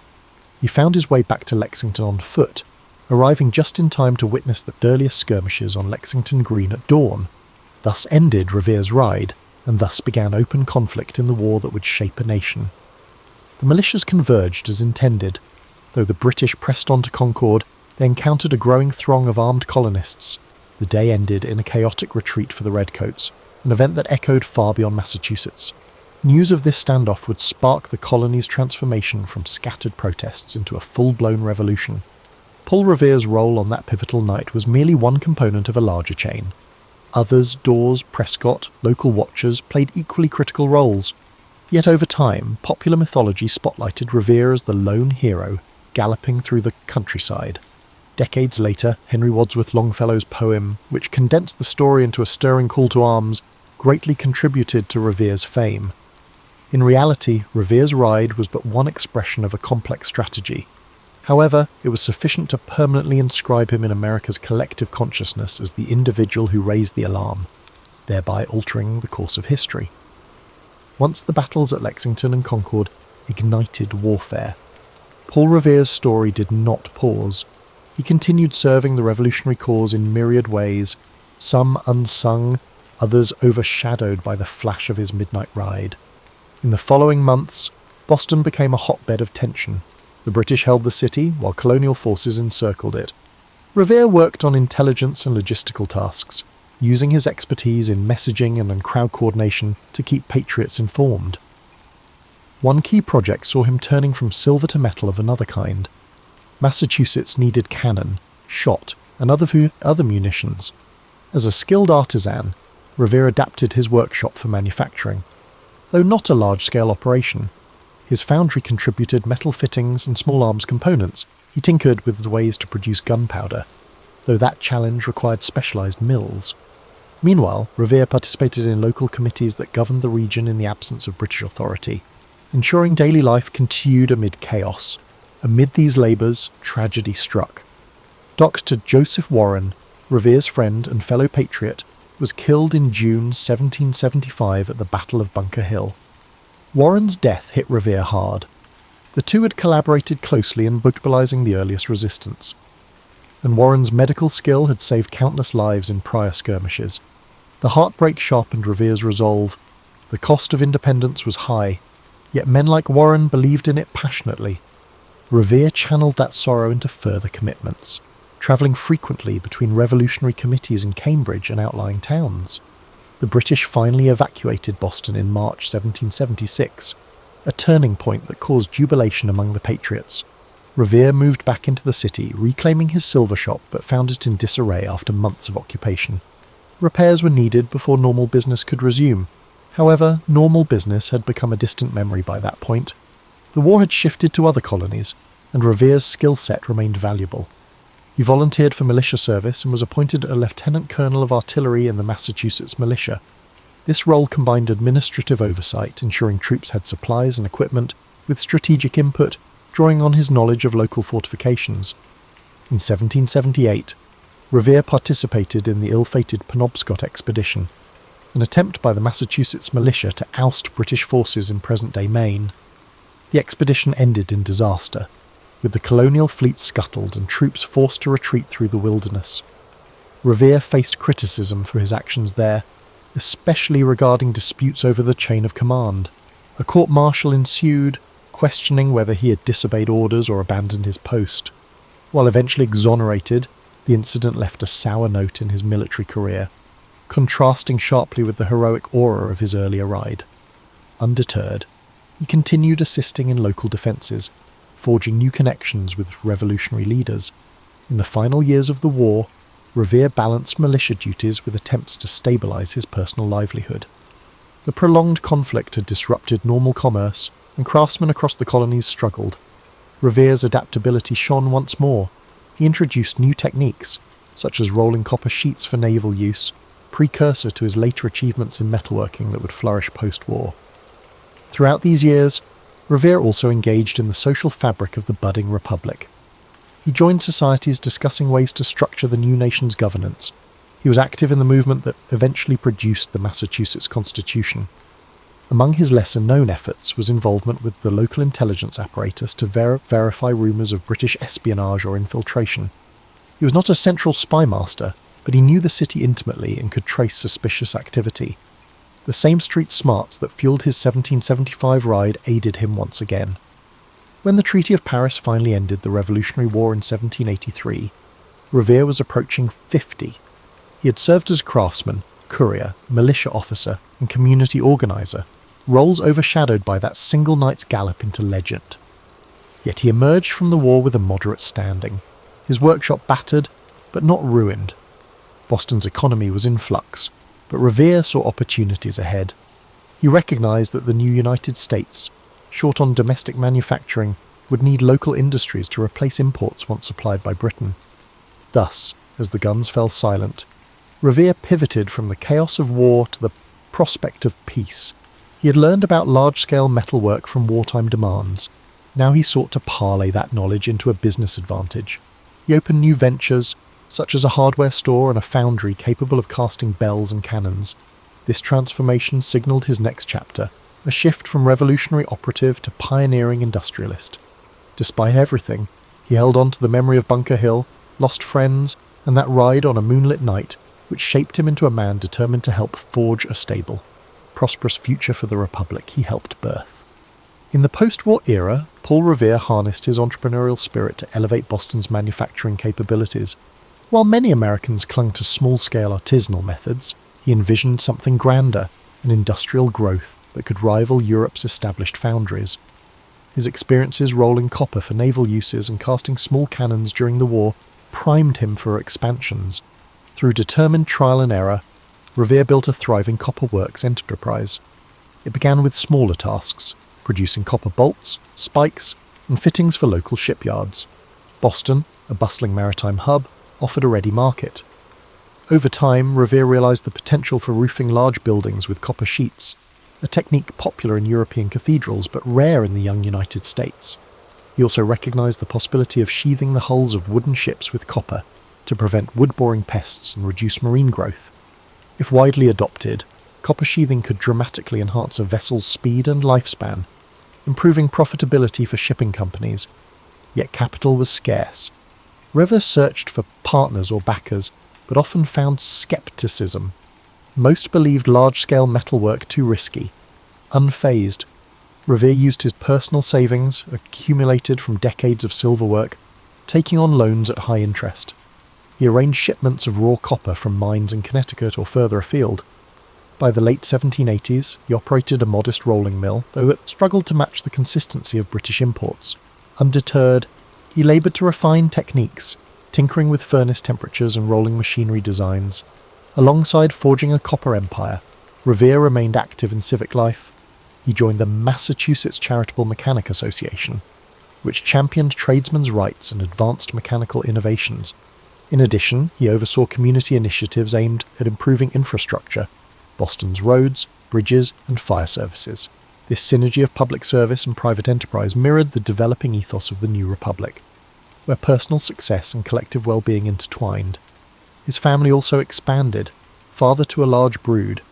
Revere expected his children to learn a trade or assist in the family businesses. Sons began helping in the foundry, learning practical skills from their father. Daughters were often educated enough to maintain household finances and even dabble in commercial tasks.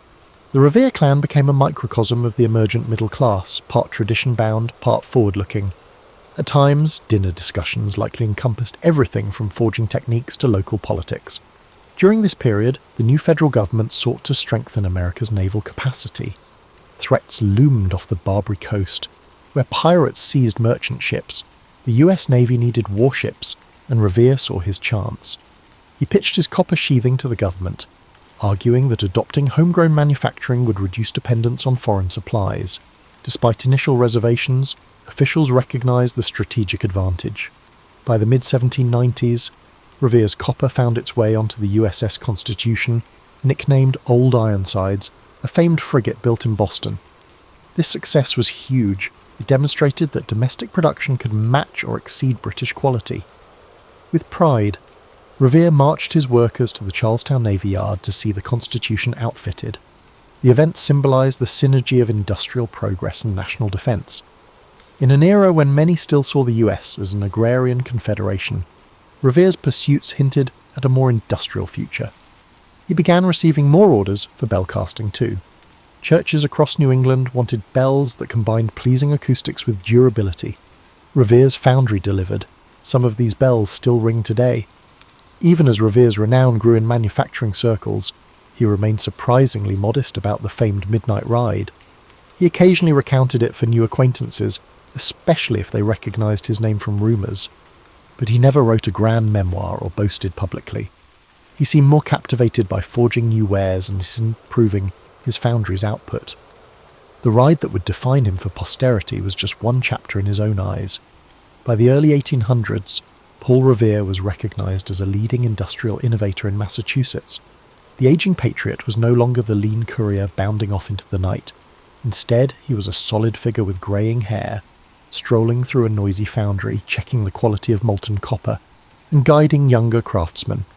He remained engaged in local politics, advocating for a balanced approach to commerce. Occasionally, he accepted invitations to speak at associations of mechanics or veterans groups, though these gatherings rarely matched the grandeur of modern rallies. He kept the focus on practical improvements and communal responsibilities, values forged in a life that bridged revolution and the forging of a new economic order. Thus, Paul Revere advanced from revolutionary messenger to full-fledged industrial pioneer. Where once he had hammered silver teapots, he now shaped the nation's naval might. The drive for independence, which once motivated him to ride overnight, now fueled an economic vision for a stable, self-reliant America, an ambition that amply demonstrated the synergy between enterprise and patriotism.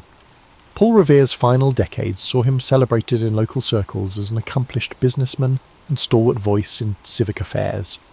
Yet, ironically, his renown as a revolutionary hero was comparatively subdued during his lifetime. Public commemorations of the war typically highlighted generals like Washington or statesmen like Franklin. The intricacies of Revere's midnight ride were known among certain Bostonians, but no single poem or widely circulated account yet enshrined his role. As the 19th century dawned, Revere watched Boston transform. The city's population swelled. New commercial opportunities arose along the waterfront. He kept pace with these changes, updating his foundry's techniques and occasionally patenting innovations. He also mentored younger artisans, passing along the same ethos of diligence and community-mindedness that guided him. In quiet moments, he reflected on friends lost or scattered by war, on how an unassuming silversmith like him once walked a perilous line between colonial law and rebellion. His personal life remained anchored in family. By now, multiple children assisted in the foundry. Grandchildren scampered through the workshop yard, occasionally mesmerized by glowing furnaces. Revere, though stern about safety, allowed them glimpses of the molten copper, hoping to spark curiosity rather than fear. Letters from this period reveal a man juggling paternal pride, financial concerns, and deep gratitude for living to see an independent republic flourish. He occasionally travelled to observe new industrial sites. One visit to Philadelphia's ironworks fascinated him. He swapped notes with other entrepreneurs about scale, costs, and workforce management. Everywhere he went, people recognized him as that Boston craftsman who had helped found an American manufacturing base. At dinners or tavern gatherings, he sometimes heard recollections of the Revolution, with others praising famous generals, while Revere politely listened. If asked directly about April 18th, 1775, he'd share details, but mostly he avoided embellishment. He never sought to overshadow the memory of the many patriots who fought and fell after that fateful night. In 1811, Revere decided to retire officially from daily management, handing control of the foundry to his sons and other trusted associates. By that point, his name carried weight in commercial contracts. The Revere brand, as it were, gave assurance of quality. Freed from the grind of business, he spent more time reflecting on the young nation's political evolution. The War of 1812 erupted soon after, pitting the US again against Britain. From his vantage, Revere found it both disheartening and validating. Disheartening that conflict re-emerged, yet validating because it underscored the importance of domestic industry in times of strife. Despite his advanced age, Revere occasionally wrote letters of encouragement to militia officers, reminding them of the vital role local defence played during the earlier revolution. He also supported volunteer committees raising funds for fortifications. Not being active on the front lines, he remembered the lessons of 1775. Local preparedness could significantly influence the outcome. Some historians note that behind the scenes, Revere's foundry contributed cannon parts for the war effort, though on a smaller scale than before. Paul Revere died on May the 10th, 1818, at the age of 83. Obituaries in Boston newspapers praised him as a master silversmith, an industrious founder, and a patriot of the Revolution, but they offered only cursory mention of his midnight ride. Instead of mourning a legendary figure, the city mourned a respected community pillar. Indeed, Revere's funeral was a modest affair attended by family, friends, and fellow artisans. To them, he was old Mr. Revere, wise in counsel, unwavering in principles. Over the ensuing decades, memories of the Revolution consolidated into a national myth. Monumental events overshadowed the gritty day-to-day contributions of ordinary patriots. Then, in 1860, Henry Wadsworth Longfellow published Paul Revere's Ride, immortalising Revere as the lone hero who raised the alarm. The poem, while stirring, took liberties, omitting the network of compatriots and crediting Revere with feats shared among multiple riders. Its dramatic lines, though historically imprecise, resonated with Americans on the brink of civil war, reminding them of the unity once forged in crisis. Thus, ironically, Revere's posthumous fame soared to heights he never experienced while alive. Statues rose, textbooks proclaimed him the prime instigator of the Revolution's opening salvo. The complexities of his broader life, his industrial ventures, his engravings, his lesser-known military fiascos, often faded behind the single story of a midnight dash. Yet Revere's life exemplifies more than an iconic ride. It reflects the synergy of craft, commerce, activism, and civic responsibility in shaping a fledgling nation. That synergy, perhaps, is the greatest testament to the man who ended. As an unassuming, elderly industrialist, yet endures in collective memory astride a galloping horse. Long after Paul Revere's passing, historians pieced together a fuller portrait of his life, transcending the narrow lens of that famous ride. Documents emerged, shop ledgers, personal letters, court-martial records from the Penobscot expedition, showcasing a man constantly evolving with the times. Such evidence clarified that Revere's significance lay not in one heroic night, but in a sustained commitment to building community ties, forging new industries, and championing a cause he believed just. In modern Boston, tourists throng the Freedom Trail, winding past sites like the Old North Church, where docents recount the signal lanterns. Revere's house, painstakingly preserved, stands as an example of 17th century architecture adapted by an 18th century craftsman. Visitors marvel at the cramped rooms where children must have crowded together, and at the workshop space out back where Revere chased creative ideas that shaped silver into everything from teapots to intricate buckles. In the yard, one can almost imagine him conferring with secret committees, or stepping out at dusk for a quiet conversation with a fellow Sons of Liberty member. Revere's industrial legacy also lingers. The copper-clad USS Constitution still floats in the Charlestown Navy Yard, a testament to his metallurgical foresight. Bells cast in his foundry continue to ring in churches across New England. These artefacts speak to a principle Revere championed, that self-sufficiency and local craftsmanship buttress freedom. In a young republic uncertain of its future, he demonstrated that Made in America was not a pipe dream, but a workable reality, given enough ingenuity and perseverance. Academic discourse has also refined Revere's place in revolutionary history. While Longfellow's poem romanticised a lone rider, scholarship highlights a broader network known as the intelligence and alarm system. Dozens of riders, watchers and committee members made that April 1775 night a success. Revere's role was crucial but not singular. Even so, the poem's popularity stuck, capturing the hearts of generations who found inspiration in the notion that one person, fueled by conviction, might rouse a people to defend liberty. Some argue that the legend's simplicity overshadowed the truth of collective action, while others contend it provided a rallying symbol more powerful than any purely factual account. Contemporary portrayals, whether in children's books or historical dramas, balance the factual Paul Revere with the mythic figure. They mention his silver shop, his involvement in the Boston Tea Party, and his lesser-known feats beyond the famed ride. They note how he bridged multiple roles: artisan, father, activist, soldier, and entrepreneur. Teachers use his story to illustrate how revolutions depend on everyday citizens stepping forward, not just charismatic generals. In this sense, Revere embodies the idea that significant change is fueled by many hands, each contributing specialised talents. Revere's transformation into a national icon carries lessons about how history and memory intersect. He left behind no bombastic diaries.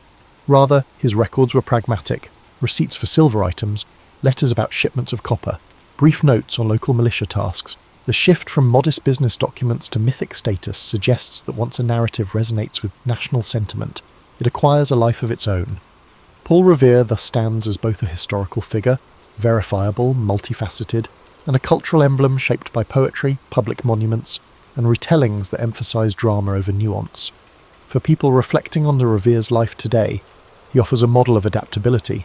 He was not locked into a single path. Facing challenges, whether paternal loss in adolescence, British crackdowns, or post-war economic chaos, he recalibrated. That adaptability underscores a universal truth. The capacity to pivot in crises fosters resilience, whether in the forging of a new nation or in personal life transitions. Ultimately, the Paul Revere story is more than an evening dash. It's a tapestry of craftsmanship, activism, community building and industrial ambition. Each thread adds depth to the revolutionary narrative. And while the phrase "one if by land, two if by sea" rings through the ages, the real Revere thrived on forging alliances and relentlessly solving problems. His memory endures in hammered silver, in the echoes of church bells, and in the forging of a collective identity that transcends any single heroic moment. In that sense, Revere's life exemplifies how a determined citizen can indeed shape history, quietly weaving purpose into every role he fills, leaving behind an imprint that resonates well beyond the midnight calls of war. For over a millennium, Constantinople stood as a marvel of human ingenuity and resilience. Perched strategically at the crossroads of Europe and Asia, its location made it a hub for trade, culture and power. The city's imposing walls, originally constructed by Emperor Theodosius II in the 5th century, were considered nearly impregnable. These triple-layered fortifications, stretching for miles, were the pride of the Byzantine Empire and the bane of invaders. By the mid-15th century, however, the Byzantine Empire was a shadow of its former self, reduced to the city of Constantinople and a few scattered territories. The once mighty empire that had ruled vast regions now found itself encircled by the rising power of the Ottoman Empire. To the east, Sultan Mehmed II, an ambitious and brilliant leader, had set his sights on conquering the city, seeing it as the key to solidifying his rule and expanding his domain. Inside the walls of Constantinople, Emperor Constantine XI Palaiologos faced an uncertain future. With only a few thousand defenders, comprised of weary Byzantine soldiers, and a handful of foreign allies, the city was woefully underprepared for the onslaught that loomed. Supplies were dwindling, and the population, though fiercely loyal, lived under the constant shadow of impending doom. Yet, despite the odds, The emperor refused to surrender. He was determined to fight to the end. As the Ottomans prepared for their siege, they brought with them an arsenal unlike anything the world had seen before. Among their weapons was a massive cannon, constructed by a Hungarian engineer named Orban. This cannon, capable of hurling enormous stone projectiles, was designed to breach even the strongest walls. The Ottomans also amassed a fleet to blockade the city by sea, ensuring that no reinforcements or supplies could reach the defenders. This stage was set for an epic confrontation that would decide the fate of Constantinople, and, with it, the Byzantine Empire. Imagine the tension that gripped the city as its inhabitants prepared for the siege. Picture the anxious faces of soldiers standing watch on the walls, the whispered prayers in the Hagia Sophia, and the determination etched on the emperor's face as he rallied his people. As you visualize the city on the brink of one of history's most defining moments, let its story remind you of the face of overwhelming odds. The tale of Constantinople begins not with surrender, but with hope, a flickering light against the encroaching darkness. On April 6, 1453, the Ottoman forces began their assault on Constantinople. Sultan Mehmed II, commanding an army of nearly 80,000 soldiers, surrounded the city by land and sea. His troops included elite janissaries, heavy artillery units, and cavalry, all meticulously prepared for the battle. In stark contrast, the defenders of Constantinople, numbering only about 7,000, relied on the strength of their walls, their limited resources, and their unwavering determination to hold off the invaders. As the siege commenced, the Ottoman cannon began its relentless bombardment. Each thunderous shot shook the ground, sending massive stones crashing into the city's formidable walls. The defenders scrambled to repair the damage as quickly as possible, working day and night to reinforce the crumbling sections. Yet, despite the damage, the walls of Constantinople held firm, frustrating the attackers and delaying their advance. By sea, Mehmed's fleet blockaded the Golden Horn, the narrow inlet that provided access to the city's harbour. In a bold and desperate move, the Byzantines constructed a massive chain boom across the entrance to the harbour, preventing Ottoman ships from breaching this vital area. For weeks, the two sides engaged in fierce skirmishes on the water, with neither gaining a decisive advantage. Within the city, life became a mix of hope and despair. Citizens prayed fervently in the grand Hagia Sophia, seeking solace and strength. Meanwhile, Emperor Constantine XI worked tirelessly to inspire his people, walking among the defenders on the walls, offering words of encouragement and sharing in their hardships. His presence was a source of unity in a city under siege. Sultan Mehmed II, determined to break the stalemate, devised a bold plan to outflank the city's defences. Using an extraordinary feat of engineering, he ordered his troops to transport ships overland on greased logs, bypassing the chain boom and launching them into the waters of the Golden Horn. This manoeuvre shocked the defenders and marked a turning point in the siege. As the weeks wore on, the defenders of Constantinople grew more exhausted. Supplies dwindled, and morale wavered as the walls suffered greater damage, yet they continued to resist, determined to protect their home against all odds. Imagine the long nights spent on the battlements, the glow of torches illuminating weary faces, and the echoes of cannon fire reverberating through the air. The siege was becoming a battle of attrition, with both sides pushing their limits.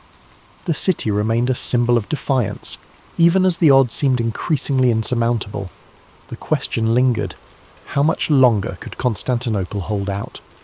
As April turned to May, the siege of Constantinople escalated into a relentless struggle. The Ottoman bombardment grew fiercer, cannons fired day and night, chipping away at the once mighty Theodosian walls. Dust and debris filled the air, coating the streets and homes of the city. Despite the constant destruction, the defenders worked tirelessly to repair breaches, often under the cover of darkness. Every stone they placed was an act of defiance against the overwhelming forces pressing in around them. Inside the city, the mood shifted between grim determination and quiet fear. Emperor Constantine XI continued to rally his people, addressing soldiers, citizens, and priests alike. His words were simple but powerful, reminding them that they were fighting not just for their lives but for their culture, faith, and history. Families huddled together in their homes, offering whispered prayers for protection. In the Hagia Sophia, the city's spiritual heart, the clergy led solemn services, their chants echoing in the grand dome chamber. Outside the walls, Sultan Mehmed II adjusted his strategy. Recognizing the defenders' stubborn resistance, he ordered his engineers to dig tunnels beneath the city's walls in an effort to weaken their foundation. Byzantine forces countered this threat by sending teams of sappers to intercept the tunnels, leading to deadly confrontations beneath the ground. These underground battles, fought in narrow, dimly lit passageways, added another layer of desperation to an already harrowing siege. The Ottomans also intensified their efforts on the Golden Horn. The fleet, now partially inside the harbour thanks to Mehmed's audacious manoeuvre, launched a series of attacks on the Byzantine navy. The defenders fought valiantly, using fire ships and skilled tactics to hold off the superior Ottoman fleet. But their resources were stretched thin, and each victory came at a high cost. The city's residents faced growing hardships. Food supplies dwindled, forcing strict rationing and leading to widespread hunger. The constant noise of the siege, cannon blasts, the clash of swords, and the cries of battle made restful sleep nearly impossible. And yet, the people endured, drawing strength from their shared purpose and their leaders' unyielding resolve. As May progressed, the city's defenders began to realize that relief from the outside was unlikely. The Venetian and Genoese fleets, though sympathetic to the Byzantine cause, were entangled in their own conflicts and slow to act. Constantinople stood alone against the might of the Ottoman Empire. The stage was set for a climactic confrontation. The city was battered but unbroken, its defenders refusing to yield despite the impossible odds. The Ottomans, frustrated by the slow progress of the siege, prepared for an all-out assault to breach the walls and claim their prize. The air was heavy with tension, every moment pregnant with the possibility of triumph or tragedy. As the final days of the siege approached, one could feel the weight of history bearing down on Constantinople. The city's fate hung in the balance, and the world watched, waiting to see how this epic struggle would end. Yet as the cannon blasts faded into the distance and the days turned into long quiet nights, imagine the peaceful stillness settling over the defenders of the city. The weight of the struggle seemed to lift, replaced by a soft calm that allowed weary eyes to rest, even amidst the constant pressure of the siege. Slowly, the heartbeat of the city began to quiet, like a soft lullaby in the air, gently easing the soul into a place of quiet surrender. As you picture these final moments, let the rhythm of the battle fade into the background, replaced by the peaceful embrace of rest. Feel your breath deepen, your body relax, and your thoughts drift like the gentle breeze over the sea. Sleep now as the city too prepares for the quiet of its inevitable change. On May 29th, 1453, after nearly 2 months of relentless bombardment and siege, Sultan Mehmed II ordered his forces to make their final push. The battered walls of Constantinople, once thought impenetrable, could no longer hold against the might of the Ottoman army. As the sun rose on that fateful morning, the air was thick with tension, and the distant rumble of approaching soldiers could be heard over the stillness of the city. The defenders, though exhausted and outnumbered, had one final opportunity to hold the line. Emperor Constantine XI, fully aware of the gravity of the moment, donned his armour and walked once more among his soldiers. His face, normally calm and composed, now carried the weight of his kingdom's fate. The emperor's rallying cry was simple: freedom or death, and he urged his soldiers to fight for their city and for their lives. Meanwhile, on the Ottoman side, Sultan Mehmed II had prepared for this day with meticulous care. His engineers worked tirelessly to breach the walls using battering rams, and his elite Janissary troops positioned themselves to take the city by force. A final, massive cannon barrage rang out across the city as the Ottomans made their move. With each blast, the walls of Constantinople groaned, and the defenders scrambled to repair what they could, but the damage had taken its toll. At the same time, the Ottoman fleet, now fully in position within the Golden Horn, moved to blockade the last remaining escape routes by sea. Constantinople, once a beacon of power and culture, was now a city trapped. Its streets, filled with the sounds of combat, became narrow avenues of despair and defiance. As the battle raged in the city, the defenders fought valiantly, but it was clear that the odds were stacked against them. The walls were crumbling. The artillery had breached a gap large enough for the Ottoman forces to swarm in. The fighting grew fiercer, house by house, street by street, as the city's residents and soldiers tried to push back the invaders, but there were too many Ottomans and their determination to conquer the city was overwhelming. As the day wore on, the fate of Constantinople was sealed.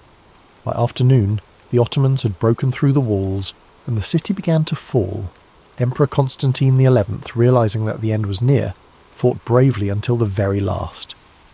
But when the Ottoman forces entered the city, they found no mercy. The city was overrun, and its defenders, exhausted and outnumbered, were either captured or slain.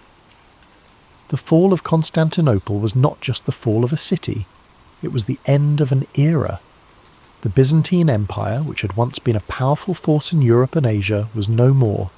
The city, now in Ottoman hands, would be renamed Istanbul and become the new capital of the Ottoman Empire. As you reflect on the fall of this great city, imagine the silence that followed the chaos of battle. The cries of the defeated soldiers faded into quiet, and the city, now under new rule, began its transformation. The once grand buildings, the churches, and the bustling marketplaces were left to be reborn into something new. Let the stillness of this moment wash over you, as the world that once was fades away, and a new world takes its place. As you feel the weight of this chapter settle into the quiet of the night, let the sounds of the world outside fade into a soft background hum. Close your eyes and feel the peace of history unfolding, letting the past gently drift away. Sleep now, as time itself slows, and the city's story becomes a part of your dreams. The fall of Constantinople marked the end of one era and the beginning of another, reverberating far beyond the walls of the ancient city. As the Ottomans took control, they reshaped not only the city's physical appearance, but also its cultural, political, and religious landscape. The Byzantine Empire, which had once been the protector of Christian Orthodox traditions, was gone.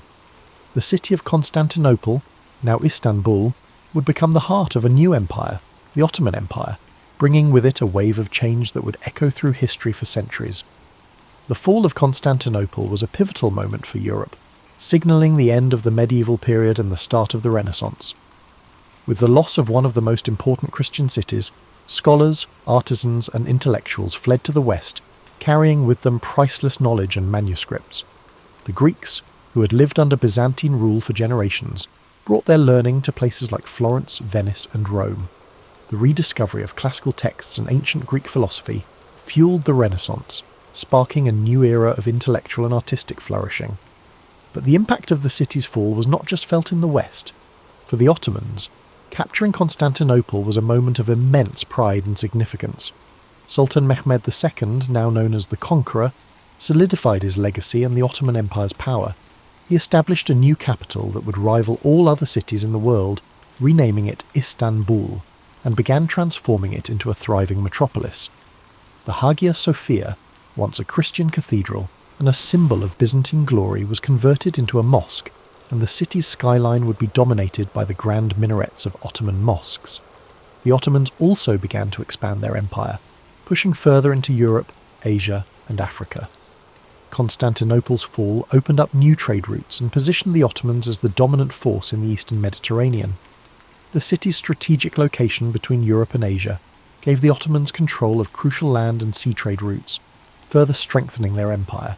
In the centuries that followed, the legacy of Constantinople would continue to shape the world. For the East, it became a symbol of Ottoman strength and prosperity. For the West, it served as a reminder of the fragility of empires and the shifting tides of history. The fall of Constantinople was more than just a military victory. It was a symbolic event that signalled the changing balance of power in the world. As you reflect on the long-reaching consequences of this moment in history, imagine how the passing of centuries can transform a city, how the echoes of one era can reverberate into the next. Feel the calmness of time moving forward, each breath slower, as you let the weight of these changes settle into your thoughts. The past is a river, constantly flowing, and Constantinople's fall was but one ripple in the vast current of history. Let this ripple guide you into a peaceful place of reflection, where the weight of time and change lifts, and you feel the peace of quiet understanding. Though the city of Constantinople fell to the Ottomans in 1453, the spirit of its ancient civilization would never be fully extinguished. The echoes of its grandeur, its wisdom, and its role as the crossroads of empires resonated through time. The Byzantines, though defeated, had left an indelible mark on the world. The artifacts, the knowledge, and the stories of their culture continued to influence not only the Ottomans, but the entire world for generations. Even the name Constantinople itself would live on in the hearts of those who revered its history. For the Ottomans, the transformation of the city into Istanbul was more than a conquest. It was a blending of two worlds. The Greek Orthodox and Christian heritage of Constantinople mixed with the Islamic Ottoman culture, creating a rich and diverse society that would flourish for centuries. The city's iconic Hagia Sophia, once a Christian church, stood as a testament to this blending, a symbol of the city's enduring beauty and the confluence of different faiths, traditions and ideas. Over time, Istanbul would become a global hub for art, science and trade, fostering an environment where diverse cultures and ideas could meet. Scholars, artists and merchants from all corners of the world passed through the city, contributing to its ongoing legacy as a place of knowledge and exchange. As you reflect on the lasting impact of Constantinople, imagine how the quiet passage of time can allow a city's legacy to endure long after its walls have crumbled. The stories of Constantinople's rise, its cultural riches, and its eventual fall are woven into the fabric of history. And just as the city evolved, so did the stories of the people who lived there, stories that still inspire awe and contemplation today. Now, as the quiet night settles in, let yourself be carried away by the soft waves of time. The distant sounds of the past are now mere whispers in the night, fading into a calm silence. The story of Constantinople, its rise and fall, and its everlasting influence now rests softly in the back of your mind. Allow this story to guide you into a deep and peaceful rest, where the weight of history lifts and only the soothing silence remains. The Cuban Missile Crisis didn't arise in a vacuum. It was the culmination of years of Cold War tensions, a time when the world seemed to teeter on the edge of uncertainty. Imagine, for a moment, the quiet hum of the post-war era giving way to the slow, steady march of ideological rivalry between the United States and the Soviet Union. This rivalry, like a deep and resonant drumbeat, echoed across the globe, shaping the landscapes of diplomacy and conflict alike. The United States, with its vision of democracy, and the Soviet Union, determined to spread communism, found themselves locked in a careful and delicate dance, their every move calculated, every gesture weighted with significance. By the early 1960s, this struggle had already seen pivotal moments, like the Berlin blockade and the Korean War, leaving an enduring imprint on the hearts and minds of millions. Then came 1959, a turning point that brought Cuba into sharp focus. The Cuban Revolution swept through the island like a soft but unrelenting wind, carrying Fidel Castro to power and replacing the Batista regime. Under Castro, Cuba aligned itself with the Soviet Union, transforming into a communist stronghold just 90 miles from American shores, a distance so short it might as well have been a whisper across the ocean. This proximity brought with it a quiet but undeniable unease, a tension that settled in the minds of US leaders like a lingering shadow. The hum of covert operations soon followed, culminating in the failed Bay of Pigs invasion in 1961. This misstep, like a ripple in still water, spread embarrassment for the Kennedy administration and deepened the chasm of mistrust between the US and Cuba. At the same time, Soviet Premier Nikita Khrushchev, ever watchful and calculating, saw an opportunity to exploit this growing divide. He began to weave a plan that would take full advantage of Cuba's location, creating a web of uncertainty and anticipation that seemed to stretch endlessly across the calm skies. As we linger in this moment of reflection, picture a world on edge yet still wrapped in quiet resolve. Let these images and thoughts drift gently through your mind, like leaves carried by a slow, steady current. The stage was set, each thread of tension delicately placed, weaving the intricate fabric of what would soon become one of the most dramatic and perilous moments in modern history. In the quiet skies of October 14th, 1962. Something extraordinary unfolded, something that would ripple through time like a soft, endless wave. High above the peaceful landscapes of Cuba, an American U-2 reconnaissance plane glided effortlessly, its sleek form cutting through the stillness of the heavens. From its vantage point, the plane captured a series of photographs, silent yet profound, revealing a truth that would shake the world. Soviet missile sites, nestled discreetly amidst the lush and tranquil countryside, were under construction. These were no ordinary missiles. Their presence was like a whisper of something immense and dangerous, carrying with them the potential for devastation. Capable of reaching the heart of the United States within mere moments, these medium and intermediate range ballistic missiles carried the weight of a silent, looming threat. The images, delicate and unassuming, were swiftly brought back to Washington, where they were met with a storm of hushed urgency and careful deliberation. Picture the scene as President John F. Kennedy and his advisors gathered in the stillness of the White House. The room was heavy with the quiet murmur of voices, each one low and deliberate as the photographs were laid out like puzzle pieces on a smooth, polished table. The gravity of the discovery hung in the air, a presence as tangible as the tick of a distant clock. Each second stretched slow and steady, like the rhythm of a deep and calming breath. As the advisors spoke, their words mingled with the ambient quiet, and the room seemed to hold its breath. It became clear that this was not just a military challenge, but a profound shift in the balance of power. The missiles in Cuba mirrored the US's own installations in Turkey, creating a precarious symmetry of threat that deepened the unease. This delicate balance, like a tightrope suspended above a chasm, demanded extraordinary care and calm. For a moment, close your eyes and imagine the scene.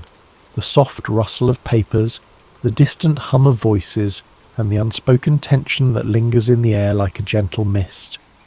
This was a time of reflection, a time when the world seemed poised on the edge of a decision that could change everything. Yet, amidst the tension, there was also a stillness, a fragile sense of order holding back the chaos beyond. As the president and his team weighed their options, the choices before them seemed infinite, like waves rolling gently onto a shore. Diplomacy, military action, or something in between, each decision carried the weight of an uncertain future. But for now, in this moment, let these thoughts settle, like leaves falling softly to the ground, as the story gently unfolds further into the night. In the days that followed the discover, the world seemed to move in slow motion, each moment drawn out as though the air itself had grown thicker, heavier. President Kennedy and his advisors, the Executive Committee of the National Security Council, often referred to as EXCOM, met repeatedly in the quiet, reflective halls of the White House. Their discussions, careful and deliberate, centered on one pressing question: how to respond to this grave discovery. The choices before them were as weighty as the stillness that filled the room. One option was a military strike to destroy the missile sites, swift and decisive. Another was a full-scale invasion of Cuba, an action that would surely provoke a direct confrontation with the Soviet Union. But even as these strategies were considered, their risks loomed large, like storm clouds gathering on the horizon.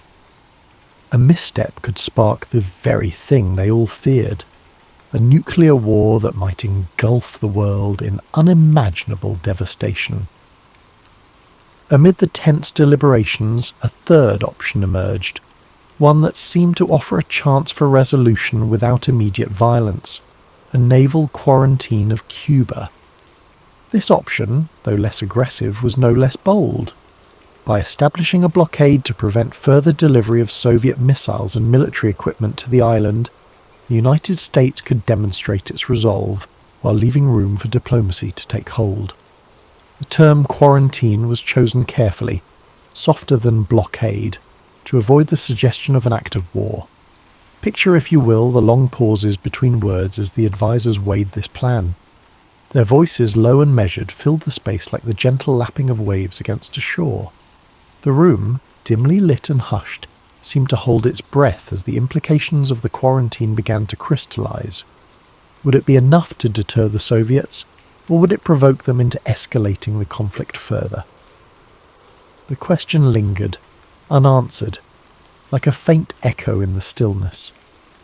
On October 22nd, 1962, President Kennedy addressed the nation in a speech that broke the quiet tension of those days. His calm and steady voice carried across the airwaves, explaining the situation and announcing the quarantine. He described the missiles in Cuba as a secret, swift, and extraordinary build-up, and made it clear that the United States would not tolerate this threat so close to its shores. Yet, even in this moment of firm resolve, there was an undercurrent of hope, a hope that reason might prevail, that diplomacy might yet find a path through the shadows of uncertainty. Imagine the millions of listeners across the world, leaning closer to their radios, their breaths slowing as the words sank in. The quarantine was now in place, a quiet but firm line drawn in the waters around Cuba. The decision was made, yet the outcome remained unknown, hanging in the air like a gentle mist at dawn. As we move forward, let these thoughts rest gently in your mind, like whispers carried on a cool, soothing breeze as we drift deeper into this unfolding story. Take a moment. Breathe deeply, slowly, and imagine the calm before a storm, the kind of quiet that hums with anticipation when time seems to stretch and every second feels longer than the last. This was the atmosphere as the United States naval quarantine of Cuba went into effect on October 24, 1962.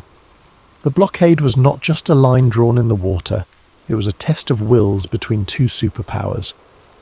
American warships moved into position, forming a silent, steady wall in the ocean, ready to intercept any Soviet vessels attempting to deliver more missiles or military supplies to Cuba.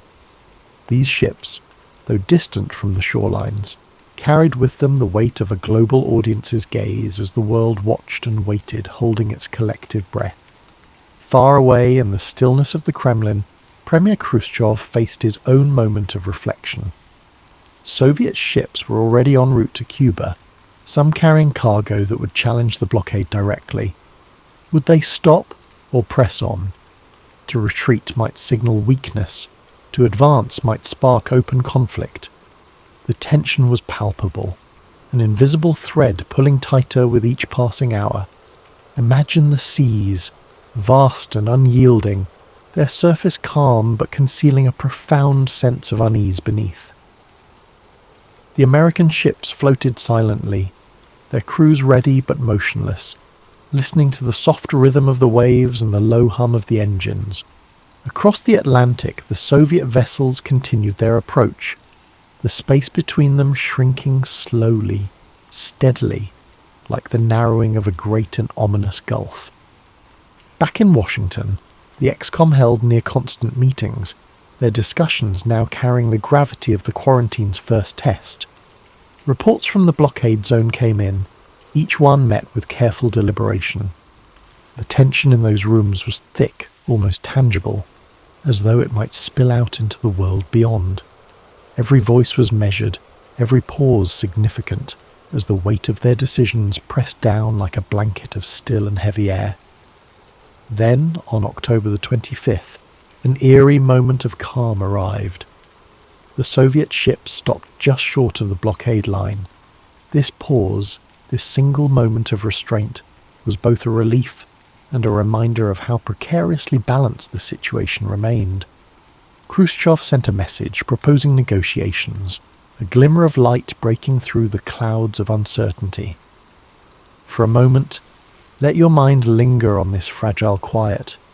Imagine the stillness of the ocean, the distant shapes of the ships, and the muffled sounds of calm activity on deck. It was a pause, but not yet a resolution, like the faintest hint of dawn before the sun begins to rise. As the world held its breath, the next moves remained uncertain, waiting to unfold with the slow and deliberate pace of history itself. Pause for a moment. Let the tension of the previous days fade, and allow yourself to sink into this pivotal chapter, a time when words, not weapons, became the instruments of a potential resolution. As the blockade held firm and Soviet ships paused in their advance, the crisis shifted from the oceans to the realm of communication. It was now a battle of letters and messages, where every word carried the weight of the world.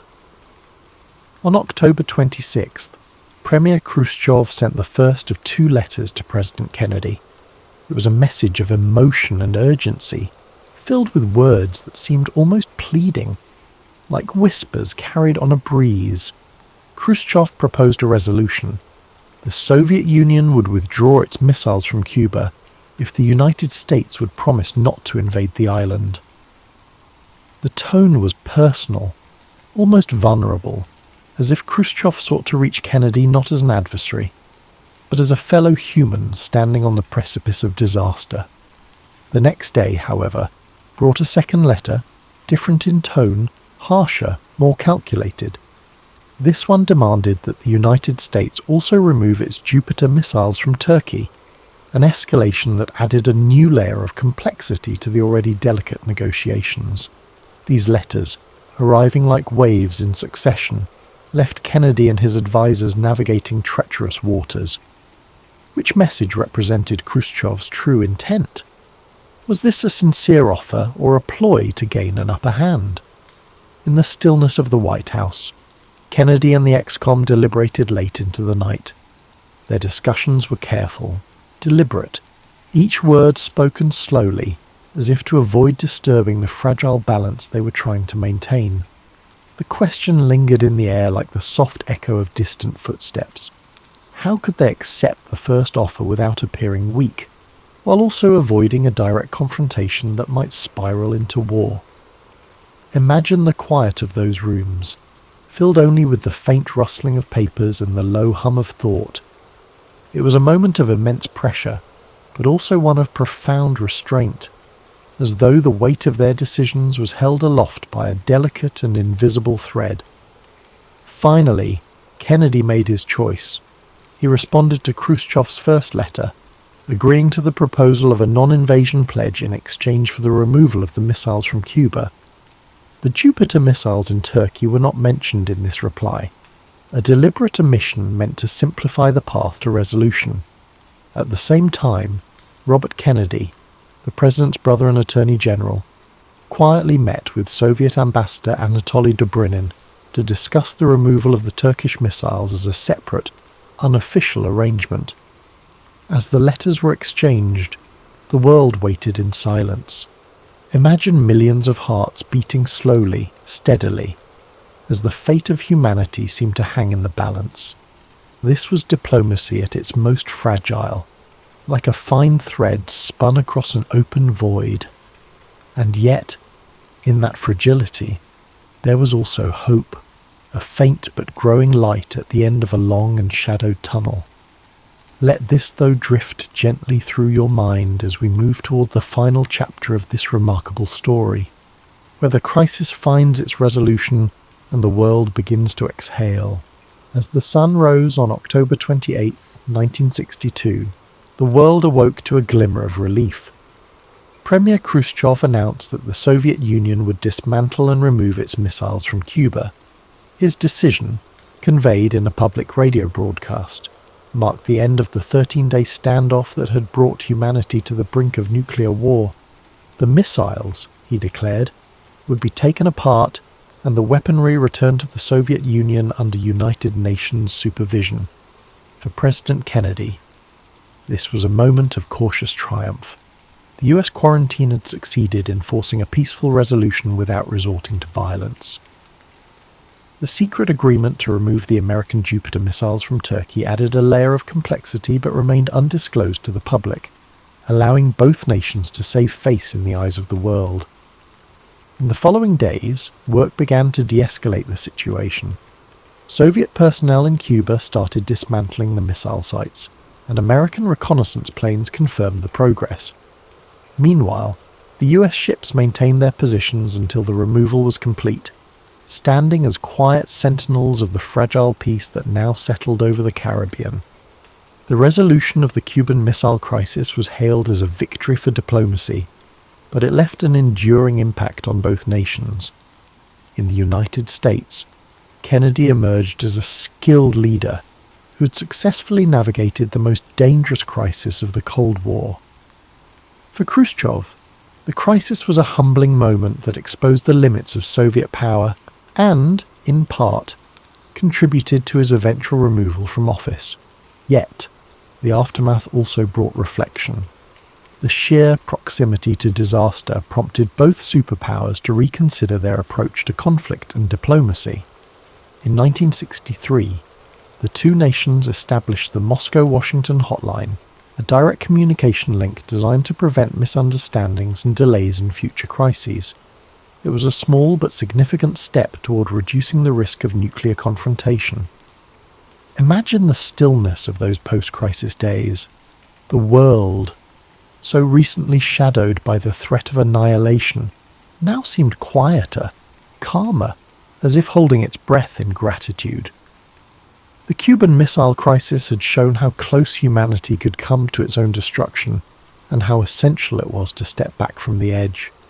In the years that followed, the crisis became a symbol of both the dangers of the nuclear age and the power of restraint and diplomacy. It remains a reminder of the delicate balance that sustains peace and the courage required to preserve it. As we reflect on the Cuban Missile Crisis, we realize its profound significance in shaping the trajectory of history. These 13 days in October 1962 were more than just a tense standoff between two superpowers. They were a moment when humanity stood on the edge of a precipice, where the future of the world hung in the balance. The resolution of the crisis, through diplomacy, restraint, and the courage to seek peace, reminds us of the fragile nature of our existence and the deep responsibility we all share to preserve it. The Cuban Missile Crisis serves as a testament to the power of careful communication and the importance of maintaining calm in the face of peril. It is a reminder that even in our darkest moments, when fear and uncertainty seem overwhelming, it is possible to find a path toward peace through understanding and cooperation. The decisions made during that crisis, by leaders and diplomats alike, were not just about averting disaster, but about fostering a future in which humanity could move forward, together, with a deeper commitment to avoiding the devastation of war. This story, with all its tension and drama, carries with it a profound sense of satisfaction, knowing that through diplomacy, cooler heads prevailed.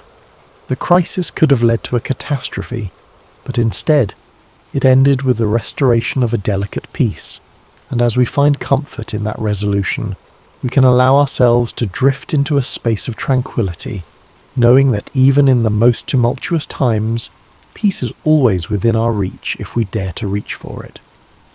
As we close this chapter on the Cuban Missile Crisis, take a moment to feel the weight of history's lessons wash over you, soothing your mind and heart. The story, though intense, carries with it a sense of relief and calm, a reminder that peace, like the most gentle rain, can cleanse even the deepest tensions. Now, as we begin to let go of these thoughts, allow the soft sound of rain in the background to fill your senses. Let the music gently carry you, like a breeze through the trees, into a state of deep relaxation. The calm, steady rhythm of the rain, with its soothing patter and the quiet hum of the night, will help you unwind fully, offering a peaceful escape as you settle into a restful sleep.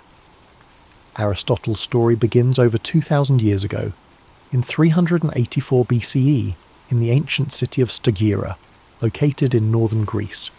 Born to a physician named Nicomachus and his wife Phaestis, Aristotle came into the world surrounded by a mix of science, medicine, and tradition.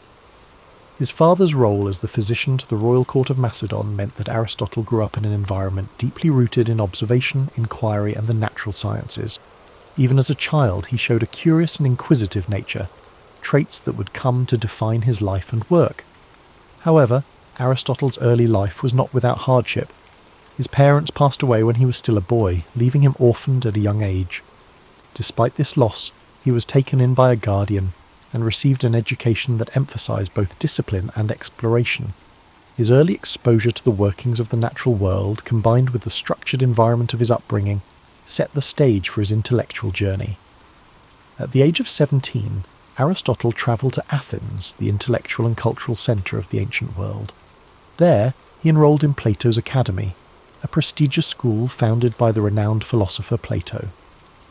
Aristotle quickly distinguished himself as a brilliant student, one whose mind seemed boundless in its capacity for inquiry. For 20 years he studied under Plato, immersing himself in philosophy, mathematics, and the natural sciences.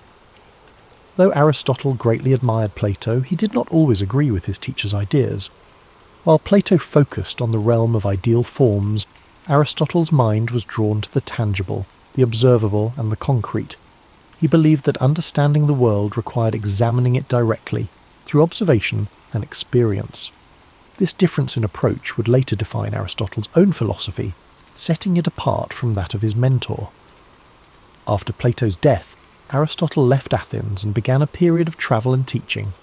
He journeyed across the Greek world, sharing his knowledge and expanding his understanding of different cultures and environments. During this time, he also married a woman named Pythias, with whom he would have a daughter. His travels brought him to the court of King Philip II of Macedon, where he was tasked with an extraordinary responsibility, tutoring the young prince, Alexander, who would later become known as Alexander the Great. Aristotle's influence on Alexander was profound. While the prince was destined for military conquest and political leadership, Aristotle introduced him to the worlds of philosophy, science, and ethics. He encouraged Alexander to think critically and to approach his rule with wisdom and fairness. Though their paths would eventually diverge, the relationship between teacher and student left a lasting impact on both. In 335 BCE, Aristotle returned to Athens and established his own school, the Lyceum. The Lyceum was more than just a place of learning. It was a community of thinkers and scholars dedicated to exploring every aspect of the world. Aristotle and his students walked the grounds of the Lyceum, engaging in discussions that ranged from biology and physics to ethics and politics. These peripatetic discussions, as they were called, became a hallmark of Aristotle's teaching style. Aristotle's curiosity knew no bounds. He sought to understand the world in its entirety, cataloguing plants and animals, studying the stars, and analysing human behaviour. His work was both broad and detailed, reflecting his belief that knowledge was interconnected. To Aristotle, understanding one aspect of the world helped illuminate the others. His contributions to philosophy were groundbreaking. Aristotle developed a system of logic that laid the foundation for scientific inquiry. He believed that knowledge could be built through observation, reasoning, and experimentation. This approach contrasted with the purely theoretical methods of his predecessors, and it marked the beginning of a more empirical way of thinking that would influence science for centuries to come. Aristotle's writings covered nearly every subject imaginable.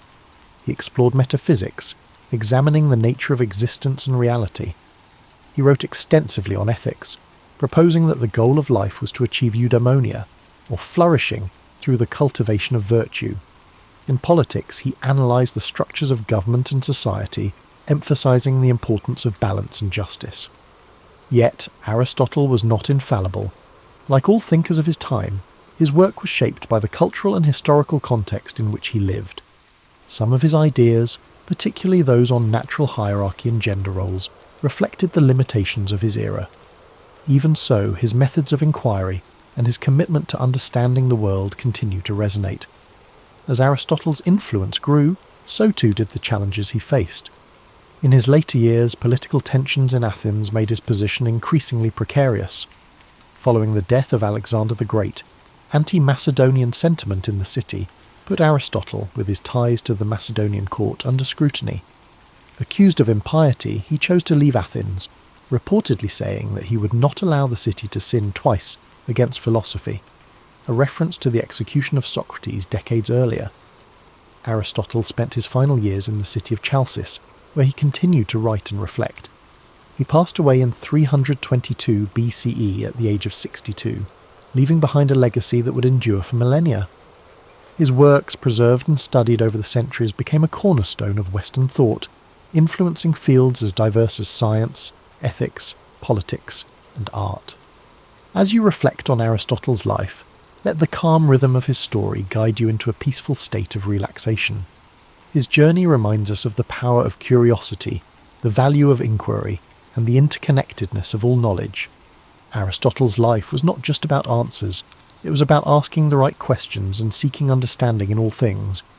Feel the quiet wisdom of his teachings as they settle in your mind, a gentle reminder that the pursuit of knowledge is a journey, not a destination. Let the story of Aristotle inspire you to embrace curiosity and to find wonder in the world around you.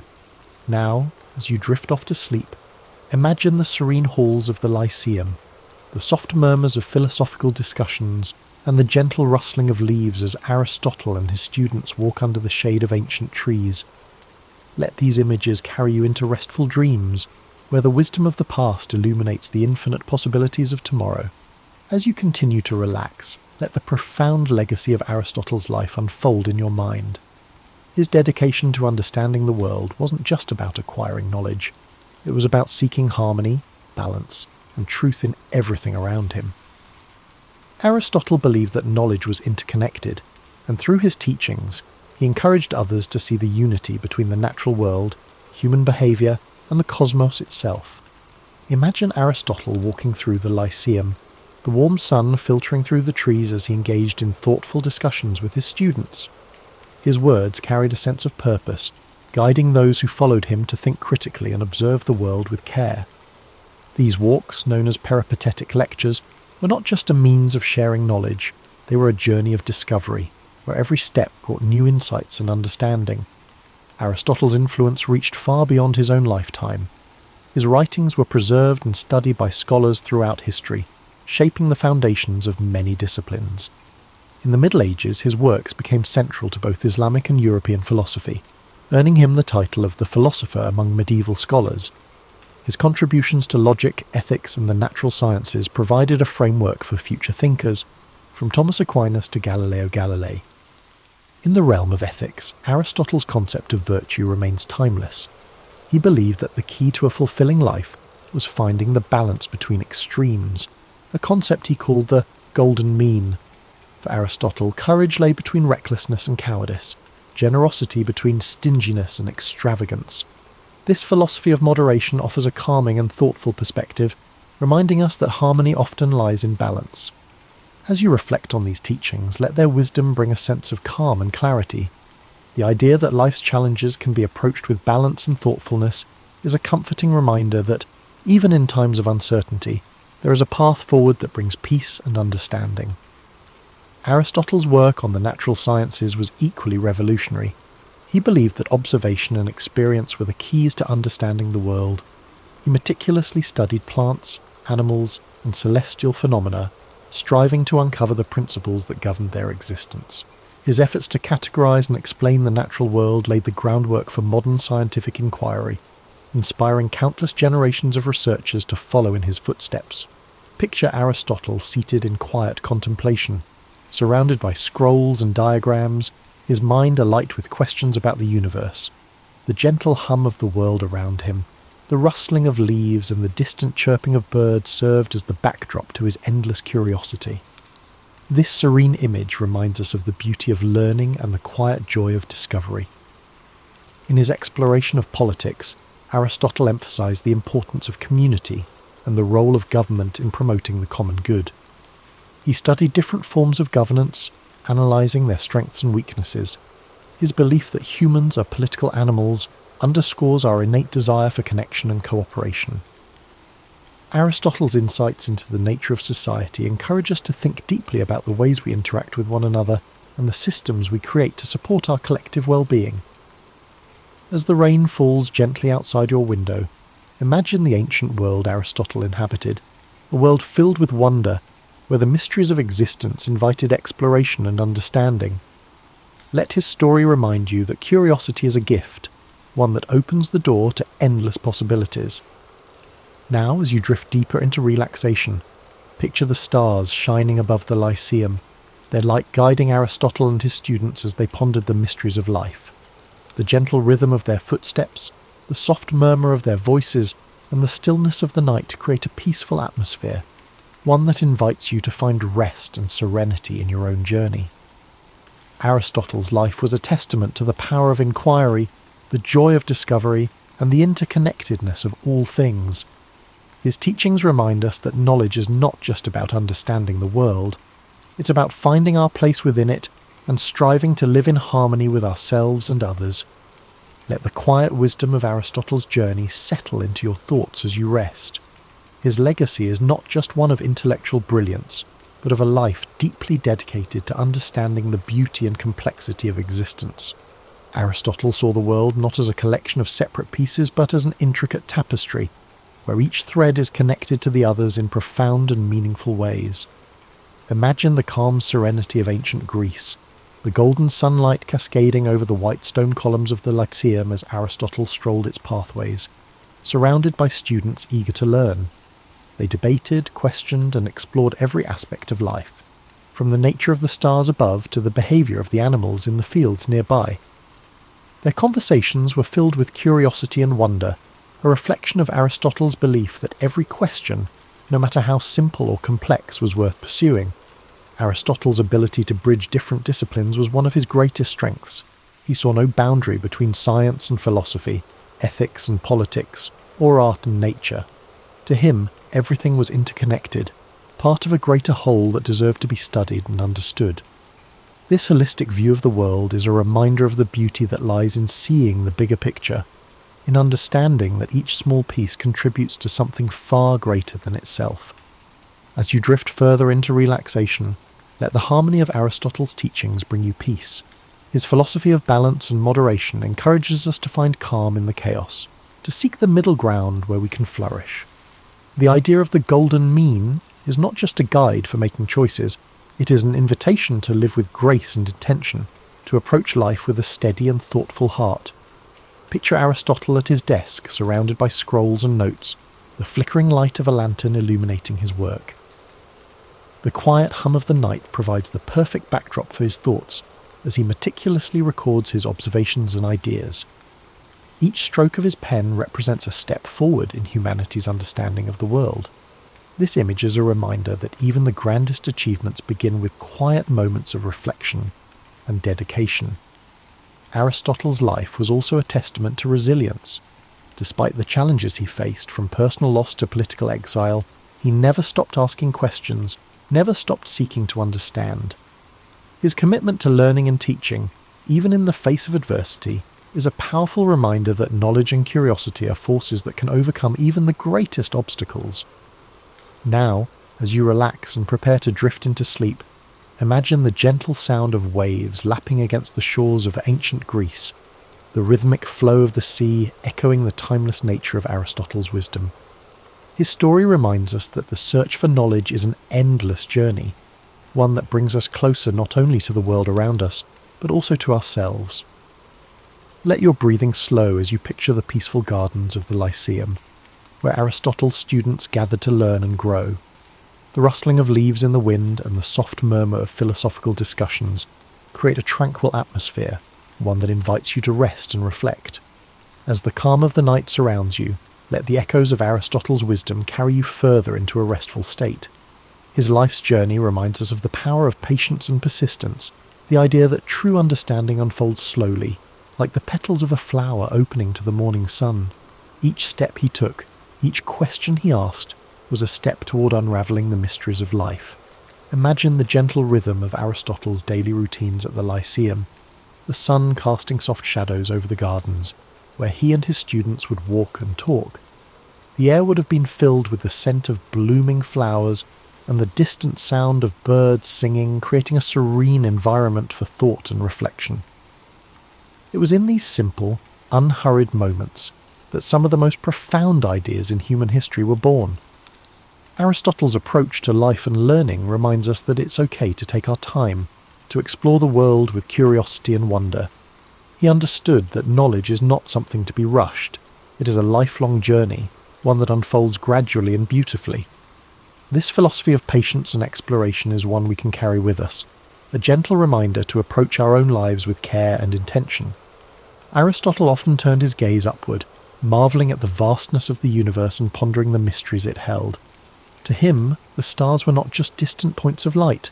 They were part of a grand, interconnected cosmos, a reminder of our place within something far greater than ourselves. Let this thought bring you a sense of peace and wonder as you rest. Aristotle's teachings also emphasized the importance of community and connection. He believed that humans are social beings, meant to live and work together in harmony. His ideas about politics and ethics were grounded in this belief, highlighting the value of cooperation, fairness, and mutual respect. These principles continue to resonate, reminding us of the importance of building strong, supportive relationships with those around us. As you relax further, imagine the soft murmurs of conversation in the Lyceum, the voices of students and scholars blending together in a gentle symphony of learning. The warmth of their shared curiosity and the strength of their connections created an environment where ideas could flourish. Let this image remind you of the power of community, the way it supports and uplifts us, even in our quietest moments. Aristotle's dedication to understanding the natural world was unparalleled. He believed that by observing and studying the world around us, we could uncover the principles that govern life itself. From the smallest insect to the vast expanse of the heavens, Aristotle approached every subject with the same level of curiosity and care. His work laid the foundation for countless discoveries, inspiring generations of thinkers to explore and question. Now, as you drift closer to sleep, picture Aristotle walking along a quiet beach at sunrise, the waves gently lapping at the shore. The golden light of dawn illuminates his path, a symbol of the new ideas and possibilities that each day brings. This peaceful scene reflects the quiet strength of his mind and the endless potential for discovery that lies within us all. Let your breathing slow as you embrace the calm and tranquility of this moment. The story of Aristotle's life is one of resilience, curiosity, and an unyielding desire to understand. His teachings remind us that no matter how complex the world may seem, there is always beauty to be found in the search for knowledge. As you fall into a deep, restful sleep, let the timeless wisdom of Aristotle's journey inspire your dreams. Imagine the serenity of the Lyceum, the warmth of shared ideas, and the quiet joy of exploring the mysteries of life. Thank you for spending this time with us at History and Sleep. May your dreams be peaceful and filled with wonder. Sweet dreams, and we look forward to seeing you again soon. As the 16th century dawned, Italy stood as one of the most vibrant and culturally rich regions in Europe. It was the heart of the Renaissance, its cities alive with art, science, and intellectual thought. Yet beneath this brilliance lay a fragmented political landscape that would spark decades of turmoil. Unlike the unified kingdoms of France and Spain, Italy was a collection of fiercely independent city-states and kingdoms, each vying for dominance. From the maritime might of Venice to the artistic hub of Florence, from the papal states wielding both spiritual and temporal authority to the militarized Duchy of Milan, the Italian peninsula was a patchwork of ambition and rivalry. This division made Italy uniquely vulnerable. The city-states frequently clashed over territory and trade routes, expending resources and forming unstable alliances. Instead of uniting against external threats, they often sought outside powers as allies in their internal disputes. France, Spain, and the Holy Roman Empire, each with their eyes on Italy's wealth and strategic importance, were quick to exploit these divisions. To them, Italy was not just a cultural treasure trove, it was a gateway to greater influence in Europe and the Mediterranean. Adding to this complex web of politics was the immense power of the papacy. Popes of this era were not merely religious leaders, but political figures deeply involved in Italy's affairs. They negotiated alliances, raised armies, and often pursued personal and familial ambitions under the guise of defending Christendom. The Church's wealth and land holdings made it a significant player in the power struggles that shaped the region. Popes like Alexander VI and Julius II used their positions to influence the balance of power, turning Rome into both a battleground and a prize. The Renaissance further heightened the stakes. Italian cities were not only politically and economically important, they were also cultural beacons. The competition among states to sponsor the greatest artists, thinkers, and architects added another layer of rivalry. Florence became synonymous with innovation, Venice dominated trade, and Milan built its reputation on military strength and strategic alliances. These states, despite their brilliance, often overestimated their ability to control the forces they unleashed when inviting foreign powers to intervene in their disputes. The spark that ignited the Italian wars came in 1494, when Charles VIII of France, claiming a dynastic right to the Kingdom of Naples, marched his army across the Alps. His invasion was the result of years of political manoeuvring and alliances gone awry. Florence, Naples and Milan had all played roles in drawing France into Italian affairs, hoping to use Charles's ambitions to their advantage. Instead, they unleashed a force far greater than they anticipated. The French army, with its modern artillery and disciplined soldiers, overwhelmed local defences, setting off a chain reaction that drew in Spain, the Holy Roman Empire, and eventually even the Ottoman Empire. The Italian wars were not a single conflict, but a series of battles and campaigns lasting over 6 decades. They were fought not just for territorial control, but for dominance over Europe itself. Italy became the battleground where the ambitions of France, Spain, and the Holy Roman Empire clashed, with Italian city-states caught in the middle. The fragmented nature of the Italian peninsula, once a source of cultural diversity and wealth, now became its greatest vulnerability. As you reflect on this intricate political landscape, imagine the bustling cities of Renaissance Italy, filled with life and brilliance, yet shadowed by uncertainty. Picture the delicate balance of power, like a fine thread stretched too tightly, waiting to unravel. Let the rhythm of this story settle over you, its complexity and beauty easing your mind as you relax further into a state of calm. The first act of the Italian Wars began in 1494 when Charles VIII of France launched his invasion of Italy, claiming his dynastic right to the Kingdom of Naples. This campaign marked the first time a major European power would openly stake its claim to Italian lands, setting off a chain reaction that would embroil the continent in conflict for over 60 years. The decision to invade was driven by a combination of ambition, opportunity, and the fractured political state of Italy itself. Charles VIII saw Italy as a land of immense wealth and prestige, its city-states filled with treasures that could bolster his power and finance his ambitions in Europe. Yet his claim to Naples was not entirely self-driven. He had been encouraged by Ludovico Sforza, the Duke of Milan, who sought to use French support to consolidate his own power and counter his rivals in Florence and Venice. This invitation would prove a double-edged sword, for while Charles's army marched with incredible strength, it also disrupted the delicate balance of power that had kept Italy relatively stable. The French army was unlike anything Italy had faced before. Equipped with advanced artillery and professional soldiers, it swept through northern Italy with alarming speed. The city-states, unprepared for such a modern force, quickly capitulated or offered little resistance.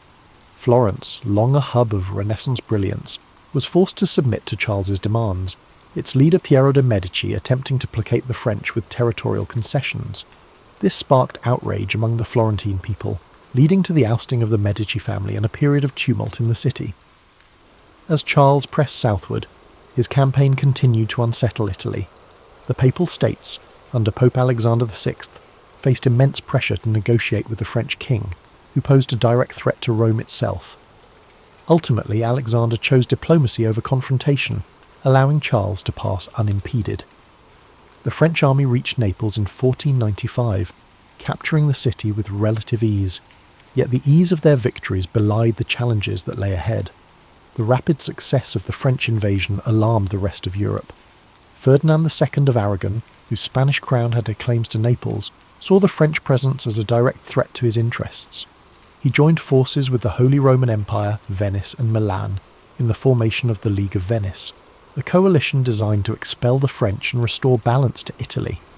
This alliance marked the beginning of a prolonged and complex series of conflicts that would characterize the Italian Wars. Charles VIII's return journey to France was fraught with difficulty. At the Battle of Fornovo in 1495, the League of Venice confronted the French forces in a fierce engagement. Though Charles managed to escape with most of his army intact, his dream of holding Naples dissolved as Spanish forces moved to reclaim the city. This marked a turning point. While the French had demonstrated their military might, their inability to sustain control over Italy revealed the limits of their power.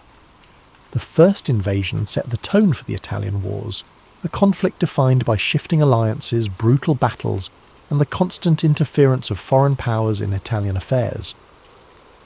For the Italian city-states, the war underscored their vulnerability. Their reliance on external allies often backfired, leaving them at the mercy of larger powers whose interests rarely aligned with their own. As you reflect on this chapter of the story, picture the vast French armies marching through the Italian countryside, their movements echoing the ambitions of kings and the fragility of states. Imagine the Renaissance cities, so full of life and beauty, now shadowed by the weight of war. Let the rhythm of these thoughts guide you into deeper relaxation, the flow of history calming your mind and easing your spirit. As the Italian wars progressed, Spain emerged as a dominant force, reshaping the balance of power across Europe and the Italian peninsula. Following Charles VIII's retreat, Ferdinand II of Aragon sought to strengthen Spain's influence, focusing on reclaiming Naples, a key prize in the struggle for Italian supremacy. Spain's military, under the leadership of Gonzalo Fernández de Córdoba, revered as the Great Captain, introduced innovative battlefield strategies. The Spanish tercios, disciplined formations combining pikemen and arquebusiers, proved revolutionary. Their effectiveness surpassed that of the traditional heavy cavalry favoured by France. In a series of decisive battles, including Cerignola and Garigliano in 1503, Spanish forces secured Naples. Their victories demonstrated superior tactics and organisation. With Naples under Spanish control, Ferdinand established Spain as a key power in southern Italy, solidifying its influence and preparing for further engagements with France. Yet the French were far from deterred. In 1515, Francis I ascended to the French throne and reignited his nation's ambitions. His forces achieved a major victory at the Battle of Marignano, reclaiming Milan and briefly restoring French dominance in northern Italy. This resurgence set the stage for an intense rivalry between Francis III and Charles V of the Habsburg dynasty. Charles, inheriting a vast empire that included Spain, the Holy Roman Empire, and territories in the Americas, wielded immense resources. His ambitions extended far beyond Italy, but the peninsula became a crucial theatre of war. The pivotal Battle of Pavia in 1525 marked a turning point. Spanish forces decisively defeated the French army, capturing Francis I in the process. This victory shattered French momentum and solidified Spanish Habsburg dominance in Italy. Milan fell under Habsburg influence, and Spain's position became unassailable. Despite these triumphs, the Italian wars were far from settled. France continued its efforts to reclaim lost ground. However, Spain's wealth from its burgeoning empire in the Americas provided the resources needed to sustain prolonged campaigns. This economic advantage, combined with strategic alliances and military innovation, ensured Spain's supremacy. Italian city-states such as Venice, Florence, and the Papal States became entangled in this larger conflict. Their independence increasingly compromised as foreign powers dictated the region's fate. The conflict reshaped Italy, turning it into the epicenter of European power struggles. Its vibrant cities and cultural landmarks endured cycles of war and occupation. Yet through it all, the resilience of its people shone. They continued to create art, foster innovation, and maintain their identity even amid turmoil, while you drift further in sleep. Picture the rolling hills of Italy and the bustling cities of the Renaissance, their beauty and complexity undiminished despite the shadow of war. Imagine the measured rhythm of history, the ebb and flow of ambition and resilience, and let the cadence of these thoughts guide you toward peace. Each detail of this story invites you to unwind, to let go of the day's tension as the calm of the past eases your mind. By the early 1520s, the Italian wars reached a brutal and transformative juncture, a moment that underscored the devastating consequences of prolonged conflict. The sack of Rome in 1527, carried out by the forces of Charles V, Holy Roman Emperor, marked one of the darkest chapters of the era. It exposed the vulnerability of even the most powerful institutions, including the papacy, to the chaos of war. This catastrophic event was not entirely planned. It was the result of unpaid and unruly soldiers, primarily Spanish and German mercenaries, who had grown discontented with their leaders. These troops, driven by desperation and greed, turned their frustrations toward the city of Rome. On May 6, 1527, they breached the city's walls. Their assault was swift and merciless, reducing the eternal city to a scene of horror. Thousands of civilians were slaughtered, churches and homes were looted, and priceless works of art were destroyed or stolen. The Pope himself, Clement VII, was forced to seek refuge in the Castel Sant'Angelo, where he remained under siege for months. The sack of Rome sent shockwaves throughout Europe. It demonstrated that no city, no matter how revered or powerful, was immune to the ravages of war. This act of violence shattered the image of the Holy Roman Empire as a protector of Christendom. Instead, it revealed the unpredictable nature of power struggles when greed and chaos overtook strategic planning. The symbolic heart of Catholicism had been desecrated, leaving a lasting scar on the Italian wars and a sobering reminder of the stakes involved. The fallout from this event led to a re-evaluation of alliances and power dynamics. The Pope, who had previously aligned with France and other anti-Habsburg factions, was forced to reconcile with Charles V. This uneasy alliance reshaped the political landscape of Italy, placing the papacy firmly under Habsburg influence. For the French, the sack represented another setback in their ambitions to dominate Italy. The devastation of Rome weakened their potential ally, leaving them increasingly isolated in the conflict. As the dust settled, the sack of Rome came to symbolize the broader toll of the Italian wars. The conflict had begun as a battle for territorial control, but it had evolved into a far-reaching struggle that disrupted the cultural, economic and political fabric of Italy. The Renaissance ideals of beauty, innovation and humanism were overshadowed by the relentless march of armies and the ambitions of rulers. Even amid this devastation, Italy's resilience persisted. The people of Rome began to rebuild their city, reclaiming their identity and striving to restore its former glory. Artists, writers and thinkers carried forward the flame of the Renaissance, their works a testament to the enduring spirit of a land caught in the crossfire of history.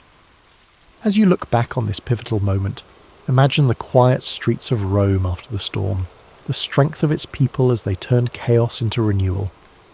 Let these thoughts ease your mind, and the flow of history soothe your spirit as you drift into deeper relaxation. The story of the sack of Rome reminds us that even in the darkest times, recovery and renewal are possible. The Italian wars, though technically concluded with various treaties and shifting allegiances, left Italy deeply fragmented and politically unstable. By the late 16th century, the city-states that once flourished during the Renaissance had been absorbed by the larger European powers or reduced to minor players in the geopolitical theatre. The outcome of the wars had profound consequences, not only for Italy, but for the balance of power across Europe.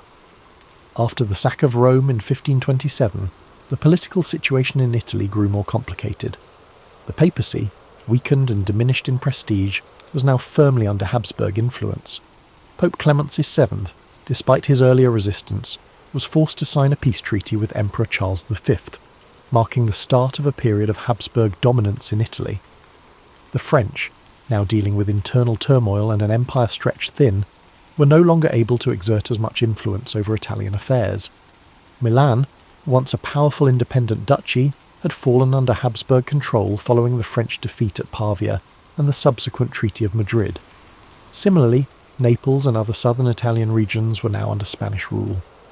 Venice, though still a powerful republic, found itself increasingly isolated, unable to maintain its former influence in the face of Habsburg and French competition. Florence, once the heart of the Renaissance, experienced a dramatic shift in power. The Medici family, exiled during the wars, were restored to power with the help of the papacy and the Habsburgs. Under their rule, Florence became a duchy, ending its Republican era and cementing Medici control. This marked the end of an era for the city, which had once been a beacon of artistic and political independence. The fragmentation of Italy was not only political but cultural. The wars had disrupted the flow of ideas and artistic movements that had flourished during the Renaissance.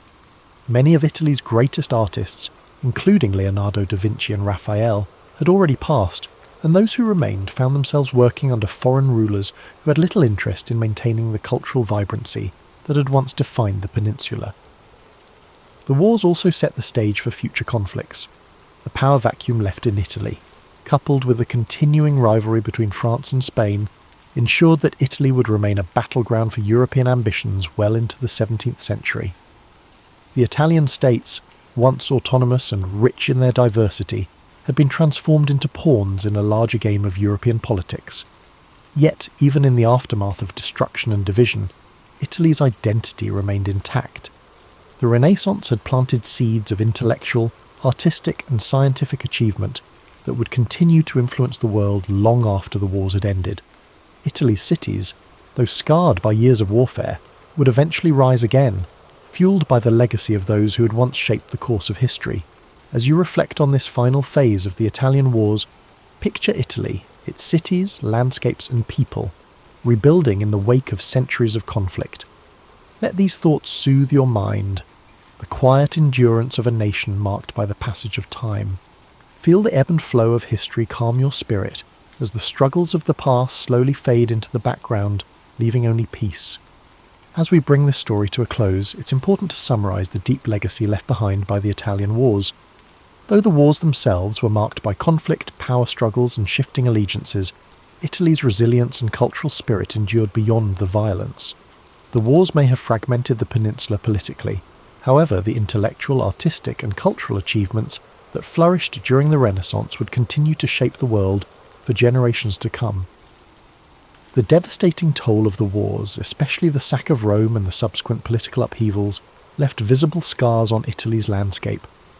But even in the midst of destruction, Italy's cities, its people, and its rich cultural heritage would rise again. Florence, Venice, Rome, and Milan, though under foreign rule, maintained the essence of their identity, always connected to their storied past, and each continuing to contribute to the broader European narrative. As you lie back and reflect on this powerful chapter in history, allow yourself to feel the weight of time, the rise and fall of empires, the rebuilding of cities, and the ever-present determination of the people. Imagine the sun setting gently over the Italian hills, the soft whisper of the wind as it sweeps over the ancient streets, a reminder of both struggle and renewal. It's easy to be caught in the frenzy of the world around us, but history has a way of slowing us down, letting us reflect on the cyclical nature of life, conflict, and peace. Let the story of the Italian wars be a reminder of resilience, of the strength it takes to overcome adversity, and of the beauty that rises from the ashes.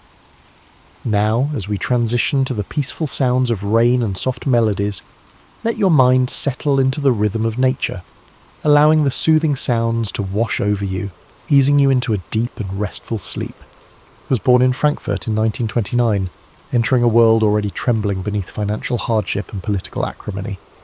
From the outset, she displayed a lively temperament, an eagerness to scribble down thoughts on scraps of paper, a tendency to examine curious objects in the house with unguarded fascination, and a readiness to question the grown-ups around her.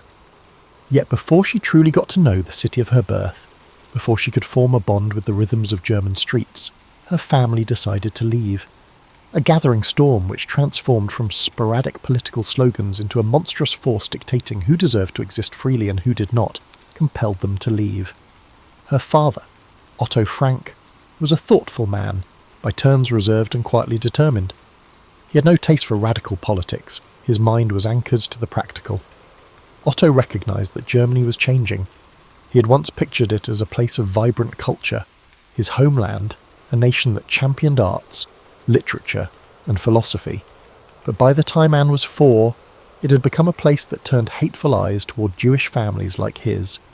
The Franks uprooted themselves, leaving old neighbours behind and stepping into what they hoped was a kinder environment in Amsterdam. Amsterdam in the early 30s was not entirely tranquil. No place in Europe could claim complete serenity then, but it at least allowed the Franks to breathe without immediate fear. For Anne, it was a wonderland of bicycles clacking over cobblestones, flower stalls lining canals, and people whose different accents floated through the city like a living orchestra. She was intrigued by each subtlety of daily life. She watched the canal waters shift from grey to glittering green and found novelty in the simplest tasks, from brushing up on Dutch words to examining the swirl of watery reflections on her window. Still, life was not always breezy. Otto took on various entrepreneurial ventures in Amsterdam, a spice business, then one dealing with pectin for jam making, attempts at building stability for his family in uncertain times. Yet, beyond the household table talk about balancing budgets and maintaining a reputable standing among local merchants, Anne had her personal curiosities. She was the type of child to craft stories in her head while overhearing adult conversations, weaving little narratives about the passers-by she saw from her vantage point by the window. Outside her home, she was known to be friendly but occasionally moody, quick-witted in a way that others sometimes found surprising in someone so young. Certain teachers at her school found her liveliness endearing, others found it distracting, especially when she giggled during lessons or whispered jokes to her classmates during grammar drills. She had a capacity for charm, but she was equally able to slip into lonely daydreams if something, an unkind remark, an abrupt shift in a friend's demeanour, muddied her sense of belonging. By the age of 10, Anne's environment gave her ample room to explore. She visited street markets with her mother, Edith, noticing the layers of life in every merchant's stall, the haggling, the laughter, the day's frustrations. Margot, her older sister by 3 years, was softer spoken and more academically inclined. The contrast between the two sisters became a household joke, Margot with her pristine schoolwork, Anne with her comedic flair and unstoppable chatter. Yet behind that playful tension was genuine affection. When nights were cold, Anne might slip into Margot's bed for warmth, and they would whisper about petty jealousies and fleeting hopes, simple concerns overshadowed by the swirling chaos in Europe. Though the Franks tried to keep talk of politics discreet, Anne absorbed more than she let on. She caught a glimpse of a neighbour reading a Dutch newspaper with bold headlines about persecution in Germany. Her father's whispers with friends, hushed but urgent, hinted that the calm in Amsterdam could fracture at any moment. Even so, Anne pressed on with childlike tenacity.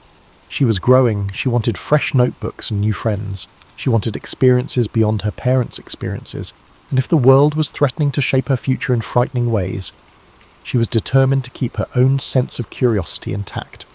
A family friend would sometimes bring over pamphlets from Germany, detailing new anti-Jewish edicts. Otto read them in silence, his brow creased. Still, he managed to maintain a semblance of optimism.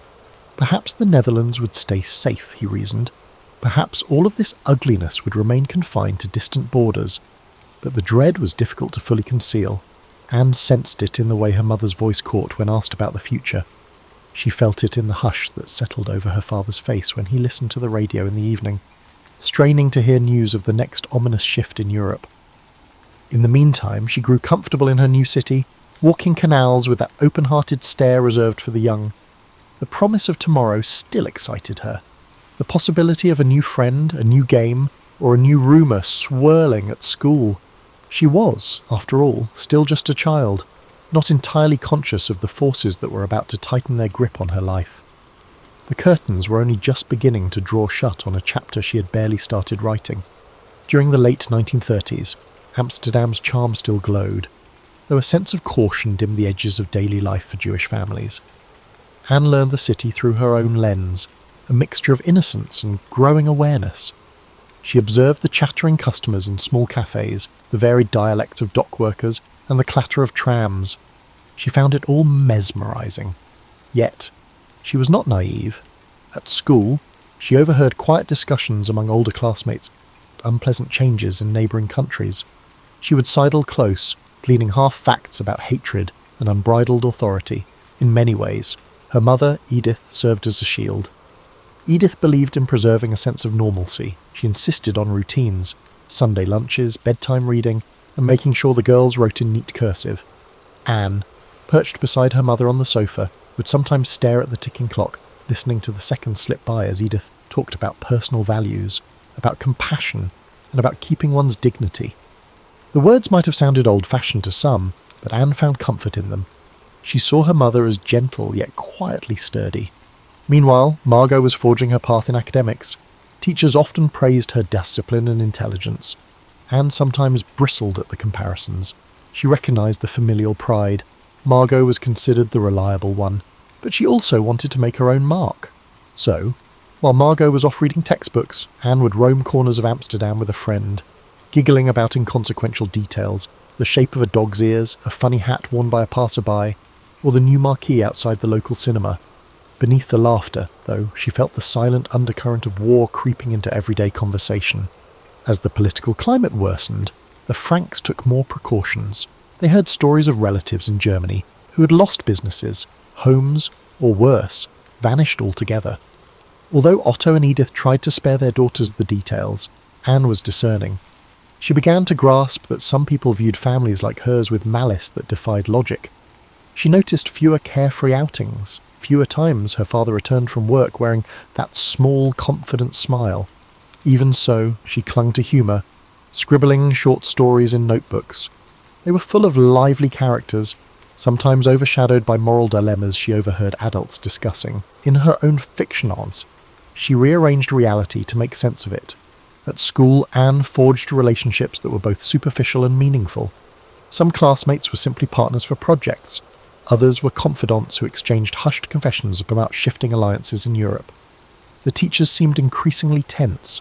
The slightest classroom disruption could ignite frustrations. Sometimes talk of censorship or newly imposed rules floated around the corridors. When a classmate whispered that their family was planning to flee to Britain, Anne's heart pounded in fear and envy. Fear, because it confirmed that danger was near, envy because that option might not be open to her. The sense of uncertainty pressed on her chest at night.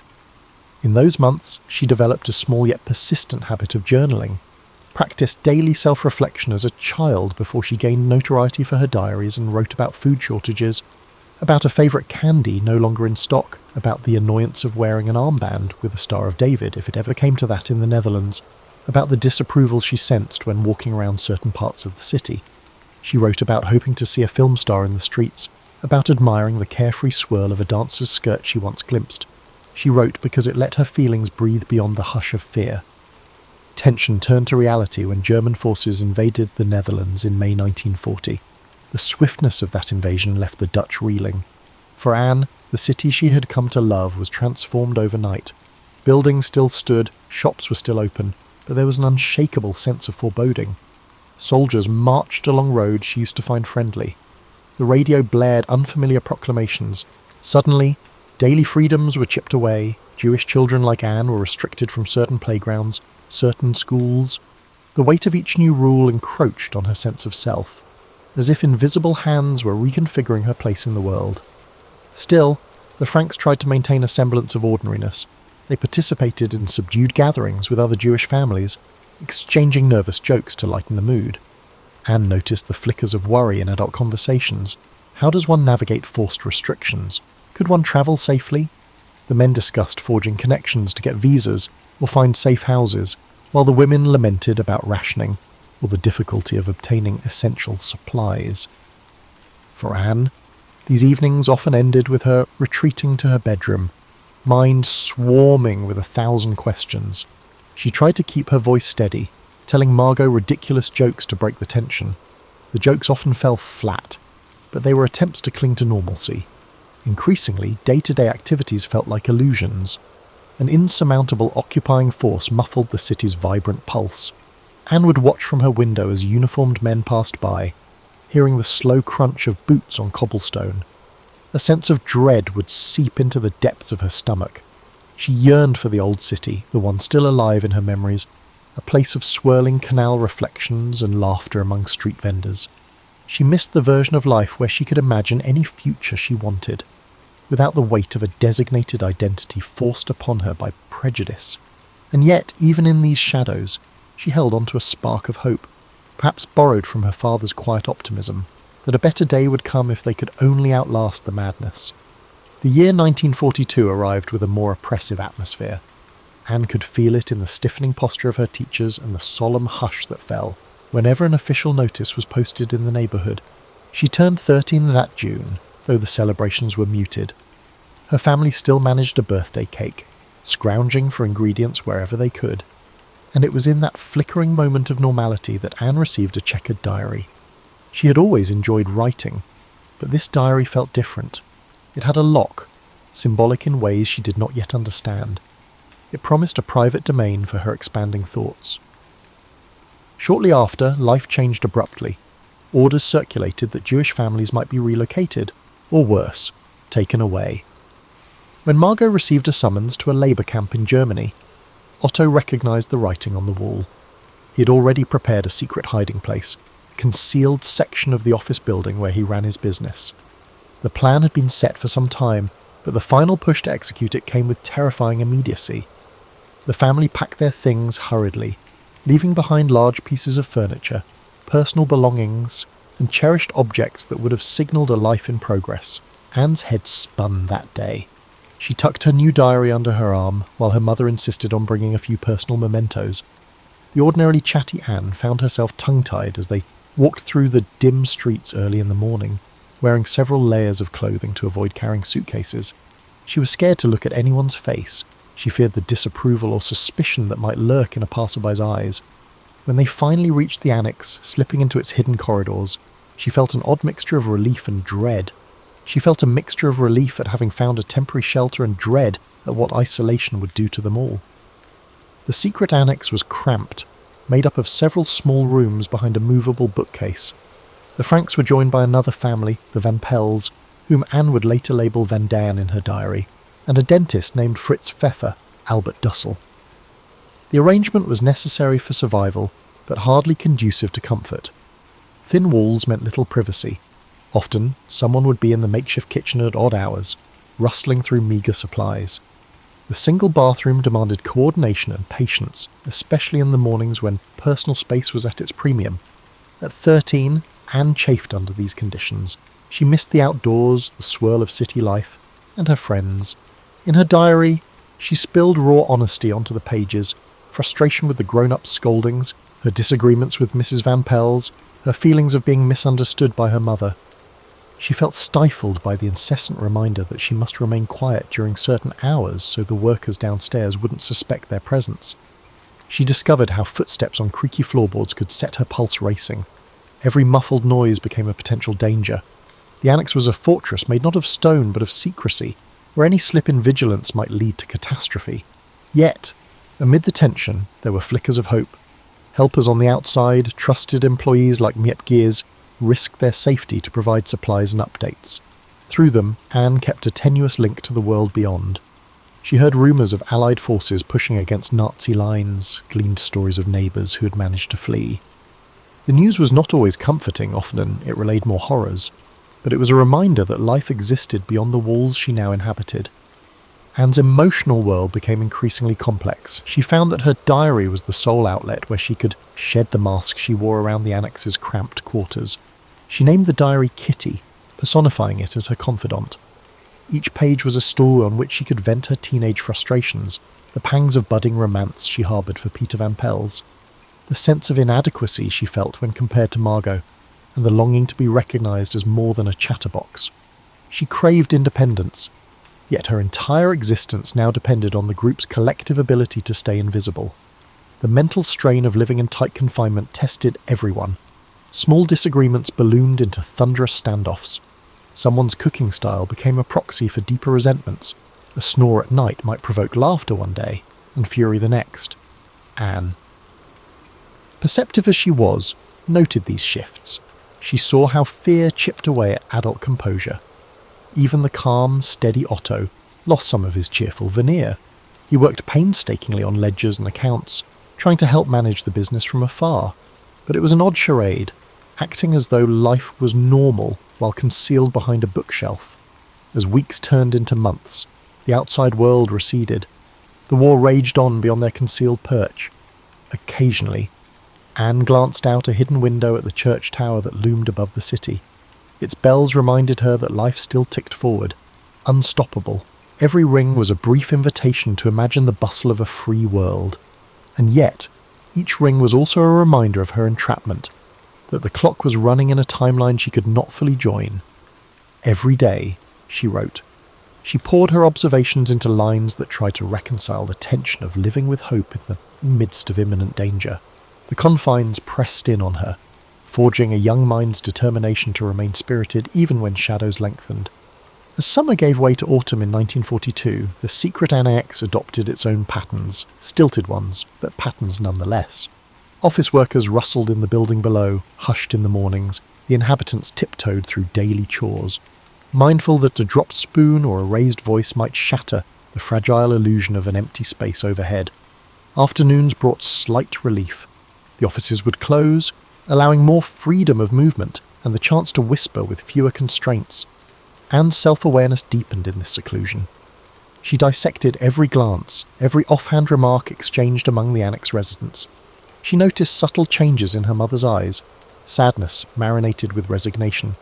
She saw new lines etched across Otto's forehead, reflecting the weight of shepherding them all through this ordeal.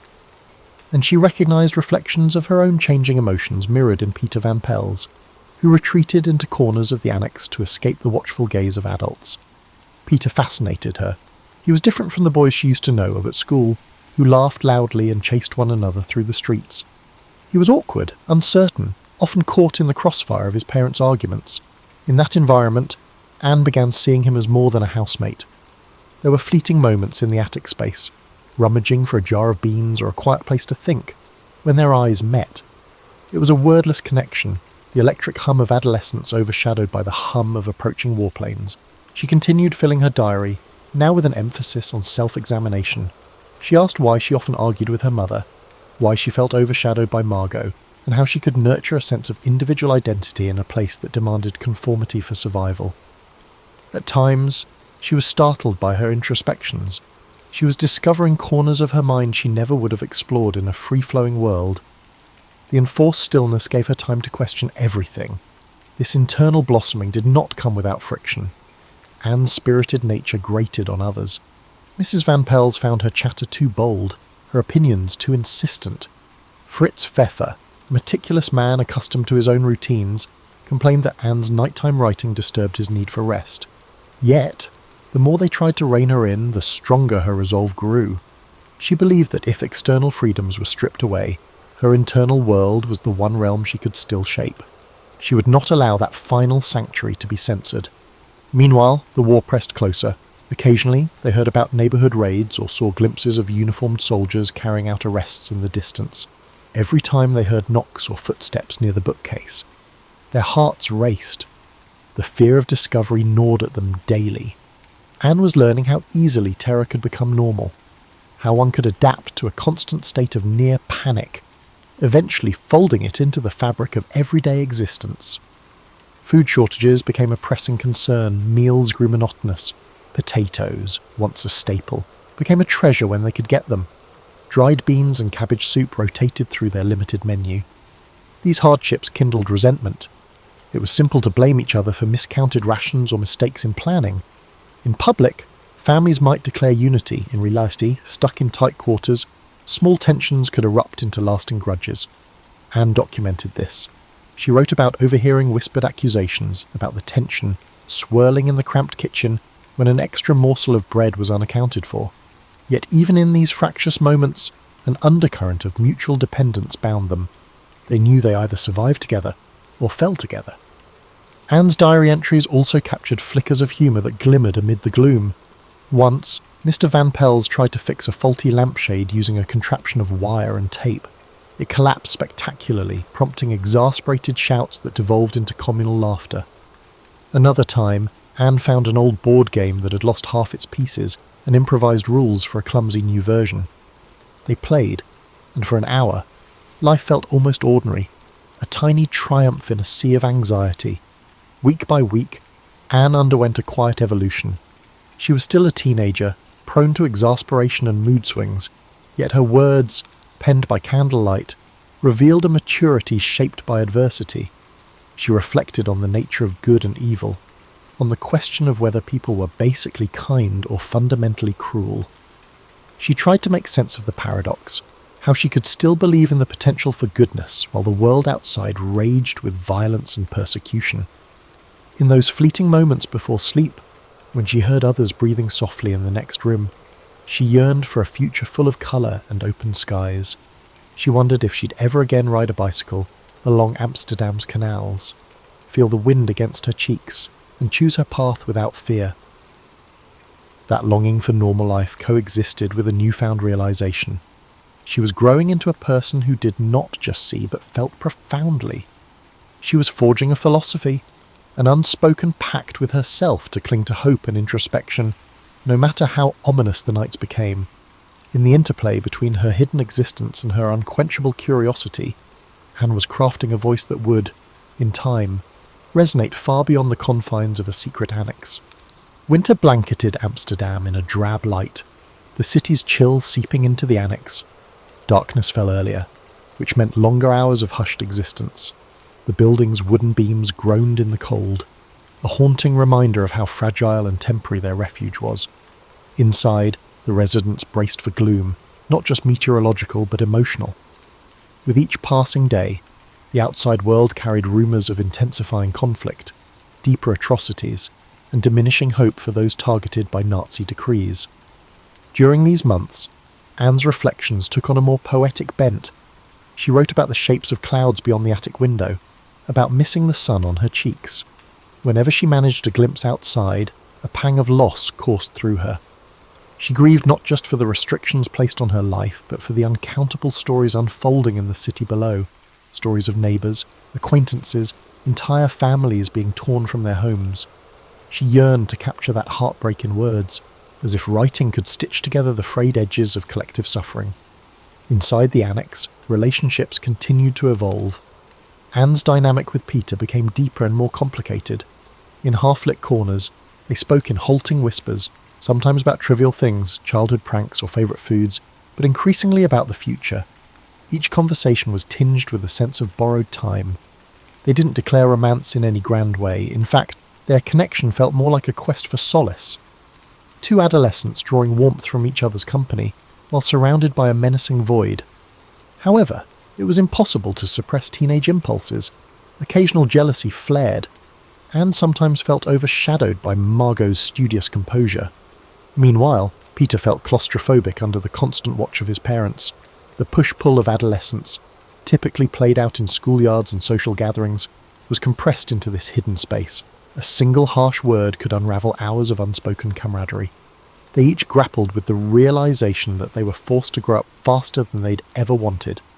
Despite the daily dread, intellectual pursuits flourished in the annex, spurred by the older inhabitants' desire to keep the teenagers' minds engaged.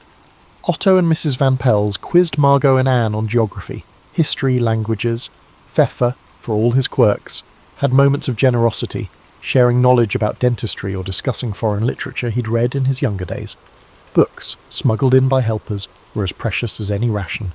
They devoured them, gleaning glimpses of worlds untouched by the crackdown they faced. These small acts of learning became defiance, an assertion that they still had the right to grow, think, and imagine. However, the tension of captivity took its toll. Privacy was scarce. If one person needed a moment alone, they had to negotiate with the rest, rearranging the living area or waiting for others to be occupied elsewhere. Tones of voice grew sharper. Some nights, Anne pressed her ear to the thin walls and listened to the muffled arguments. Money worries, fear of betrayal, or the question of whether to trust certain acquaintances outside, everything was debated in hushed, urgent tones. The claustrophobia was physical, but it was also spiritual. Each person carried the dread that one betrayed secret, one careless word could doom them. In the diaries, Anne noted these cracks in the foundation of their enforced togetherness, but she did so with a remarkable empathy for the adults. She recognised they were doing their best in unthinkable circumstances. Otto tried to maintain an even temperament, urging reason when tempers flared. Some nights, he'd gather everyone to read a book aloud or discuss a snippet of radio news. For a short while, the flickering lamp would illuminate a circle of sombre faces, each participant clutching at hope that maybe, just maybe, the tide of war was turning. As the winter wore on, the line between day and night blurred. The impetus to remain hidden, combined with the shortage of indoor light, meant it was all too easy to lose track of time. Sometimes Anne woke, unsure if dawn was near or if it was still the depths of midnight. In that surreal twilight, she'd scribble in her diary by candlelight. Despite her uncertainty about what love meant in such dire circumstances, she penned confessions of love in her diary. She wrote about the anger she felt toward a world that had pinned a target on her family's back. She wrote about the faith she still had in human decency, though it teetered precariously. One particular entry documented a profound realization. She understood that her life's narrative might never be fully shared with the world. The diaries could be lost, or she could vanish. The thought of losing the diaries struck her with a chilling force. Rather than giving in to despair, she channeled that fear into a fierce determination to document everything she could. If this was the only record she might leave behind, she wanted to ensure it was honest. She refused to portray herself merely as a victim. She wanted the pages to convey the complexity of her internal life, the moments of laughter, the daydreams, the defiance, and the longing for small acts of liberation. Outside, the war crept closer. The sky sometimes roared with aircraft engines, Allied bombers perhaps forging a path that might liberate Europe, but with each tremor, the Annex residents clung to each other, uncertain if bombs might tear the neighbourhood apart. In the hush that followed these raids, Anne's breath would catch in her throat. She sensed the precariousness of her existence. Yet each time dawn came, she would push back against despair, buoyed by an unexplainable resolve. If she couldn't move freely in the physical world, she would soar through the realm of thought, words and dreams. That was the ember she refused to let go. Spring of 1944 brought faint glimmers of optimism to the Annex. Allied successes were whispered about, fueling speculation that liberation might be on the horizon. Anne was buoyed by these rumours. Each new snippet of promising news was a lifeline in her claustrophobic reality. She reread the few books they possessed, letting her imagination roam beyond the walls.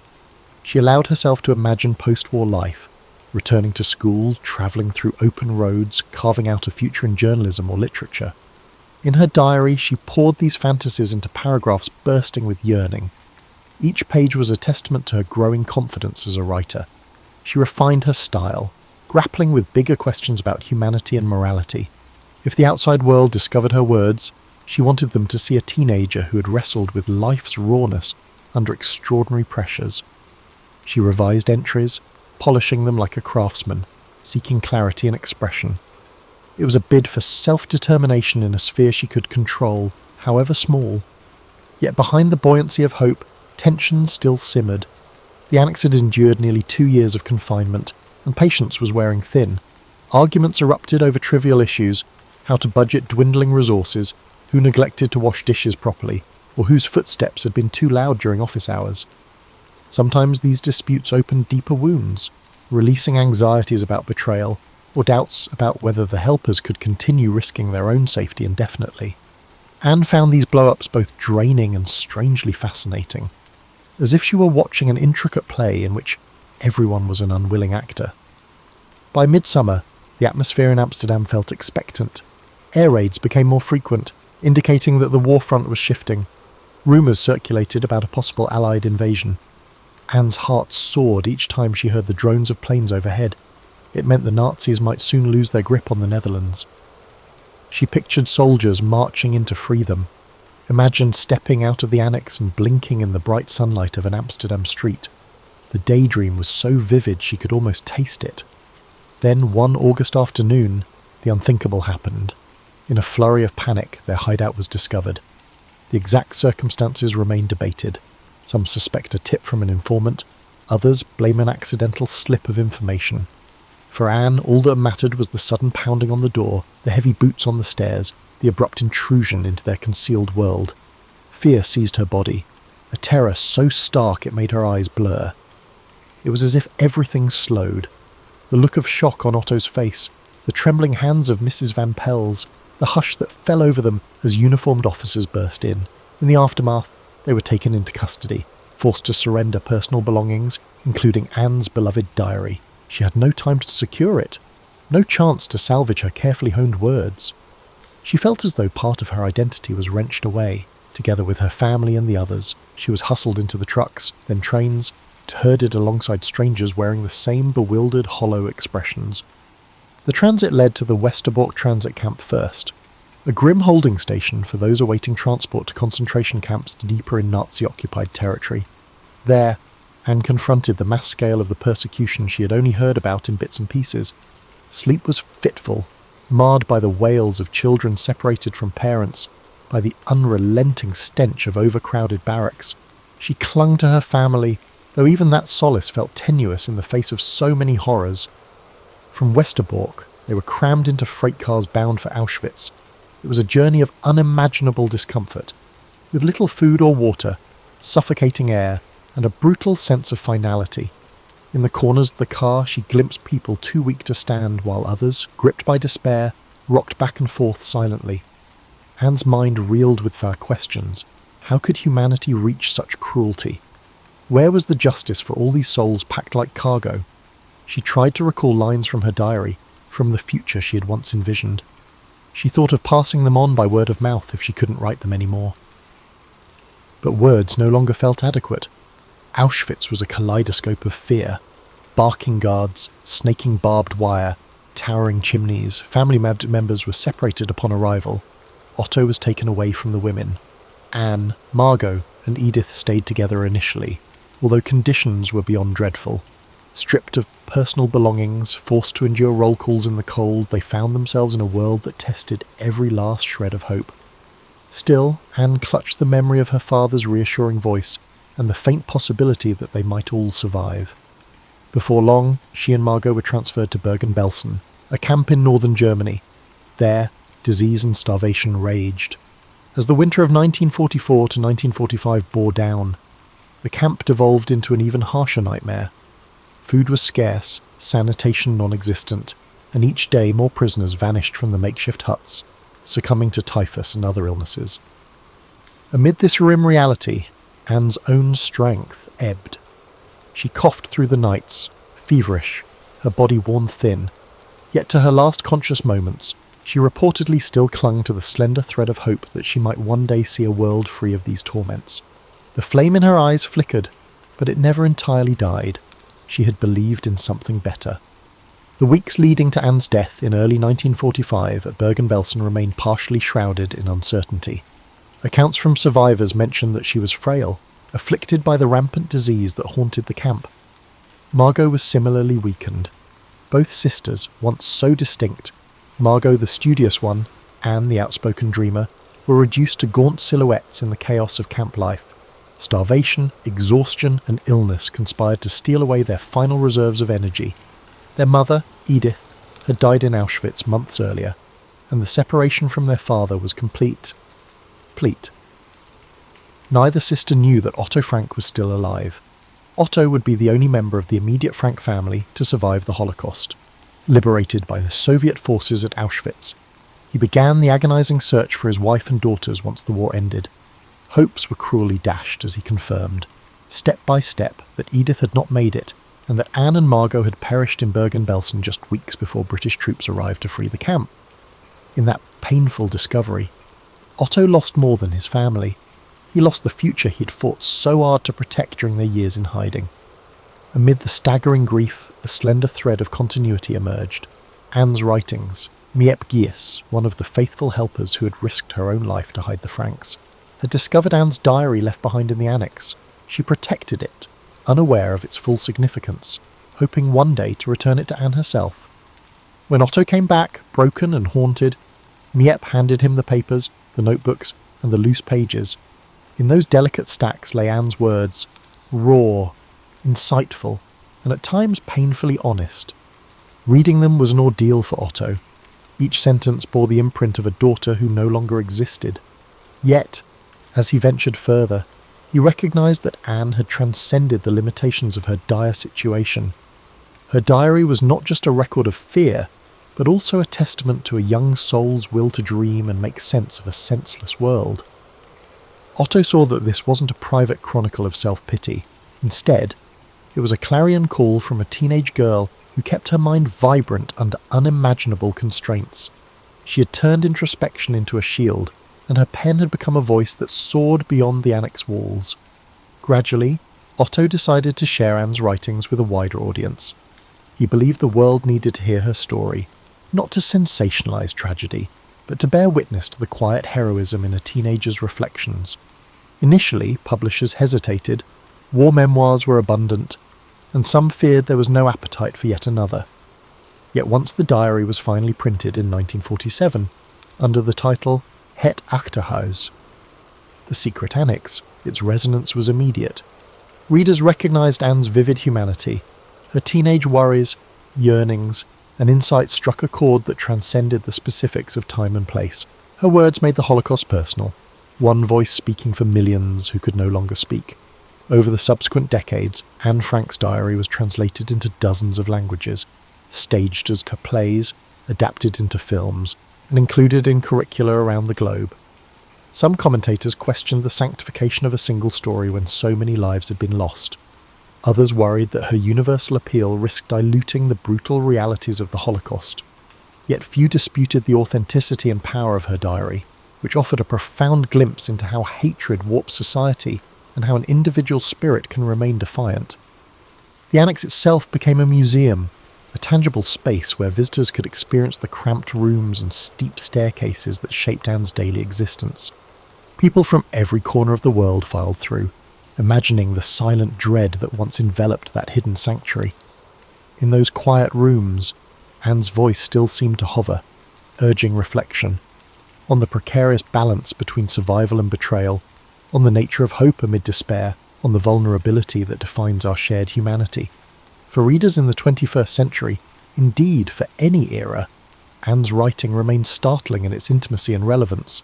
She documented her teenage angst with a frankness that resonates with anyone who has navigated self-doubt, family tensions, or the desire to be heard beyond that. She recorded how the rhythms of ordinary life could unravel under totalitarianism. In the face of hatred, her diary stands as both evidence and indictment, a reminder that oppression doesn't start with concentration camps, but with smaller steps of exclusion and prejudice. Though she never lived to see the liberation she craved, Anne's story has endured for generations. It's a story not only of horror, but also of the transformative power of bearing witness through art. Her diary is more than a historical artifact. It is a living conversation between past and present, warning us that the fragile freedoms we cherish must be protected. In its pages, we find the echoes of a curious, hopeful spirit, urging us to remain vigilant against the complacency that allows hatred to flourish. And so, despite her tragic end, Anne Frank's legacy carries the force of a life interrupted but not silenced. Through her words, she continues to speak, to question, to observe, to challenge. That voice, gentle yet unwavering, reminds us that in even the darkest of times, there remains a spark of resilience ready to ignite a broader understanding of compassion, empathy, and the fragile bonds that hold us all together. Charles Darwin, one of the most influential figures in science, is often remembered for his groundbreaking work on evolution. But his journey to understanding the origins of life on Earth was anything but straightforward. Born in 1809 in Shrewsbury, England, Darwin grew up in a world where scientific exploration was on the rise, but the idea of evolution was not yet widely accepted. His life was filled with scientific curiosity, challenging ideas, and a journey across the world that would forever alter the way humanity viewed itself. Darwin was born to a family of notable individuals. His father, Robert Darwin, was a wealthy physician, and his mother, Susanna, came from the Wedgwood family, known for their pottery business. Tragically, Darwin's mother passed away when he was just 8 years old, leaving a profound impact on him. His father, who had high hopes for him to follow in his footsteps as a physician, sent him to medical school at the University of Edinburgh when he was 16. But Darwin's interests lay elsewhere. He found the practice of medicine distasteful, particularly surgery, which he thought was barbaric. But it wasn't just medicine that failed to capture his imagination, it was the traditional academic curriculum. Instead, Darwin was drawn to the natural sciences, particularly geology and biology, subjects that were not typically emphasized in the medical field. He would spend his free time collecting specimens and studying the natural world around him. However, despite his deepening passion for natural history, Darwin did not excel in his medical studies. His father, frustrated with his son's lack of progress, sent him to Christ College in Cambridge, hoping that he might find a new direction in life. It was there that Darwin's fascination with natural history truly took off. Under the guidance of influential professors, including botanist John Stevens Henslow, Darwin began to focus his attention on the study of nature, a decision that would eventually lead him to the discovery of the theory of evolution. During his time at Cambridge, Darwin formed a close friendship with Henslow, who encouraged him to pursue a career in natural history. Darwin graduated with a Bachelor of Arts degree in 1831 and, despite having no formal training in the field, decided to join the HMS Beagle on a voyage around the world. It was on this journey that Darwin would begin to develop his ideas about natural selection and the evolution of species. The voyage of the Beagle began in 1831 and lasted nearly 5 years, taking Darwin to places as far as South America, the Galapagos Islands, Australia, and Africa. The trip provided Darwin with an unparalleled opportunity to observe the natural world in its most diverse forms.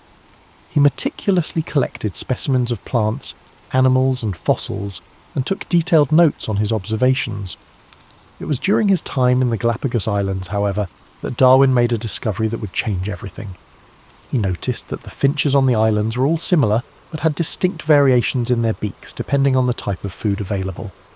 This observation led him to question the idea that species were fixed and unchanging. Darwin began to develop a theory that species were not created in their present form, but evolved over time, adapting to the environment in which they lived. He proposed that the differences between species were a result of small changes accumulated over generations, with those organisms better suited to their environment surviving and passing on their advantageous traits. This idea, known as natural selection, became the cornerstone of Darwin's theory of evolution. Upon returning to England in 1836, Darwin began to work on his observations from the voyage. He spent the next several years analysing his findings, corresponding with other scientists and developing his ideas. It was a slow and meticulous process. He was reluctant to publish his ideas, knowing that they would be controversial. The scientific and religious communities of the time were heavily invested in the idea of creationism, the belief that life was created by a divine being in its present form. Darwin's theory of evolution challenged this deeply held belief, and he feared the backlash that would come with publishing his ideas. In 1859, after more than 20 years of research, Darwin finally published his most famous work, On the Origin of Species. The book outlined his theory of evolution by natural selection, and it quickly became one of the most influential scientific works of all time. The reaction to the book was mixed. Many scientists praised Darwin's work, recognizing the evidence he had gathered and the implications of his theory.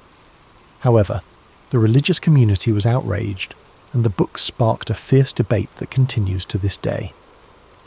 One of the most significant aspects of Darwin's theory was its challenge to the traditional view of creation.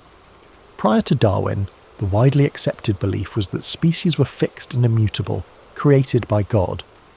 Darwin's theory of natural selection suggested that species could change over time, and that all life on Earth shared a common ancestry.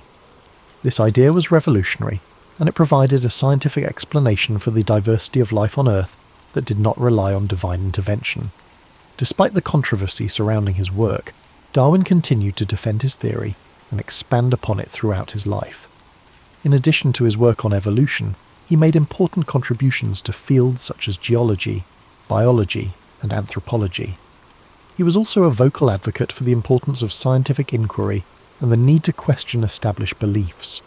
His work laid the foundation for modern biology and helped to shape the course of scientific thought in the years that followed. Darwin's personal life was not without its struggles. He suffered from various health problems throughout his life, including chronic illnesses that plagued him for much of his adulthood. Some historians believe that these ailments were a result of the stress and anxiety caused by the controversy surrounding his work. Darwin was also deeply affected by the death of his beloved daughter, Annie, in 1851. Her death, at the age of 10, profoundly impacted Darwin, and he became more reclusive in the years that followed. Despite these personal challenges, Darwin continued to work on his research and ideas. In his later years, he published several additional works, including The Descent of Man, in which he explored the implications of his theory of evolution for human beings. He also continued to correspond with scientists and researchers around the world, exchanging ideas and collaborating on scientific projects. Charles Darwin passed away on April 19, 1882, at the age of 73. His death marked the end of a remarkable life dedicated to understanding the natural world. He was buried in Westminster Abbey, a testament to the profound impact his work had on the scientific community and the world at large. His theory of evolution by natural selection continues to shape our understanding of biology, genetics, and the history of life on Earth. Though Darwin's ideas were controversial in his time, they have since become widely accepted and have fundamentally altered the way we view the natural world. His work has influenced generations of scientists, philosophers, and thinkers, and his legacy continues to live on today. Charles Darwin may not have had all the answers, but his relentless curiosity and dedication to scientific inquiry have left an indelible mark on human history. As we reflect on the profound impact of Darwin's life and work, it's important to consider not only his scientific contributions, but also the broader implications his ideas had on society. Darwin's theory of evolution challenged not just the scientific community, but also deeply held beliefs about human existence, our place in the world, and the origins of life itself. At the time Darwin published On the Origin of Species, the idea of evolution was not new. The concept had been suggested by other thinkers before him, such as Jean-Baptiste Lamarck and Alfred Russel Wallace. However, it was Darwin who provided the most compelling evidence and a cohesive theory of how evolution occurred, through natural selection. His work brought together ideas from various fields of biology, geology and paleontology, making a case for evolution that was based on observable evidence, rather than conjecture or religious dogma. While the controversy surrounding Darwin's ideas was significant in his time, it's also important to understand how these ideas influenced the course of modern science.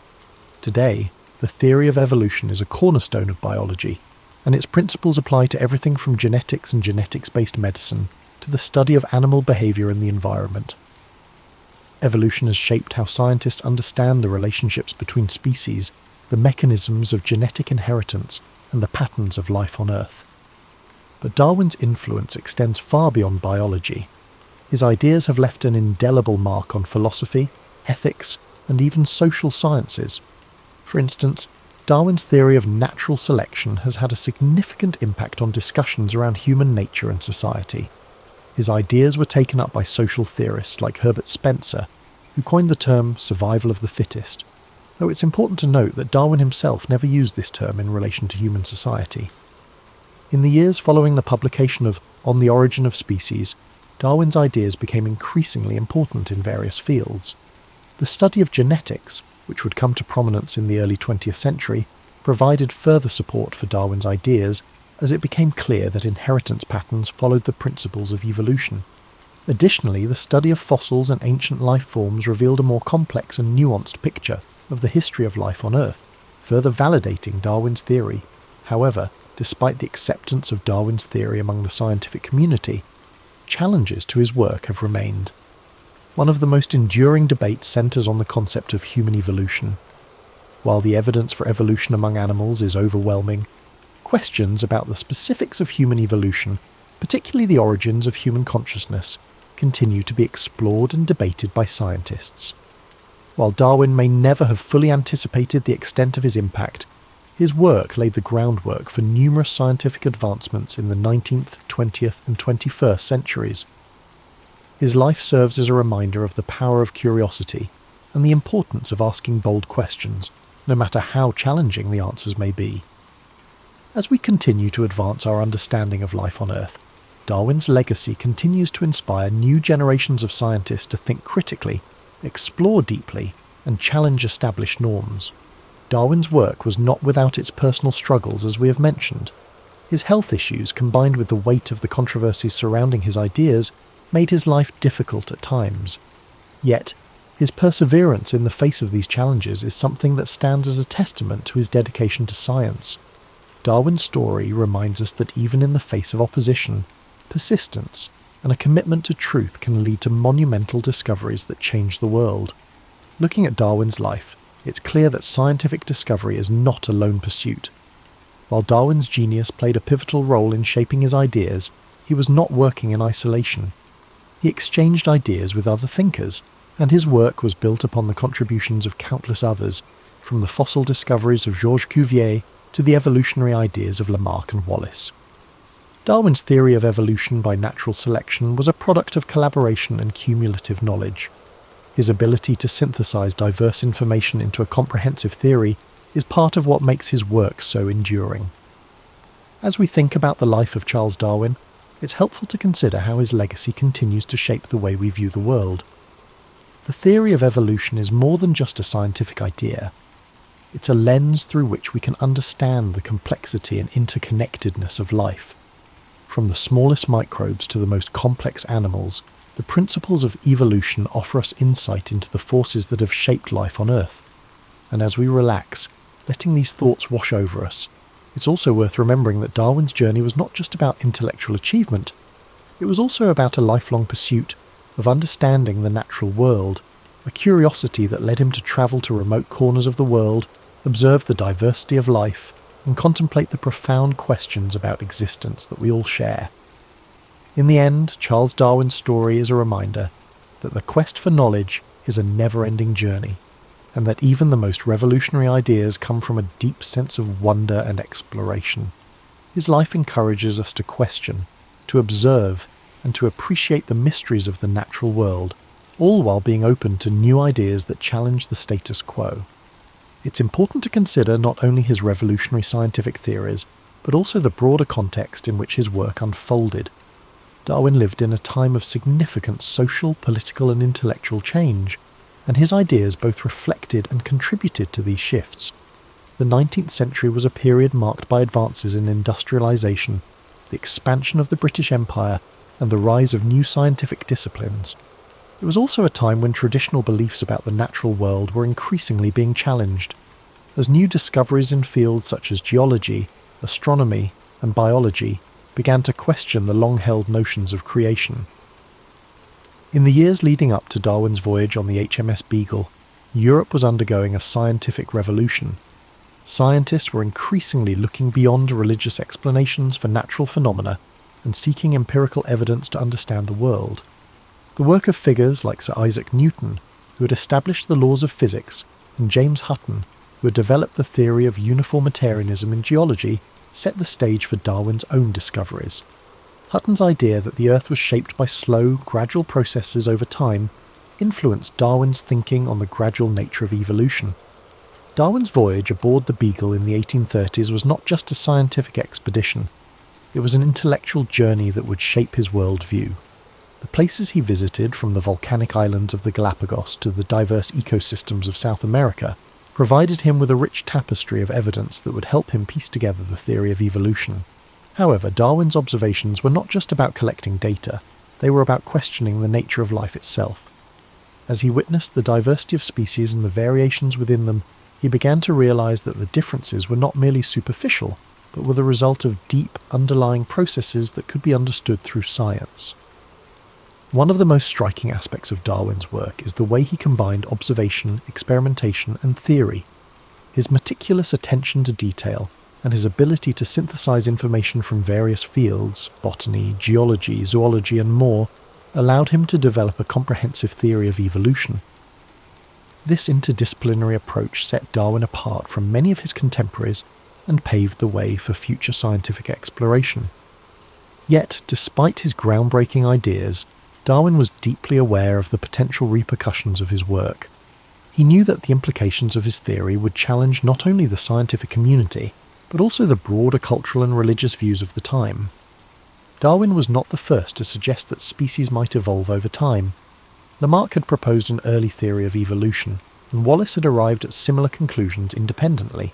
However, Darwin's theory of natural selection was different, because it provided a mechanism for how evolution occurred. Unlike Lamarck, who suggested that organisms could pass on traits acquired during their lifetime, Darwin argued that natural selection, whereby the fittest individuals survive and pass on their advantageous traits, was the driving force behind evolution. Darwin's caution in publishing his ideas is often noted by historians.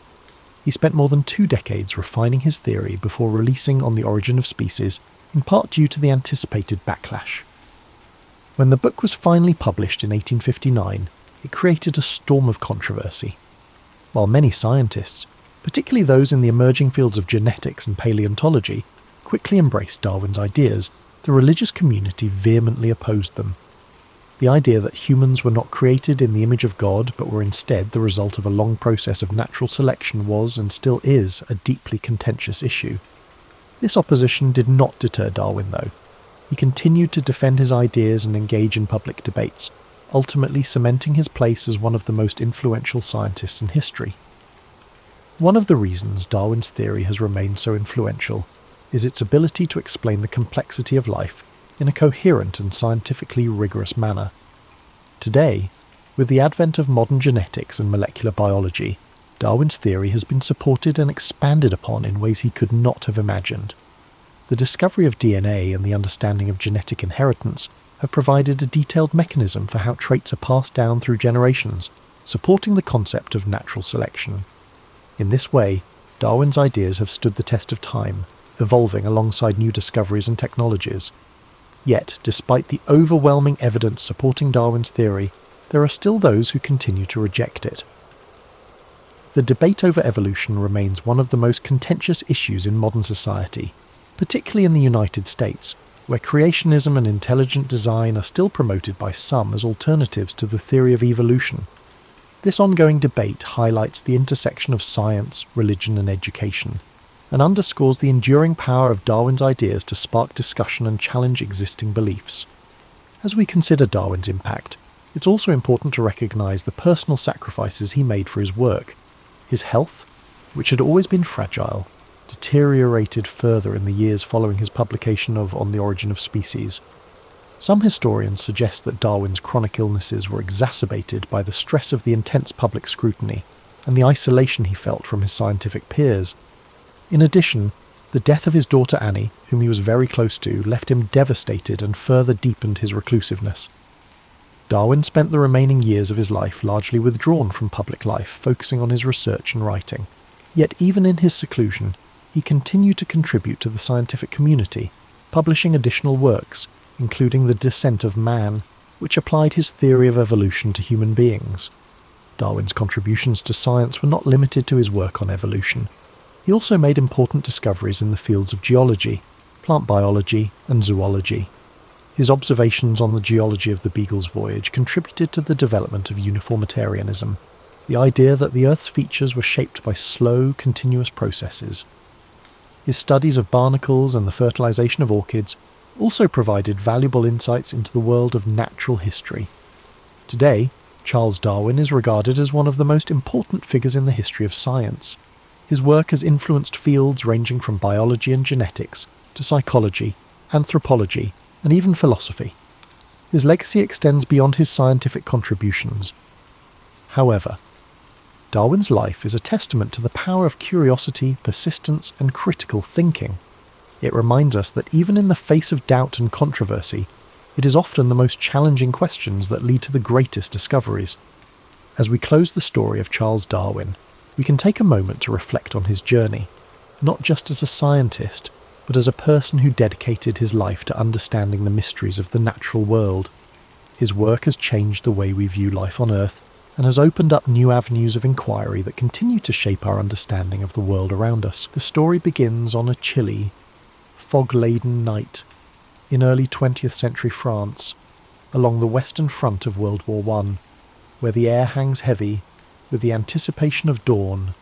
Private James, our narrator, lies in his bunk, his breath forming gentle clouds in the cold trench air. The sounds of the night are a stark contrast to the usual cacophony of war. Instead, there's the distant hoot of an owl, the soft rustle of leaves, and the faint murmur of soldiers whispering are in the distance. This setting is not just a backdrop, but a character in itself, embodying the eerie calm before the storm, the quiet that envelops the battlefield. After the day's violence has subsided, the fog acts like a blanket, muffling the sounds of war, creating an almost otherworldly peace. This tranquility is deceptive, as beneath it lies the ever-present tension of conflict. James, with his soft-spoken narration, invites the listener into this world where every sound is magnified, every whisper carries weight. The trench, dug into the earth, serves as both a shelter and a prison, where soldiers find moments of introspection amidst the chaos. The night watch is not just about vigilance, but about embracing the silence that the war has temporarily yielded. Here, in this timeless space, James begins to share a tale, passed down from his grandfather, one that speaks of a patrol where silence was their weapon, their shield, and their solace. The setting thus sets the stage for a story where the war's harsh realities are softened by the quietude of the night, offering listeners a unique perspective on how soldiers found peace in the midst of conflict.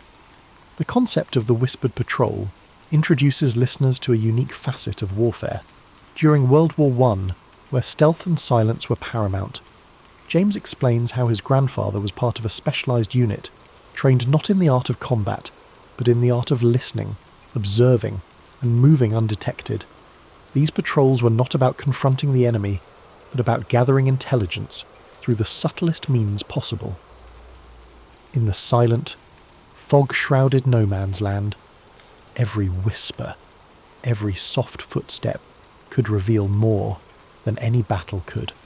The patrol's mission was to slip through the lines, their presence almost ghostly, to listen to the murmurs of enemy plans, the clink of equipment, or the hushed tones of soldiers, sharing secrets they thought were safe from prying ears. This approach to reconnaissance was born out of necessity, in a war where every inch of ground was contested and conventional methods often led to immediate and deadly counterattacks. The whispered patrol was thus a testament to human ingenuity and the desire to survive, to understand the enemy not through might but through silence. James narrates how his grandfather and his comrades would prepare for these missions, dressing in layers to minimize sound, using natural cover and communicating only in whispers or through hand signals, their breath barely a whisper in the cold air. This method of operation required immense patience, a deep understanding of human nature, and an acute awareness of one's surroundings. It was a psychological battle, as much as a physical one, where victory was measured not in territory gained, but in secrets uncovered. The story unfolds with a sense of suspense, but it's a suspense born from the anticipation of discovery rather than confrontation. Through this narrative, listeners are invited to imagine the tension of moving silently through a landscape fraught with danger, where the rustle of a leaf or the soft crunch of earth underfoot could spell disaster. Here, in this tale, the war is not about the roar of cannons, but the quiet that follows, the profound respect for silence that defines the whispered patrol's legacy. As James dives deeper into his narrative, the listeners are immersed in the eerie, almost mystical journey of the whispered patrol through no man's land, that infamous strip of earth between enemy lines where life and death are separated by mere moments. His voice, calm and measured, paints a vivid picture of this desolate yet hauntingly beautiful landscape, where the fog serves as both a cloak and a canvas for the silent theatre of war. This journey is not just about traversing physical space, but about navigating through layers of fear, anticipation, and the profound solitude that comes with such perilous endeavours. His grandfather's patrol moves with a kind of spectral silence, each man a shadow among shadows, their movements choreographed by the necessity of stealth. They tread carefully, avoiding the remnants of the day's violence, the twisted metal of barbed wire, the deep craters left by artillery, the occasional stark reminder of life's fragility, in the form of a fallen comrade or foe. The fog softens these harsh realities, turning the battlefield into a ghostly tableau, where the lines between past, present, and the spectral future blur. The narrative captures the sensory experience of this journey, the crunch of frozen mud underfoot, the damp, earthy smell that permeates the air, the cold that creeps through their layers of clothing.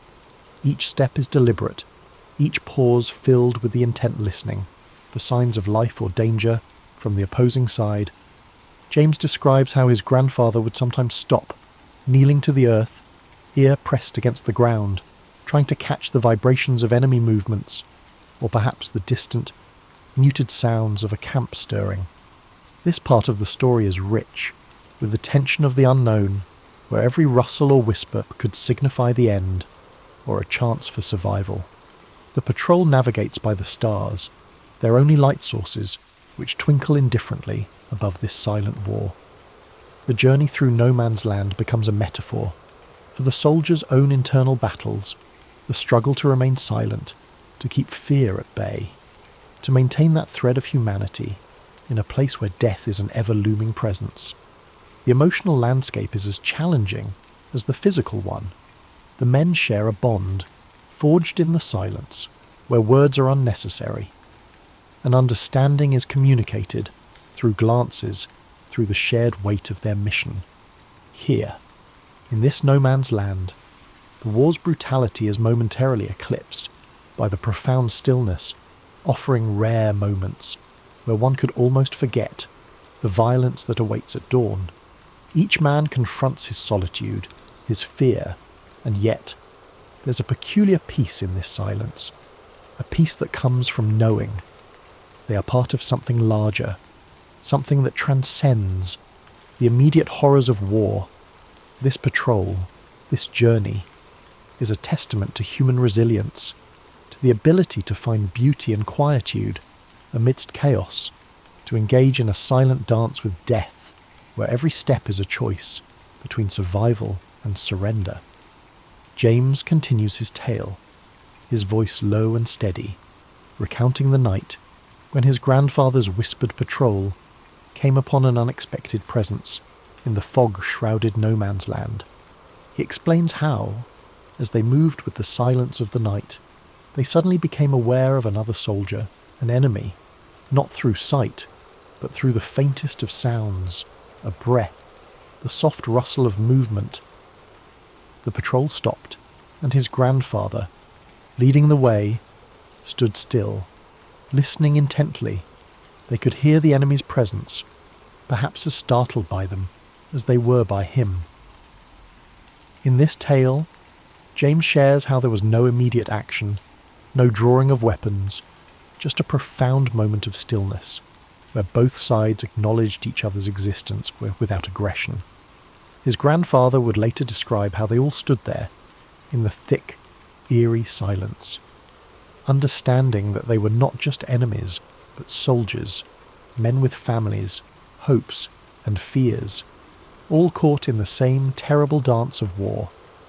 The story goes on to detail how, instead of engaging in combat, there was this silent agreement to pass each other by. His grandfather recounted how they exchanged a look, a slight nod, an unspoken truce in the midst of conflict. This moment, James narrates, was about the recognition of the other's humanity, a rare instance where the sounds of war were silenced by the quiet acknowledgement of shared human experience. He emphasizes that this patrol didn't return with tales of valor in battle, but with something more profound, the story of how silence and empathy could transcend the chaos of war. James invites his listeners to think about this as they drift to sleep, to ponder how in our own lives moments of quiet understanding can be more powerful than any conflict. He suggests that as they lie there, preparing for sleep, they might reflect on how often we miss these opportunities for peace, how the quiet can speak volumes, and how a simple moment of acknowledgement can change perspectives. As listeners settle into their beds, James encourages them to imagine this scene, to feel the cold, damp air of that night, to hear the silence that wasn't empty, but full of potential for peace. He asks them to consider their own encounters, perhaps not with an enemy, but with someone different, someone they might not understand at first glance. How might their lives change if they approach these moments with the same silence and respect his grandfather's patrol did?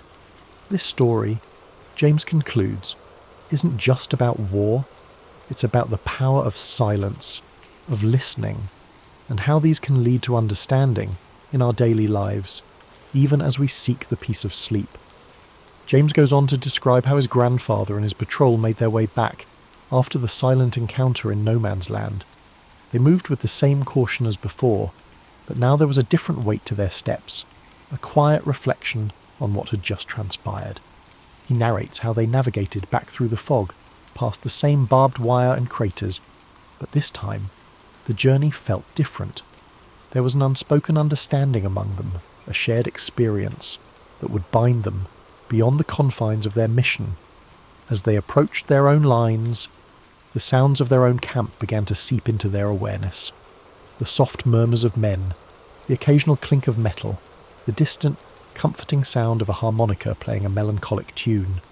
James describes how his grandfather would tell of the relief of returning to the familiar, yet the lingering thoughts of the encounter that remained with them, like a whisper in the wind.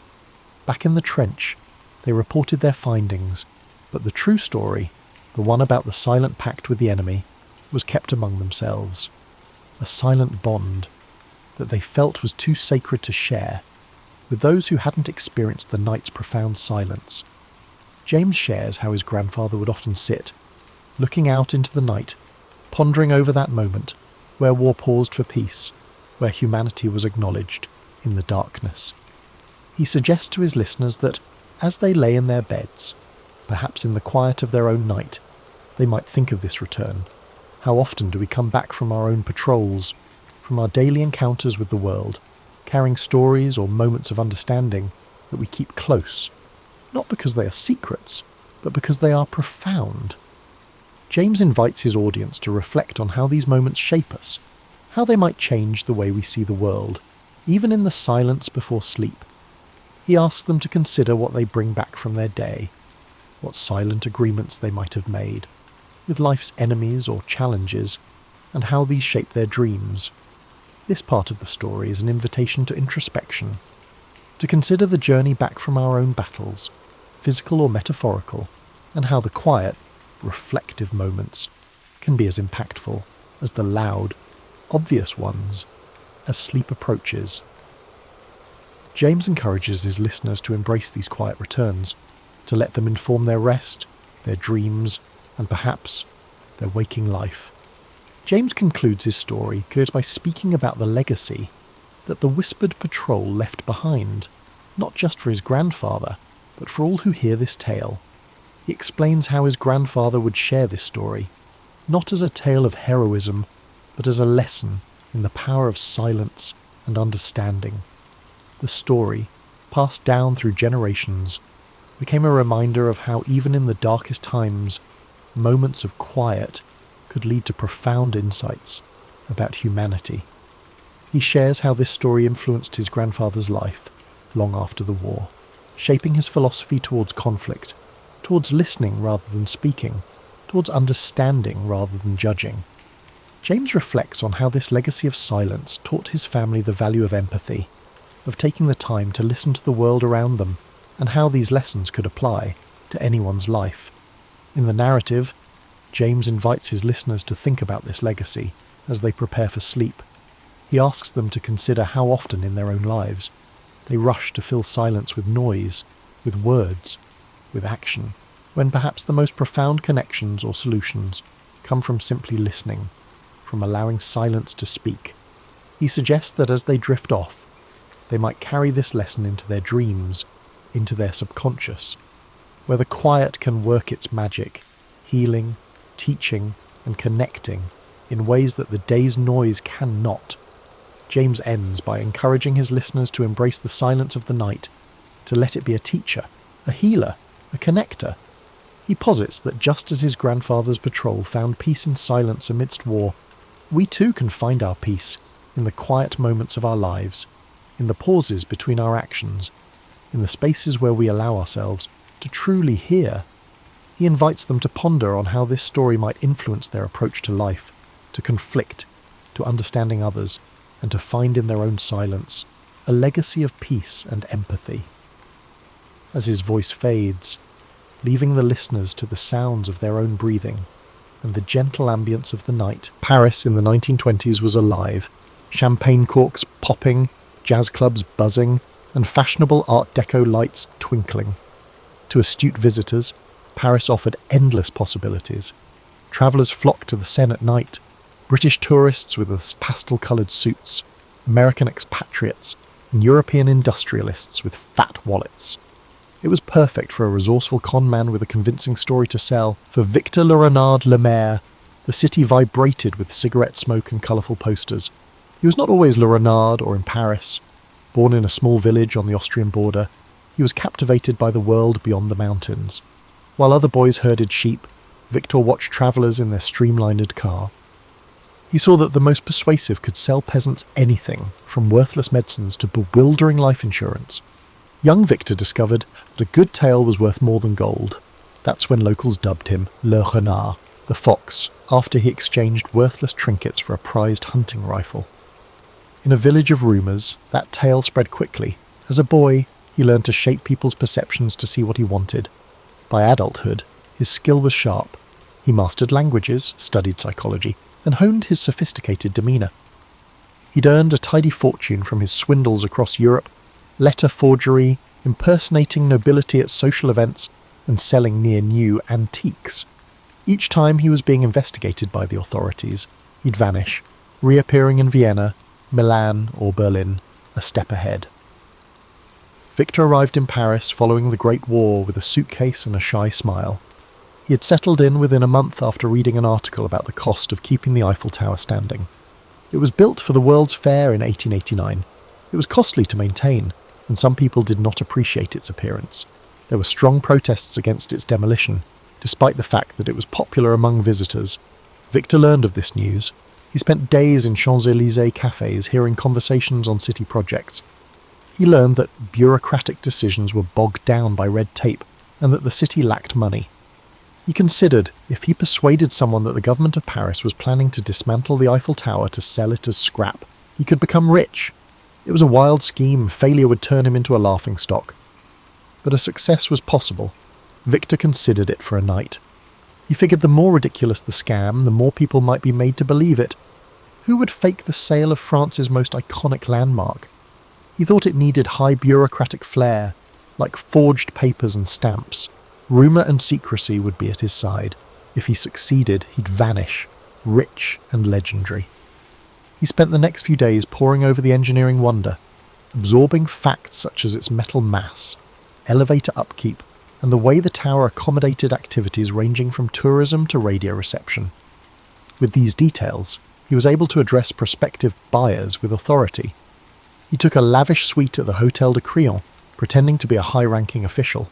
To add authenticity to his deception, he engaged an engraver for stationery of his imaginary Ministry of Post and Telegraph, since the Eiffel Tower was also a radio centre. The last touch put him in official mode. Paris, for all its beauty, also had its share of opportunistic entrepreneurs. There were whispers that a government minister was looking discreetly for a private investor in a secret project. The city did not want to face the public outcry of cancelling the tower, so this transaction had to be kept quiet. Everything was ready by the time Victor was prepared. It was such a warm spring afternoon that Victor was at a sidewalk cafe facing the Madeleine, scanning a list of buyers, ambitious, greedy-eyed men in the metal industry. His informant had told him they would stop at nothing to gain inside information on a city contract, no matter how sleazy. Breathing deeply of the scent of warm croissants and enjoying the hush as upscale Parisians walked past, Victor was filled with confidence. He could practically feel his win. He was more than a criminal in his own eyes. He was a performer with a bigger act than ordinary morals. He finished his coffee, concealed his notes, and rose to his feet. The greatest scam of his life was ready to start. Victor began by sending elegantly handwritten invitations on forged ministry stationery to half a dozen influential scrap metal merchants. He requested their presence at the prestigious Hôtel de Crillon for a most confidential discussion of national importance. The letter was a masterpiece of official-sounding rhetoric, sprinkled with phrases such as "in strictest confidence" and "under direct ministerial oversight." Anyone who read it would have believed it came straight from the desk of a high-ranking bureaucrat. He scheduled a single day of interviews, meeting each merchant individually. He wanted them to feel hand-picked and privileged, reinforcing the notion that the city wanted to keep this matter tightly under wraps. From the start, curiosity and greed twinkled in their eyes. When at last the conversation steered to the possibility of dismantling the Eiffel Tower, he watched their expressions dance between disbelief, astonishment, and excitement. Victor's calmly stated reasoning was that the maintenance fees had become prohibitive, and certain parties in government felt the tower no longer served its original purpose. To all of them, he leaked the same inside track. The city would soon finalise a discreet agreement for the tower's metal, but public backlash was a real concern. The city planned to avoid any uproar by finalising the deal quickly, so confidentiality was paramount. By the time the meeting ended, each merchant was fully enthralled. Victor had left them with the impression that they were among the few chosen to bid on the opportunity. Their own imaginations did much of the work from there, conjuring up fantasies of staggering profit. However, Victor soon identified a prime mark, André Dubois, a mid-level scrap metal businessman whose ambition often overshadowed his common sense.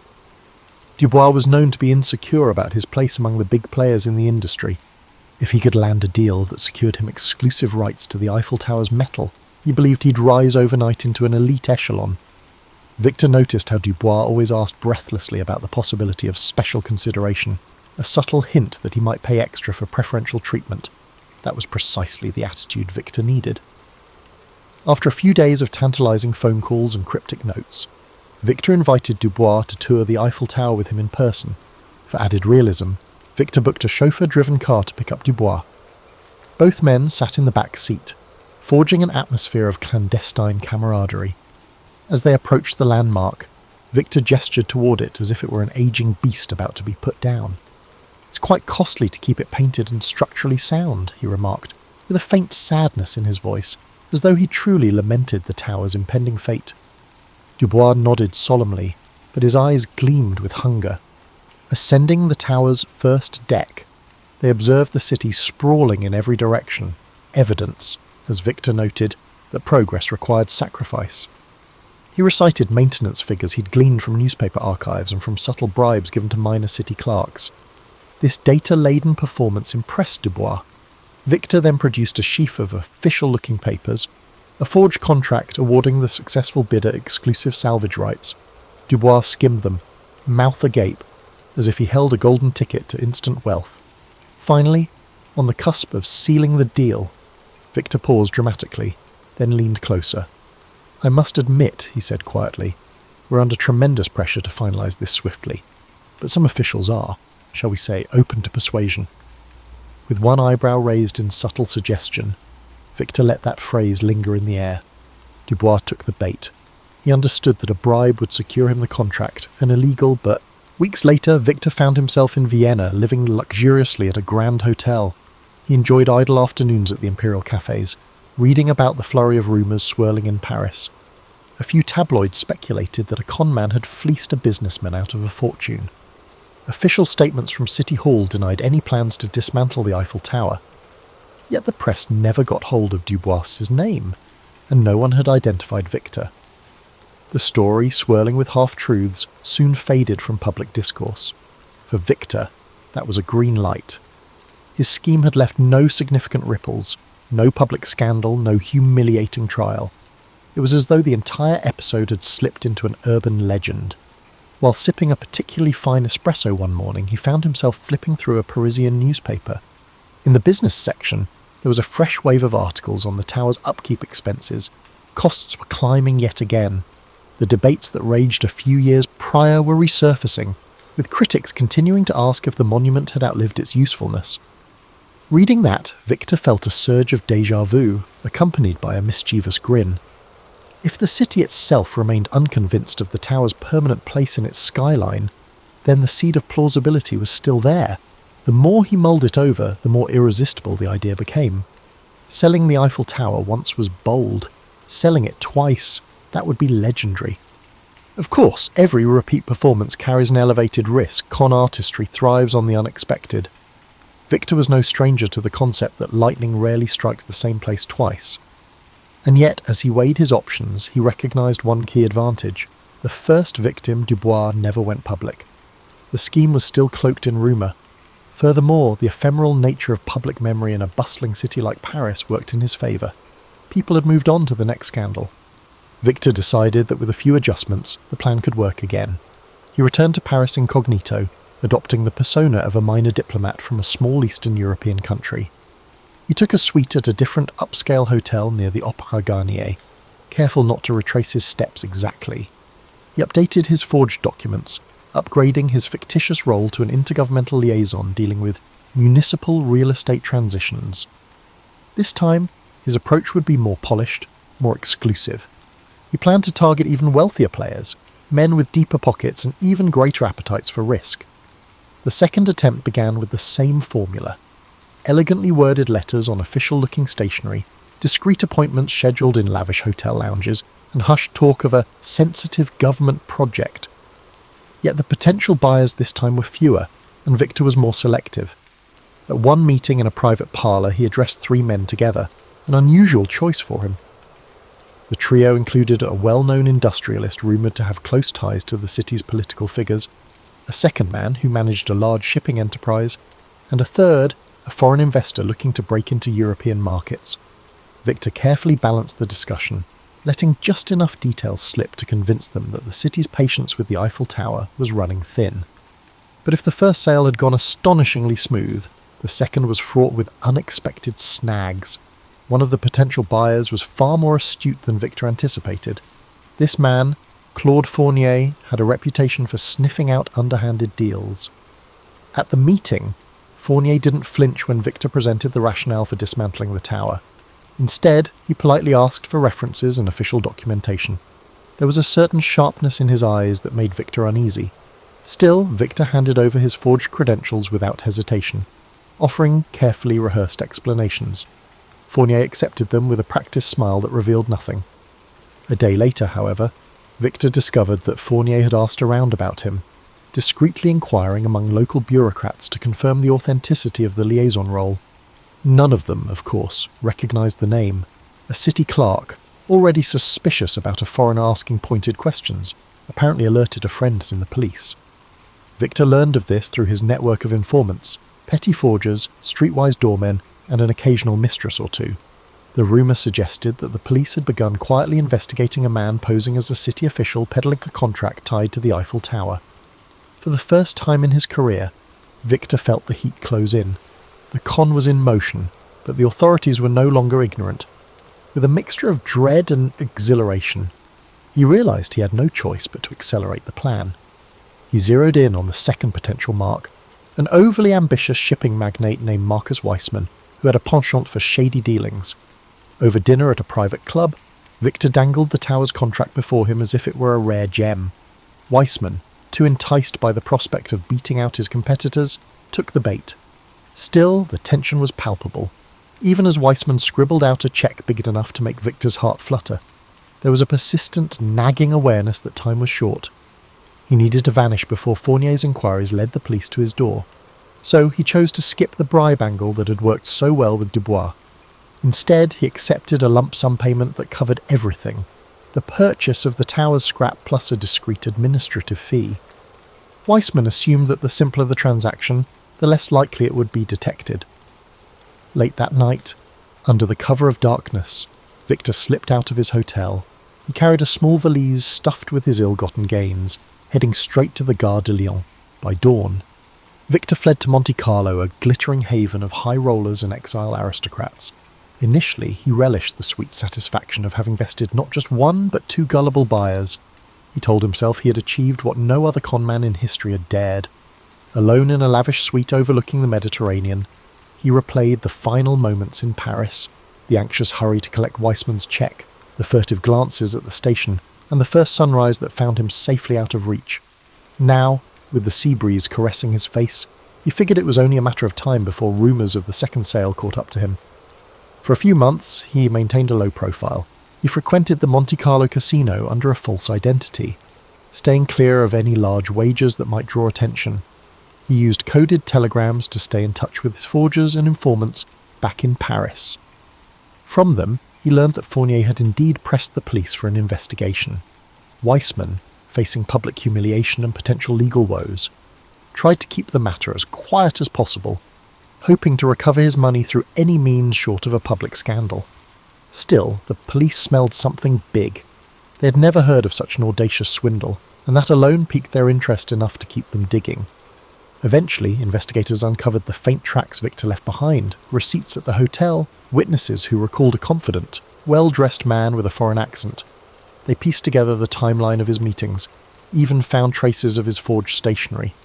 Before long, they had a name, though it remained unclear if Victor Lemaire was real or an alias. With pressure mounting, the authorities circulated descriptions to major European cities, urging border agents and local police to keep an eye out. One photograph, taken secretly by a curious bystander at the Eiffel Tower, showed a side profile that might have been him. Rumours spread that a flamboyant con artist, rumoured to have sold the Eiffel Tower not once but twice, was at large. Despite the noose tightening, Victor couldn't resist the lure of one last escapade. He reasoned that living on the run forever would be unbearable.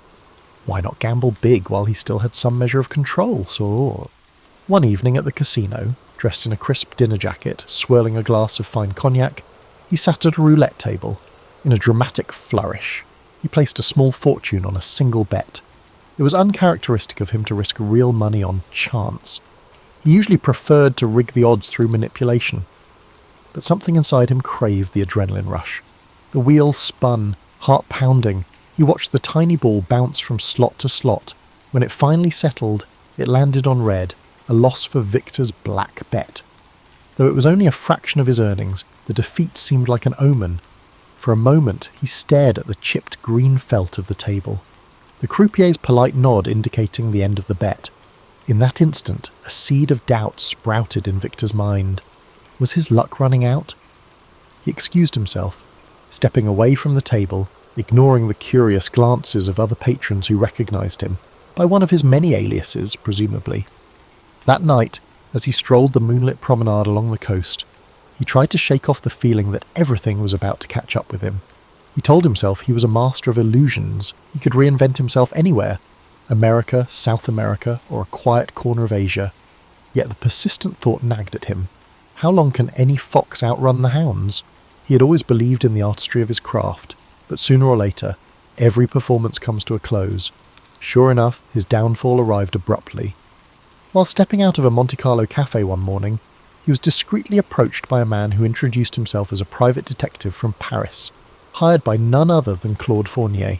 The detective's tone was polite, but his eyes brimmed with that unwavering sense of purpose. He claimed to have evidence linking Victor to the Tower Con, along with sworn statements from hotel staff. The detective offered Victor a choice: return to Paris, meet with Fournier's lawyers, and negotiate a quiet settlement, or face arrest and extradition. Outwardly, Victor kept his composure. He flashed a wry smile, feigning indifference. But his heart pounded. Even if he eluded this detective, he sensed the net was cast too wide for him to remain free for much longer. Sometimes, surrendering on your own terms was the last con you could pull. In a move that stunned the detective, Victor proposed his own arrangement. He would meet Fournier in neutral territory, in Switzerland, to hash out a deal. The detective, intrigued and possibly influenced by some under-the-table persuasion, agreed to broker the meeting. Victor reasoned that by controlling the location, he might still orchestrate an escape. But as fate would have it, the Swiss authorities were also alerted. When Victor arrived, plainclothes officers appeared from the shadows, swiftly taking him into custody. His arrest was a quiet affair, overshadowed by bigger global events. Still, word spread among the underworld. The man who sold the Eiffel Tower twice had finally met his match. There was no dramatic public trial in France. Instead, in backroom negotiations to avoid an international scandal, a deal was reached. Some said Fournier and Weissman recouped a fraction of their losses, and the French government, stung by embarrassment, preferred to hush up the matter. Victor was quietly sentenced for fraud under an assumed name, but the legend endured in hushed whispers for decades. Rarely did anyone speak of his fate. Some claimed he escaped from prison using forged documents, vanishing into the night. Others insisted he served his time, only to emerge a changed man. Either way, in the smoky corners of certain Parisian cafes, old-timers still tell the tale with a gleam in their eyes. The man who dared to sell the Eiffel Tower, not once, but twice. It remains a testament to the power of audacity, the allure of ambition, and the strange truth that the bigger the lie, the more people want to believe it. And so the story endures, a monument to the enduring thrill of a great impossible scam. In the cool dawn of February 12th, 1809, a boy was born in a small one-room log cabin in Hardin County, Kentucky, an area now known as LaRue County. His name was Abraham Lincoln, a name that would one day become synonymous with perseverance, justice, and the struggle to unite a divided nation. But on that day, he was simply the son of Thomas Lincoln and Nancy Hanks Lincoln, a humble family living in the rugged wilderness. Abraham's childhood was one of simplicity, hardship, and constant toil. His father, Thomas, was a hard-working farmer and carpenter who taught Abraham the value of labour and self-sufficiency. His mother, Nancy, was gentle and kind, instilling in young Abraham a sense of compassion and morality. The wilderness around them was vast and unyielding, a place where survival depended on resilience, resourcefulness, and community. The family lived in a small log cabin, its rough-hewn walls providing shelter from the harsh winters and sweltering summers of the Kentucky frontier. Inside, the fire crackled softly in the hearth, its warmth a comfort against the chill that seeped through the cracks in the wood. Abraham, with his lanky frame and curious mind, spent his days helping his father with the heavy tasks of clearing land, chopping wood, and planting crops. Though life was demanding, young Abraham had an insatiable thirst for knowledge. In a world where formal schooling was scarce, he read whatever books he could find. By the light of a flickering candle or the warm glow of the hearth, he pored over the few volumes available to him. The Bible, Aesop's Fables, Robinson Crusoe and Pilgrim's Progress. Words became his refuge, a gateway to worlds beyond the rough frontier. He absorbed stories, ideas, and knowledge, shaping a mind that would one day influence the course of a nation. Tragedy struck when Abraham was just 9 years old. His mother, Nancy, fell ill with milk sickness, a deadly disease caused by drinking the milk of cows that had grazed on poisonous plants. Her passing left a void in the young boy's heart, a loss that would shape his empathy and understanding of human suffering. In the quiet days after her death, Abraham and his sister Sarah clung to each other for comfort, their bond deepened by shared grief. His father remarried a kind and supportive woman named Sarah Bush Johnston. She brought stability to the household and encouraged Abraham's love of learning. She saw in him a boy who was different, thoughtful, driven, and destined for something greater. As the years passed, the family moved to Indiana and later to Illinois. The wilderness was ever present, but Abraham's dreams extended beyond the horizon. His hands, calloused from hard labour, would one day hold the weight of leadership. His mind, sharpened by books and introspection, would one day navigate the complexities of a fractured nation. In his early adulthood, Abraham worked a series of jobs. He was a rail splitter, a store clerk, a postmaster, and a surveyor. Each experience taught him something new about people, work, and society. His natural wit, humour, and storytelling ability made him beloved among his peers. But beneath his easygoing demeanour was a man driven by a desire to understand the world and make it better. At the age of 21, Abraham began to study law. His mind was meticulous, his sense of justice unwavering. He read legal texts tirelessly, often walking miles to borrow books. He passed the bar exam and began practicing law, gaining a reputation for honesty and integrity. His clients trusted him, knowing that he would fight for them with the same determination that had carried him through his own hardships. Lincoln's political career began humbly. He served in the Illinois state legislature, and later in the U.S. House of Representatives. He was not born into power or privilege, but his commitment to fairness, equality, and justice earned him respect. He spoke out against the expansion of slavery, believing deeply in the principles of liberty and human dignity. In 1860, at the age of 51, Abraham Lincoln was elected as the 16th President of the United States. The nation he inherited was teetering on the edge of collapse. The deep divide between the North and the South over the issue of slavery had reached a boiling point. Just months after his election, the southern states began to secede, and the shadow of civil war loomed large over the country. Lincoln faced this monumental crisis with steadfast resolve. He believed that the Union must be preserved, that the ideals of freedom and equality enshrined in the Declaration of Independence must not be lost. His speeches, delivered in his calm and measured voice, sought to heal the nation's wounds even as war erupted. The years of the Civil War were grueling. Battlefields were filled with the smoke of cannon fire, and the land was stained with the sacrifice of thousands. Lincoln carried the weight of every decision, knowing that the fate of a nation rested upon his shoulders. The lines on his face deepened, his eyes often heavy with the burden of loss. But through it all he remained resolute, driven by a belief in justice, unity, and the hope that a better world could emerge from the chaos. In 1863, Lincoln issued the Emancipation Proclamation, declaring that all slaves in the Confederate States were to be freed. It was a bold, transformative act that reshaped the purpose of the war and solidified his legacy as a champion of freedom. On April 9, 1865, the Civil War came to an end. The nation was weary, but there was hope that healing could begin. Yet Lincoln's story was to end abruptly. Just 5 days after the war's conclusion, on April 14, 1865, he was assassinated while attending a play at Ford's Theatre in Washington, D.C. His life, a journey from a log cabin to the highest office in the land, had come to a tragic end. Yet his legacy endured. The principles he fought for, freedom, unity, equality, would guide the nation forward. His words, his actions, and his unwavering commitment to justice left an indelible mark on history. As you breathe deeply now, let the story of Abraham Lincoln settle gently into your mind. His life was a testament to resilience, to the belief that, even in the darkest times, hope, compassion, and perseverance can light the way forward. As you drift further into the gentle embrace of sleep, let the legacy of Abraham Lincoln settle, like a comforting blanket over your thoughts. His journey from the rugged frontier to the hallowed halls of the White House is a reminder of the strength and resilience that lives within us all.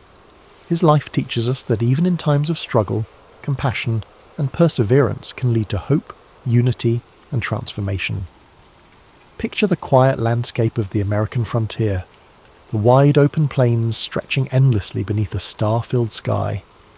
The air is crisp and cool, and the soft breeze carries with it the scent of wild grass and earth. A sense of stillness settles over the land, the kind of stillness that comes with the end of a long day of toil. This is where Lincoln's journey began, where each sunrise and sunset shaped a man who would one day guide a nation through its darkest hours. As you breathe in deeply, feel that same calm resilience within you. The steady rhythm of your breath mirrors the gentle sway of the tall grasses, their tips shimmering in the pale moonlight. The sky above is vast and serene, a reminder that even amidst the chaos of life, there exists a quiet, enduring peace. Let this image fill your mind with tranquility, a sense of knowing that no matter the trials you face, there is strength to be found in perseverance and patience.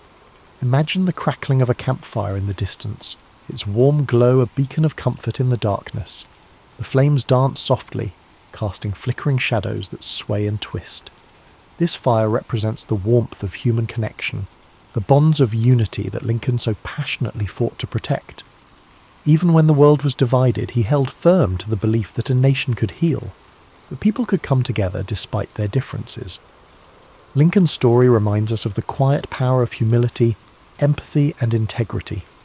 In his speeches and letters, he spoke not with arrogance, but with a deep understanding of human nature, of the pains and struggles that shape us all. His words carried the weight of experience and the hope of a better tomorrow. They were like gentle waves, lapping against the shores of a fractured nation, each word a step toward healing and reconciliation. As you lie here, feel yourself sinking deeper into rest. The burdens of the day grow lighter, like leaves floating gently down a stream. The water carries them away effortlessly, leaving behind a surface that is smooth and calm. Allow your mind to let go of worries, doubts, and fears, knowing that the path forward, though sometimes difficult, is always illuminated by the quiet light of hope. The soft whisper of the wind through the trees mirrors the quiet resolve that Lincoln carried within him. His journey was not one of ease, but of purpose. Each challenge, each setback, was met with patience and fortitude. He understood that change, real and lasting change, takes time and steady effort. In the face of adversity, he chose to act with dignity, knowing that his choices would shape the future for generations to come. As you drift deeper, imagine standing in the stillness of a forest at twilight.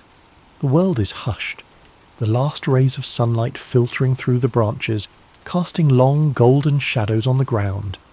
This is a place of reflection, of quiet contemplation. The air is filled with the faint sounds of nature, a distant owl calling softly, the rustle of leaves in the breeze. Here you feel a connection to the world around you, a sense of being part of something much greater than yourself. Lincoln's life, with its moments of triumph and tragedy, is a reminder that each of us has the power to shape our own legacy. His belief in justice, equality, and unity is a flame that continues to burn, a beacon that guides us through the darkness. His story encourages us to act with kindness, to stand firm in our principles, and to seek peace even in turbulent times. Breathe in deeply, the air filling your lungs with a sense of calm and clarity.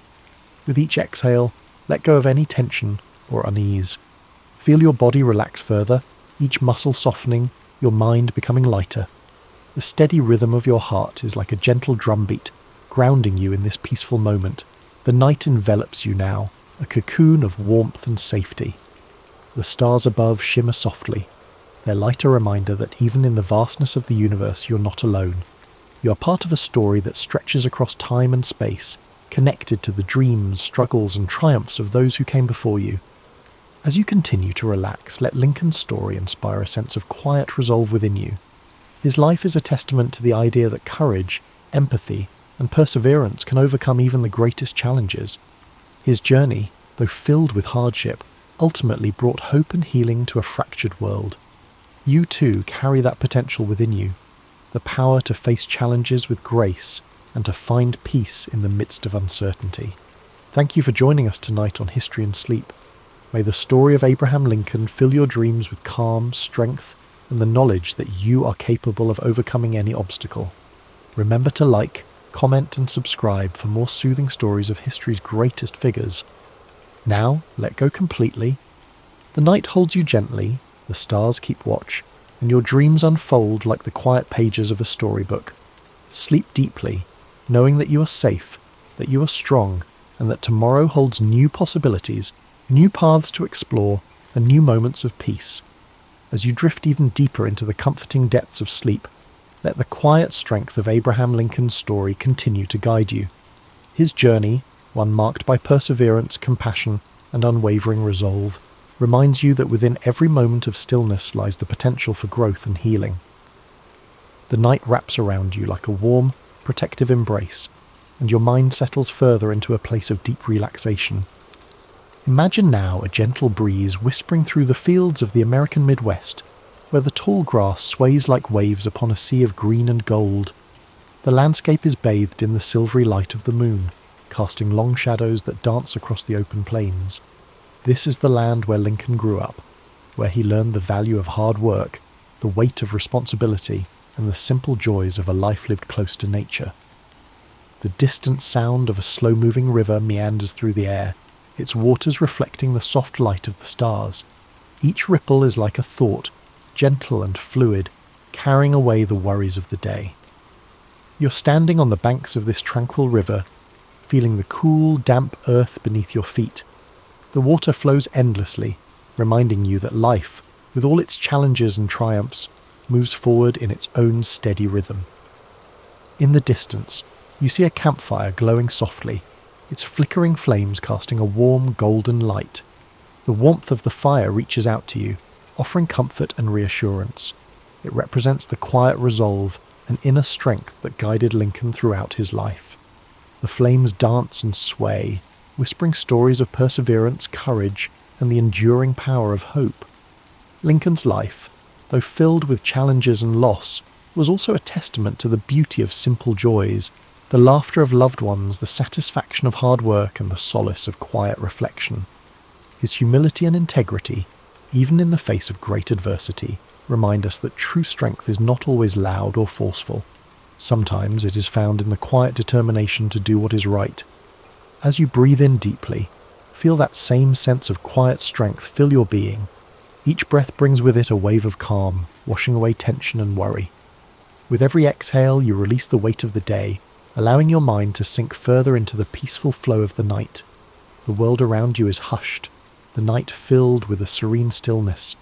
The stars twinkle softly above, like tiny beacons of hope, each one a reminder of the infinite possibilities that lie within you. Their gentle light is a guide, leading you through the darkness and into a place of rest and renewal. Imagine now that you are walking along a well-worn path, the soft grass cushioning your every step. The path winds gently through a landscape of rolling hills and quiet forests, each step bringing you closer to a place of complete relaxation. The air is cool and refreshing, filled with the faint scent of pine and wildflowers. The sounds of nature surround you, the rustling of leaves, the distant call of a night bird, and the soft murmur of the breeze. This path represents your journey, a journey that is uniquely yours. Just as Abraham Lincoln faced his own trials with courage and resilience, you too have the strength to navigate whatever challenges lie before you. The path may twist and turn, but with each step you're moving forward, growing stronger, and finding peace within. As you continue along this path, you come to a quiet clearing. The ground is soft and inviting, the air filled with a profound sense of stillness. Here, you feel a deep connection to the world around you and to the quiet power within yourself. This is a place of rest, a place where you can let go completely, knowing that you're safe, supported, and at peace.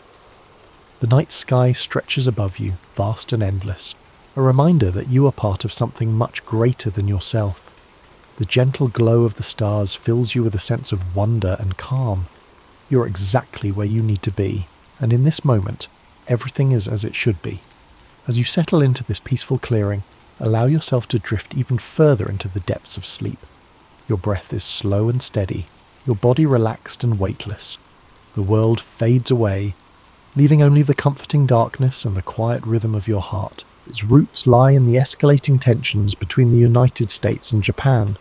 In the early 20th century, Japan emerged as a dominant power in East Asia. Through rapid industrialization and military expansion, it asserted its influence. By the 1930s, Japan's imperial ambitions clashed with the interests of Western powers. Among these, the United States sought to maintain its influence in the Pacific. In 1937, Japan's invasion of China began its aggressive campaign for territorial control. This conflict brought atrocities, including the infamous Nanking Massacre. The international community condemned Japan's actions. In response, the United States imposed economic sanctions. Vital resources like oil and steel were cut off. For Japan, these sanctions were crippling. Its military and industrial capabilities were under threat. The Japanese government saw the sanctions as an existential crisis, and so they began to prepare for war. On December 7th, 1941, Japan launched a surprise attack on Pearl Harbor. This devastating strike crippled the US Pacific Fleet in Hawaii. The goal? Eliminate American naval power in the Pacific. This would give Japan free rein to expand its empire. While the attack dealt a significant blow, it galvanized the United States. Within days, America declared war on Japan. This marked the nation's full entry into World War II. After Pearl Harbor, Japan's military advanced rapidly. Territories like the Philippines, Singapore, and parts of Indonesia fell to their forces. The Japanese seemed unstoppable, dominating the Pacific with unrelenting campaigns. But in May 1942, cracks began to show. The Battle of the Coral Sea became a turning point. This costly engagement marked the first time Japan's expansion was checked. The United States stopped Japan from capturing Port Moresby in New Guinea. This preserved a critical Allied position. Despite this setback, Japan remained confident. Its military leaders, particularly Admiral Isoroku Yamamoto, planned a decisive battle. Yamamoto's strategy was ambitious. He aimed to lure the US fleet into a trap by attacking Midway Atoll. Midway was remote but strategically vital. Its proximity to Hawaii made it a key target. If captured, Midway would allow Japan to extend its defensive perimeter. It might even threaten the American mainland. Unbeknownst to the Japanese, the United States had a crucial advantage. American cryptographers, led by Lieutenant Commander Joseph Rochefort, had broken Japan's naval codes. Through intercepted communications, US intelligence uncovered the plan. The attack on Midway, codenamed Operation MI, was no longer a secret. Armed with this knowledge, Admiral Chester W. Nimitz took action. As commander of the US Pacific Fleet, he devised a bold counter-strategy. Rather than falling into Yamamoto's trap, Nimitz planned to ambush the Japanese fleet. In preparation, Nimitz assembled his forces. The US Navy had 3 carriers available: USS Enterprise, USS Hornet, and USS Yorktown. The Yorktown, damaged during the Battle of the Coral Sea, was a critical piece. Repaired in record time, it returned to action just in time for the fight. These carriers, along with their escorts and aircraft, represented America's best hope.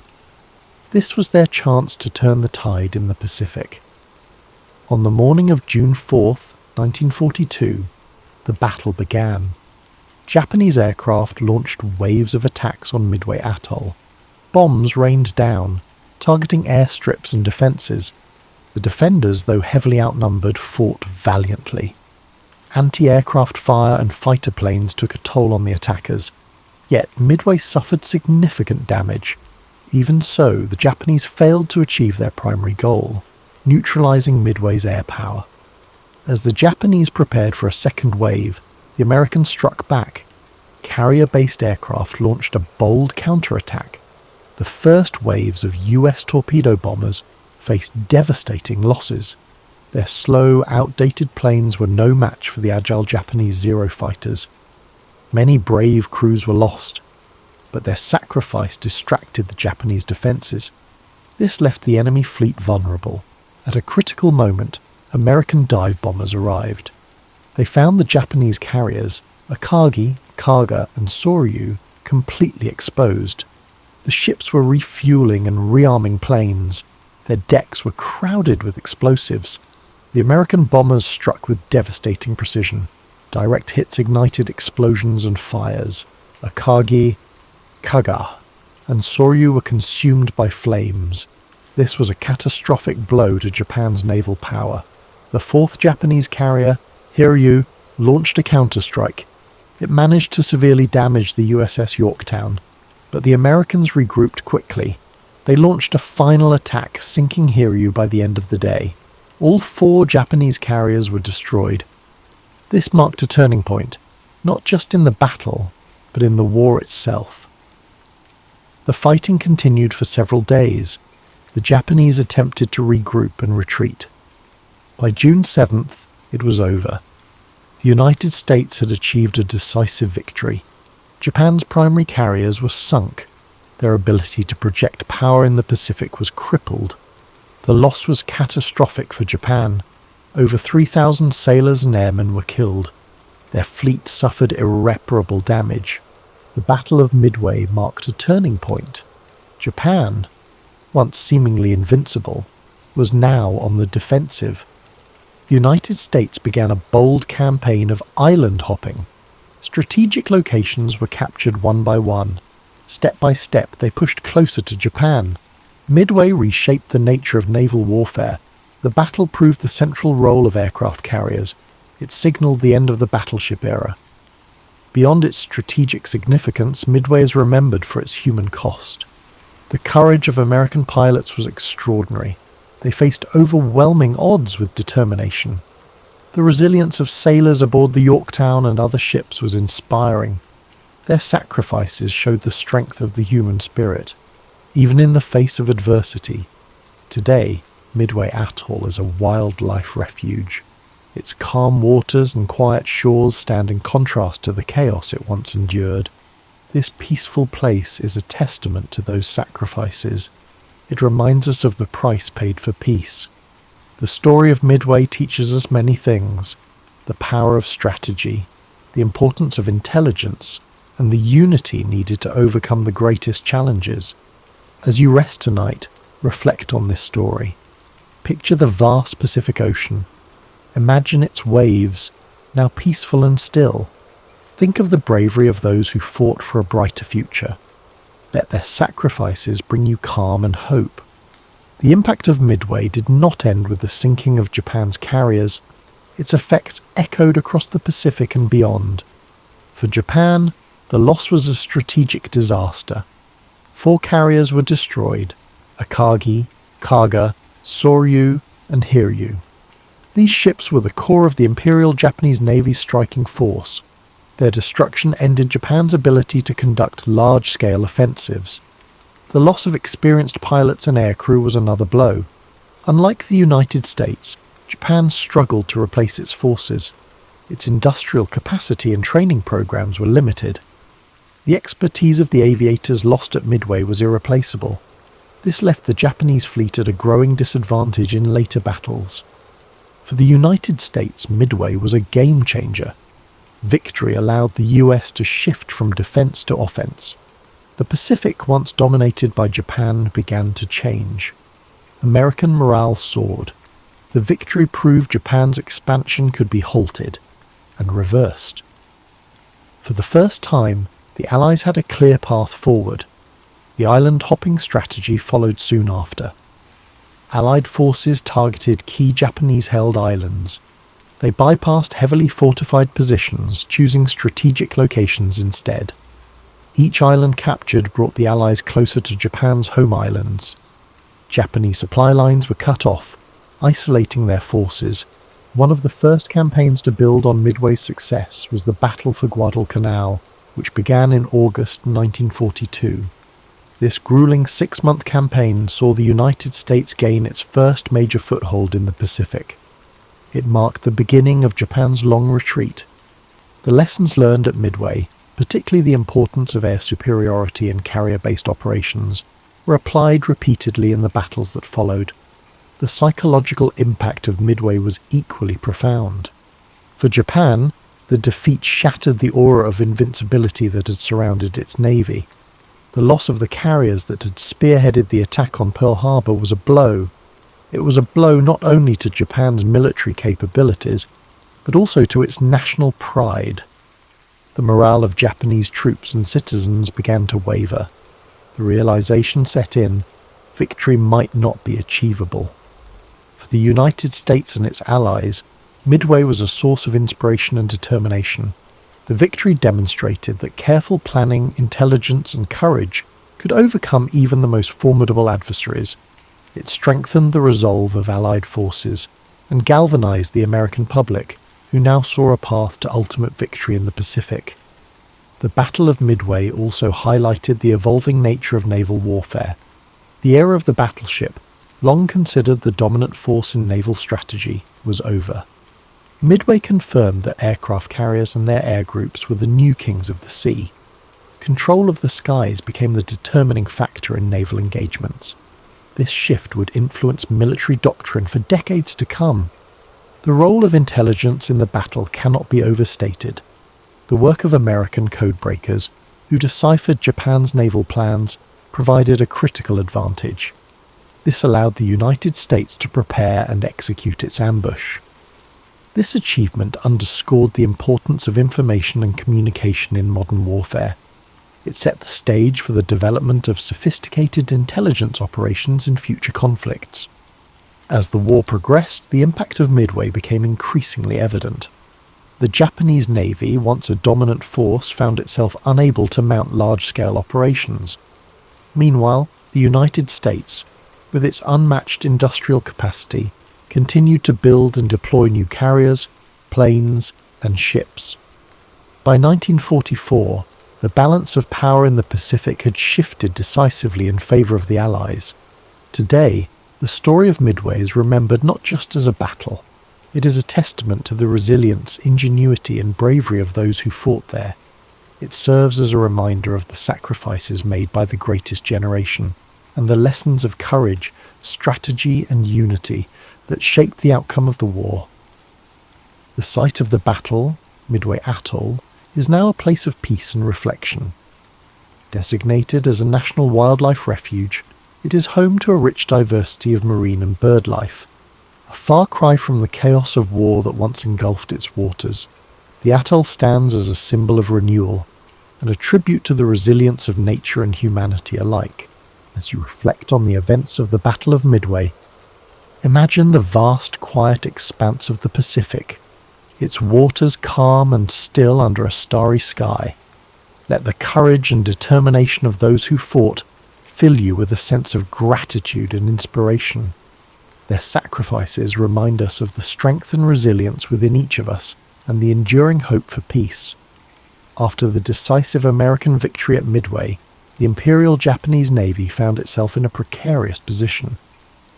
With the loss of 4 carriers, over 300 aircraft, and their experienced crews, Japan's ability to project power across the Pacific was irreparably weakened.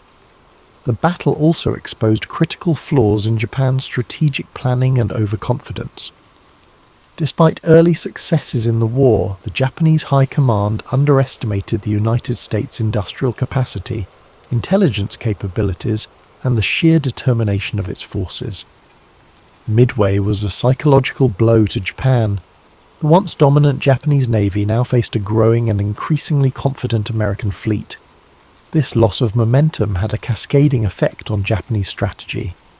Without the naval supremacy they had relied upon, Japan was forced into a defensive posture, scrambling to protect its remaining territories and resources. Meanwhile, The United States capitalized on its victory to push forward with its island-hopping campaign. This strategy involved bypassing heavily fortified Japanese strongholds in favor of capturing strategically significant islands. Each island seized became a stepping stone toward Japan itself, providing bases for air operations, supply lines, and staging areas for future assaults. One of the first major campaigns following Midway was the Battle for Guadalcanal, which began in August 1942. Guadalcanal was a grueling and protracted campaign, lasting 6 months and testing the endurance of both American and Japanese forces. The lessons learned at Midway played a crucial role in this battle, particularly the importance of air superiority and naval coordination. Guadalcanal marked the first significant offensive by Allied forces in the Pacific and further demonstrated Japan's inability to sustain its initial advances. The importance of logistics and industrial capacity, highlighted by Midway, became even more apparent as the war progressed. The United States, with its vast industrial resources, was able to replace ships, aircraft, and personnel at a pace that Japan could not match. For every carrier Japan lost at Midway, the US was building multiple new carriers, along with the planes and crews needed to operate them. This overwhelming production capacity allowed the Allies to maintain pressure on Japan across multiple fronts. The Battle of Midway also influenced the development of naval warfare tactics and technology. The battle demonstrated the importance of aircraft carriers as the centerpiece of naval strategy, relegating battleships to a secondary role. The lessons learned at Midway shaped the way future naval engagements were fought, with an emphasis on air power, intelligence, and mobility. Intelligence gathering, which had played such a pivotal role at Midway, continued to be a critical factor in the Allied war effort. The success of American cryptographers in breaking Japanese codes allowed the US to anticipate and counter Japanese moves throughout the war. This advantage helped secure victories in battles such as the Philippine Sea and Leyte Gulf, further eroding Japan's ability to wage war. As the war drew closer to Japan's home islands, the effects of Midway became even more pronounced. The loss of carriers and pilots at Midway created a gap in Japan's naval and air capabilities that it could never fully close. By the time of the Battle of the Philippine Sea in 1944, often referred to as the Great Marianas Turkey Shoot, Japanese pilots were so inexperienced that American forces decimated them with relative ease. This imbalance in skill and resources can be traced back to the setbacks Japan suffered at Midway. The legacy of Midway extends beyond its military and strategic implications. It became a symbol of resilience, ingenuity, and the importance of unity in the face of adversity. For the United States, the victory at Midway represented a turning point in a war that had begun with the devastating losses at Pearl Harbor. It demonstrated that the American spirit, coupled with innovation and strategy, could overcome even the most formidable challenges. The men who fought at Midway left a lasting impact on history.